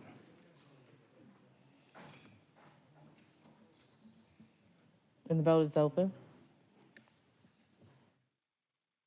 And the motion passes unanimously. 21-0918, Senior Services, request approval of memorandum of understanding to provide 12 weekly fitness classes. All right, motion to approve by Commissioner Hausman, seconded by Commissioner Morris. Please vote. And the vote is open.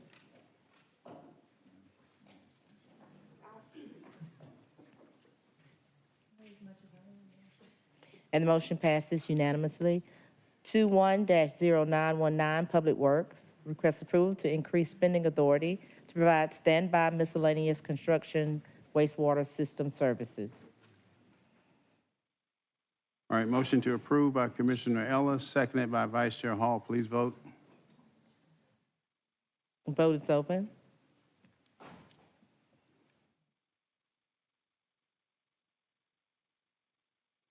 And the motion passes unanimously. 21-0. Hold on one second. Madam County Attorney, did y'all make the corrections? The corrections are being made. They're Okay, they're being made. redoing the All right, resolution. continue. Madam Clerk. 21-0920, External Affairs, External presentation. Affairs, Ms. Corbett, let's roll. Oh,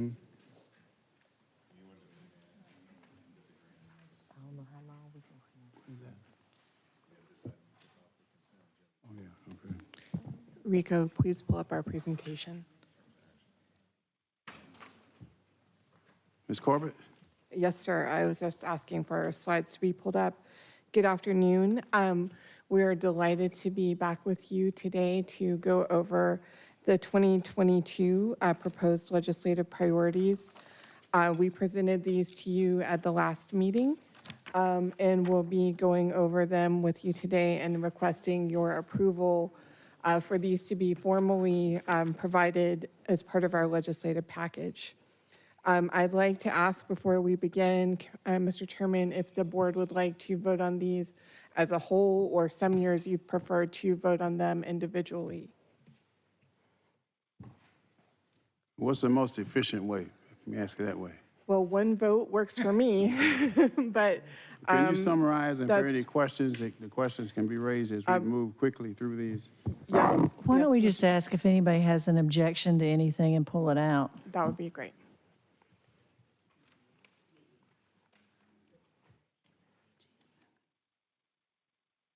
Oh, okay, okay. So we will, in that case, I don't hear any objections. And next slide, please.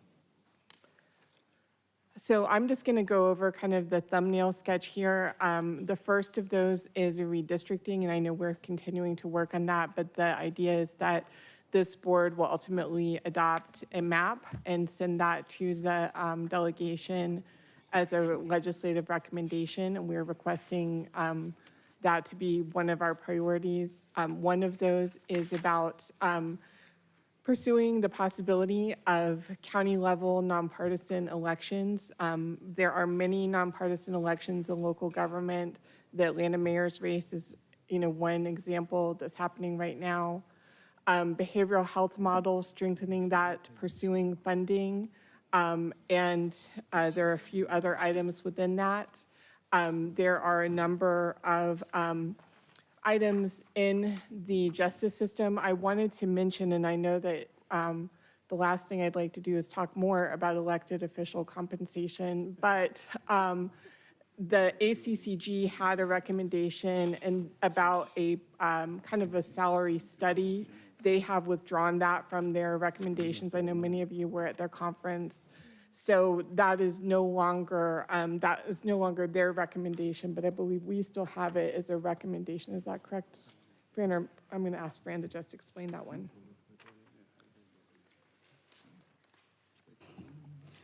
Good afternoon, Commissioners. Fran Calhoun from External Affairs. ACCG has informed us that they are no longer pursuing the Unified Commission for salaries for justice officials. That was something that they were pursuing on behalf of the Supreme and Appellate Court judges, as they were dissatisfied that they were making less than many Superior Court judges. So that will not be pursued this year. ACCG does oppose overriding or removing the cap on salary supplements, is what we've been told by them. So they would like for that cap to remain in place. As far as what this body decides, we were really looking to kind of merge the issues so that we could look at a study of all elected officials, as that's what we heard from you as we did our one-on-ones. But we are happy to act according to your pleasure on this, quite frankly, whether you'd like to see some study done or whether or not you would like to just hold on that issue altogether at this time. And obviously, there are recent developments in the last couple of hours. So, we'll just move on really quickly into the justice system diversion and reentry programs in particular. Codifying of judicial practices. This is particularly for the child attorney's office and some of the things that they're working on. Evictions as a record sealing, which is not currently available to people who've experienced an eviction similar to record restriction in other cases. And then homeowner protections with greater HOA transparency. Mr. Chairman, at this time, I can kind of go through those one-on-one with more detail, or again, we've gone over these previously, so we can just ask any questions or answer any questions, rather. If Are any of there the any commissioners have a questions question. as presented? Commissioner Abdul-Rahman? Yes, I'm concerned about the authorized county level nonpartisan elections. Okay.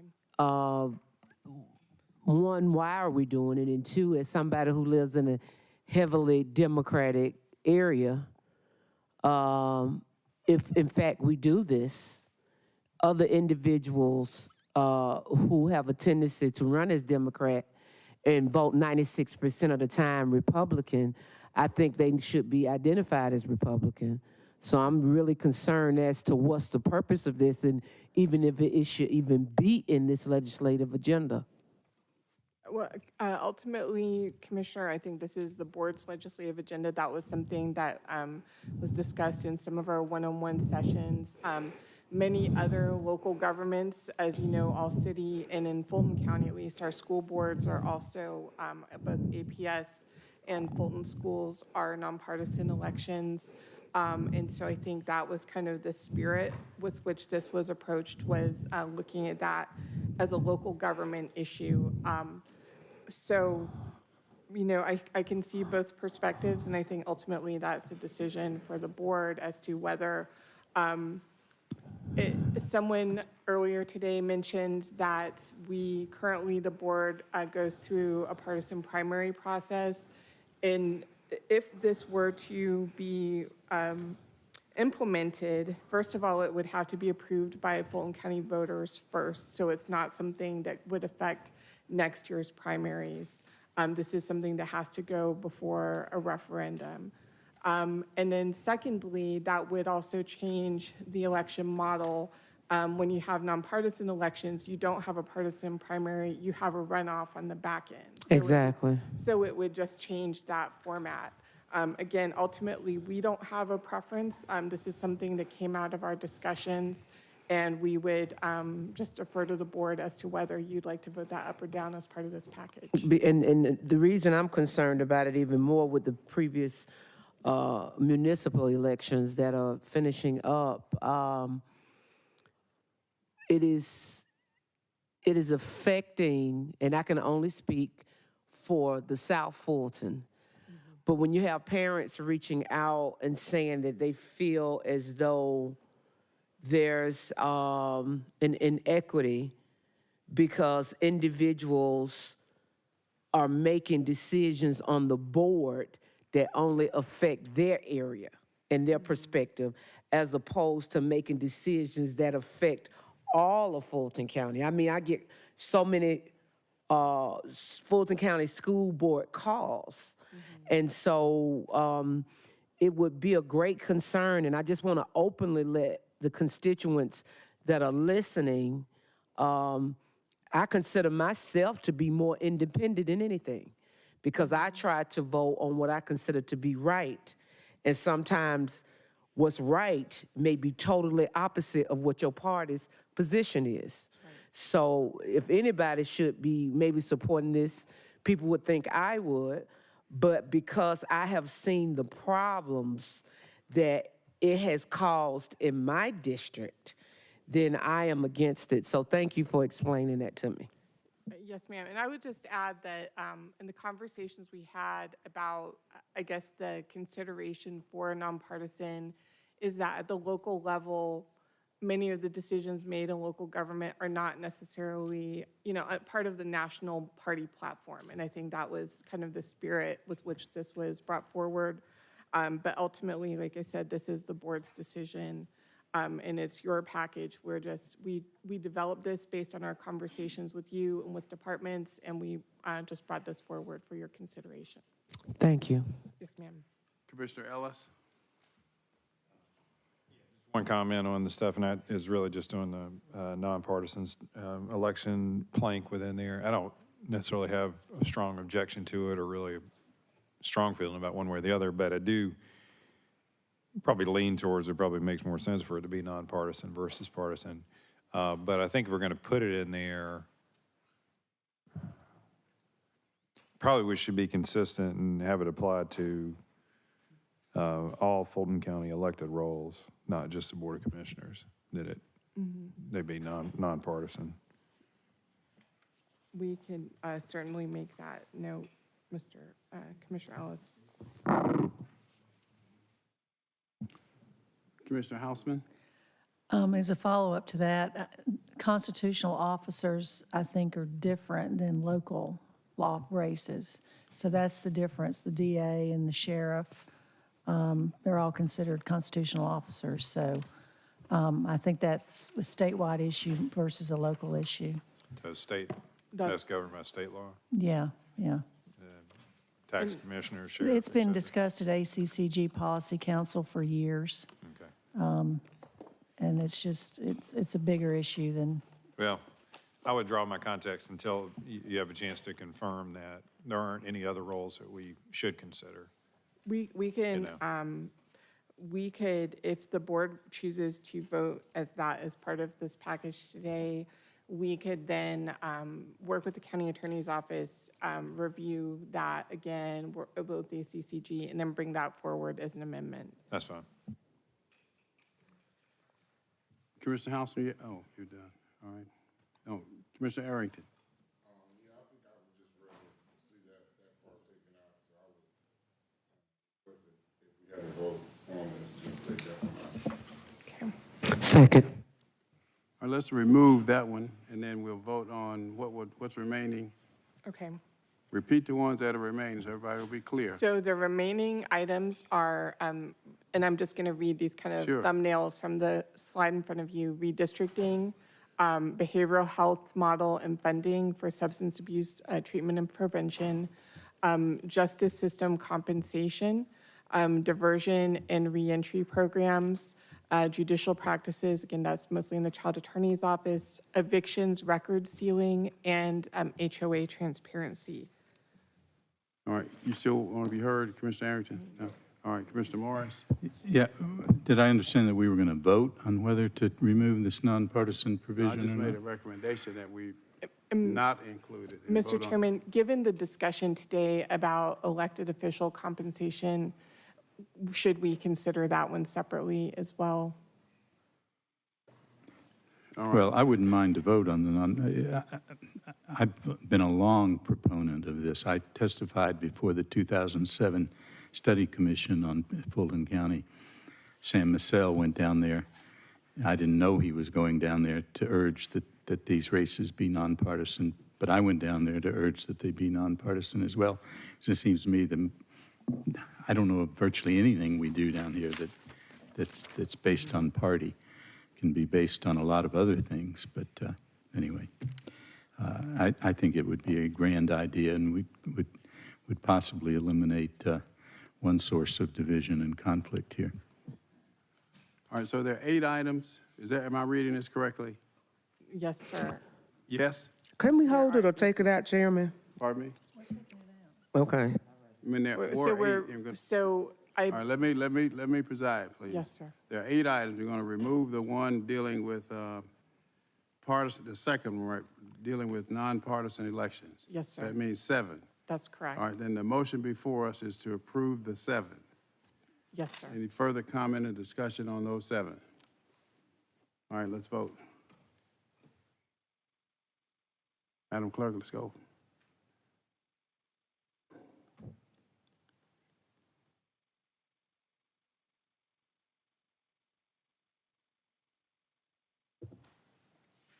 The motion passes, 6 yeas, 0 nays.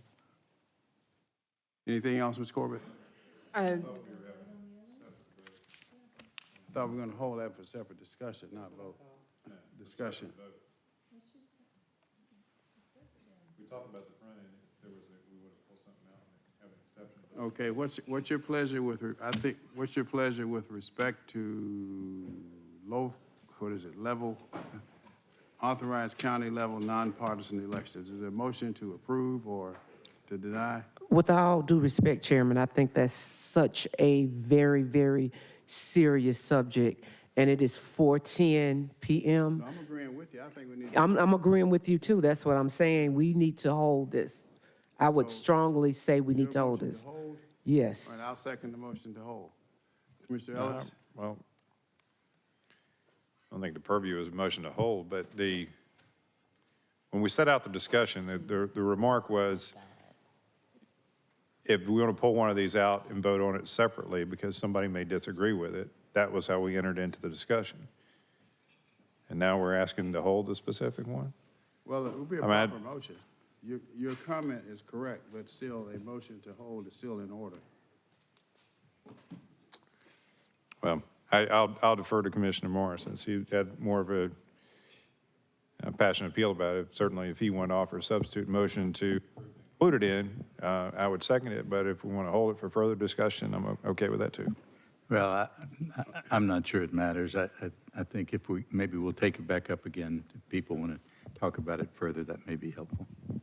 All right, Commissioner Houseman, you still want to be heard? Well, I was just going to agree that I thought we were going to vote on it separately. That's why it was pulled out, and I'm happy to vote on it now, but if it's not the will of the body, then so All be right, it. and Commissioner Abdul-Rahman, you want to be heard again? Chairman, I just want to say this, given in light of what recently happened in Gwinnett County, I think it's just fair if we just hold it and have a discussion. I really would appreciate it. All right, motion before us is to hold. Let's vote, please. Motion to hold by Commissioner Abdul-Rahman, and I seconded the motion to hold. The vote is open on the motion to hold.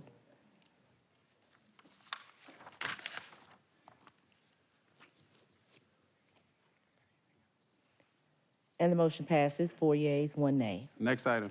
Thank you. Madam County Attorney, have y'all corrected the?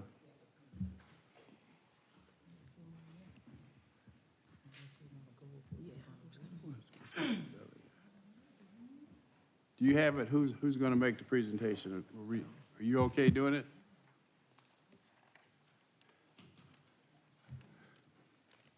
Come on, guys. It's not a presentation. It's back to the caption on the lease. Yeah.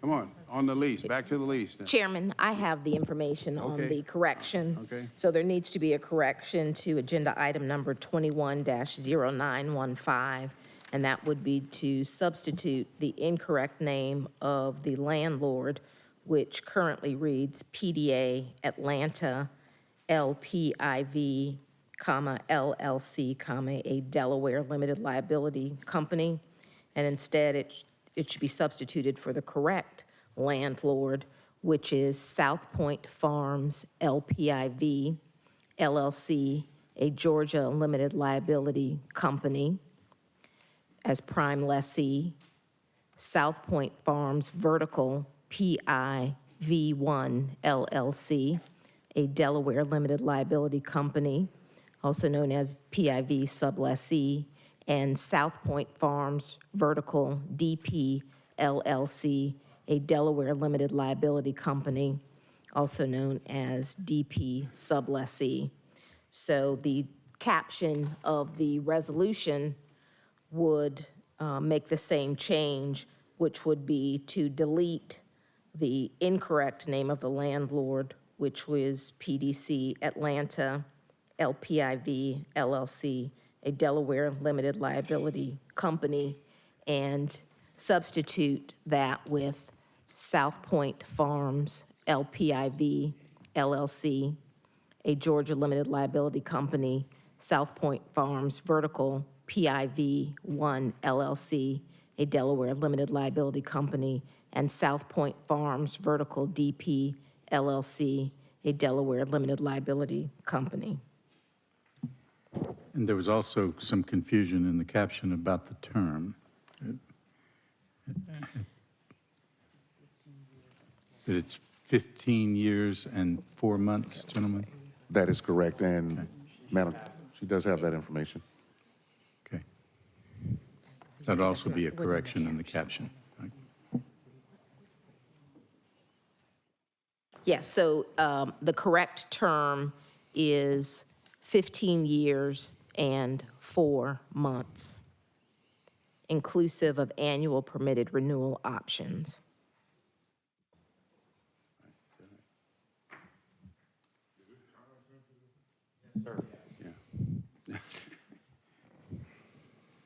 Okay, so you made the motion, original motion to approve. Madam Clerk.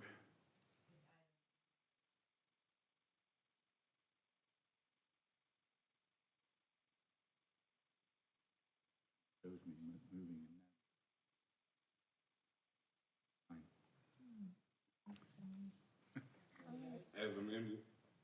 That's correct. All right, let's vote, please.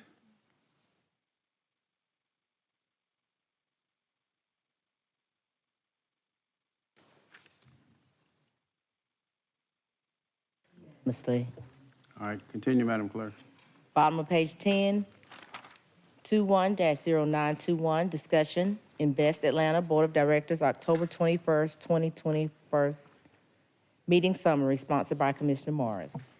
Again, a summary of the minutes of the actions taken at the last Invest Atlanta Board meeting. If anybody would like any information about any of those actions, I'd be delighted to get more. Okay, continue. 21-0922, Atlanta Beltline, November 10th, 2021, CEO report, sponsored by Commissioner Morris.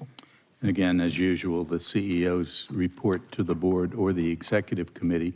Board only meets quarterly, so this was probably a meeting of the executive committee, but a summary of some of the progress made at the Beltline. I was just informed that we received a nice grant from the federal government, just got that information today, to finish a few more miles of the South Trail, so that was good news. I'd have to go back and look. It was a few, 16, 17, oh, let me look it up. Then there was an item from the consent agenda, 210888, on page 4. Sound that one. Ratification of the October 2021 grants activity report.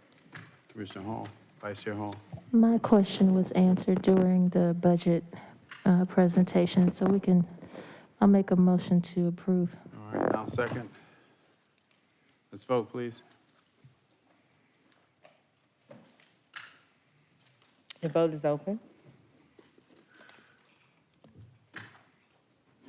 The motion passes, 6 yeas, 0 nays. Any other items? No further All right, items. no further business before us today. We are adjourned. Thank you very much.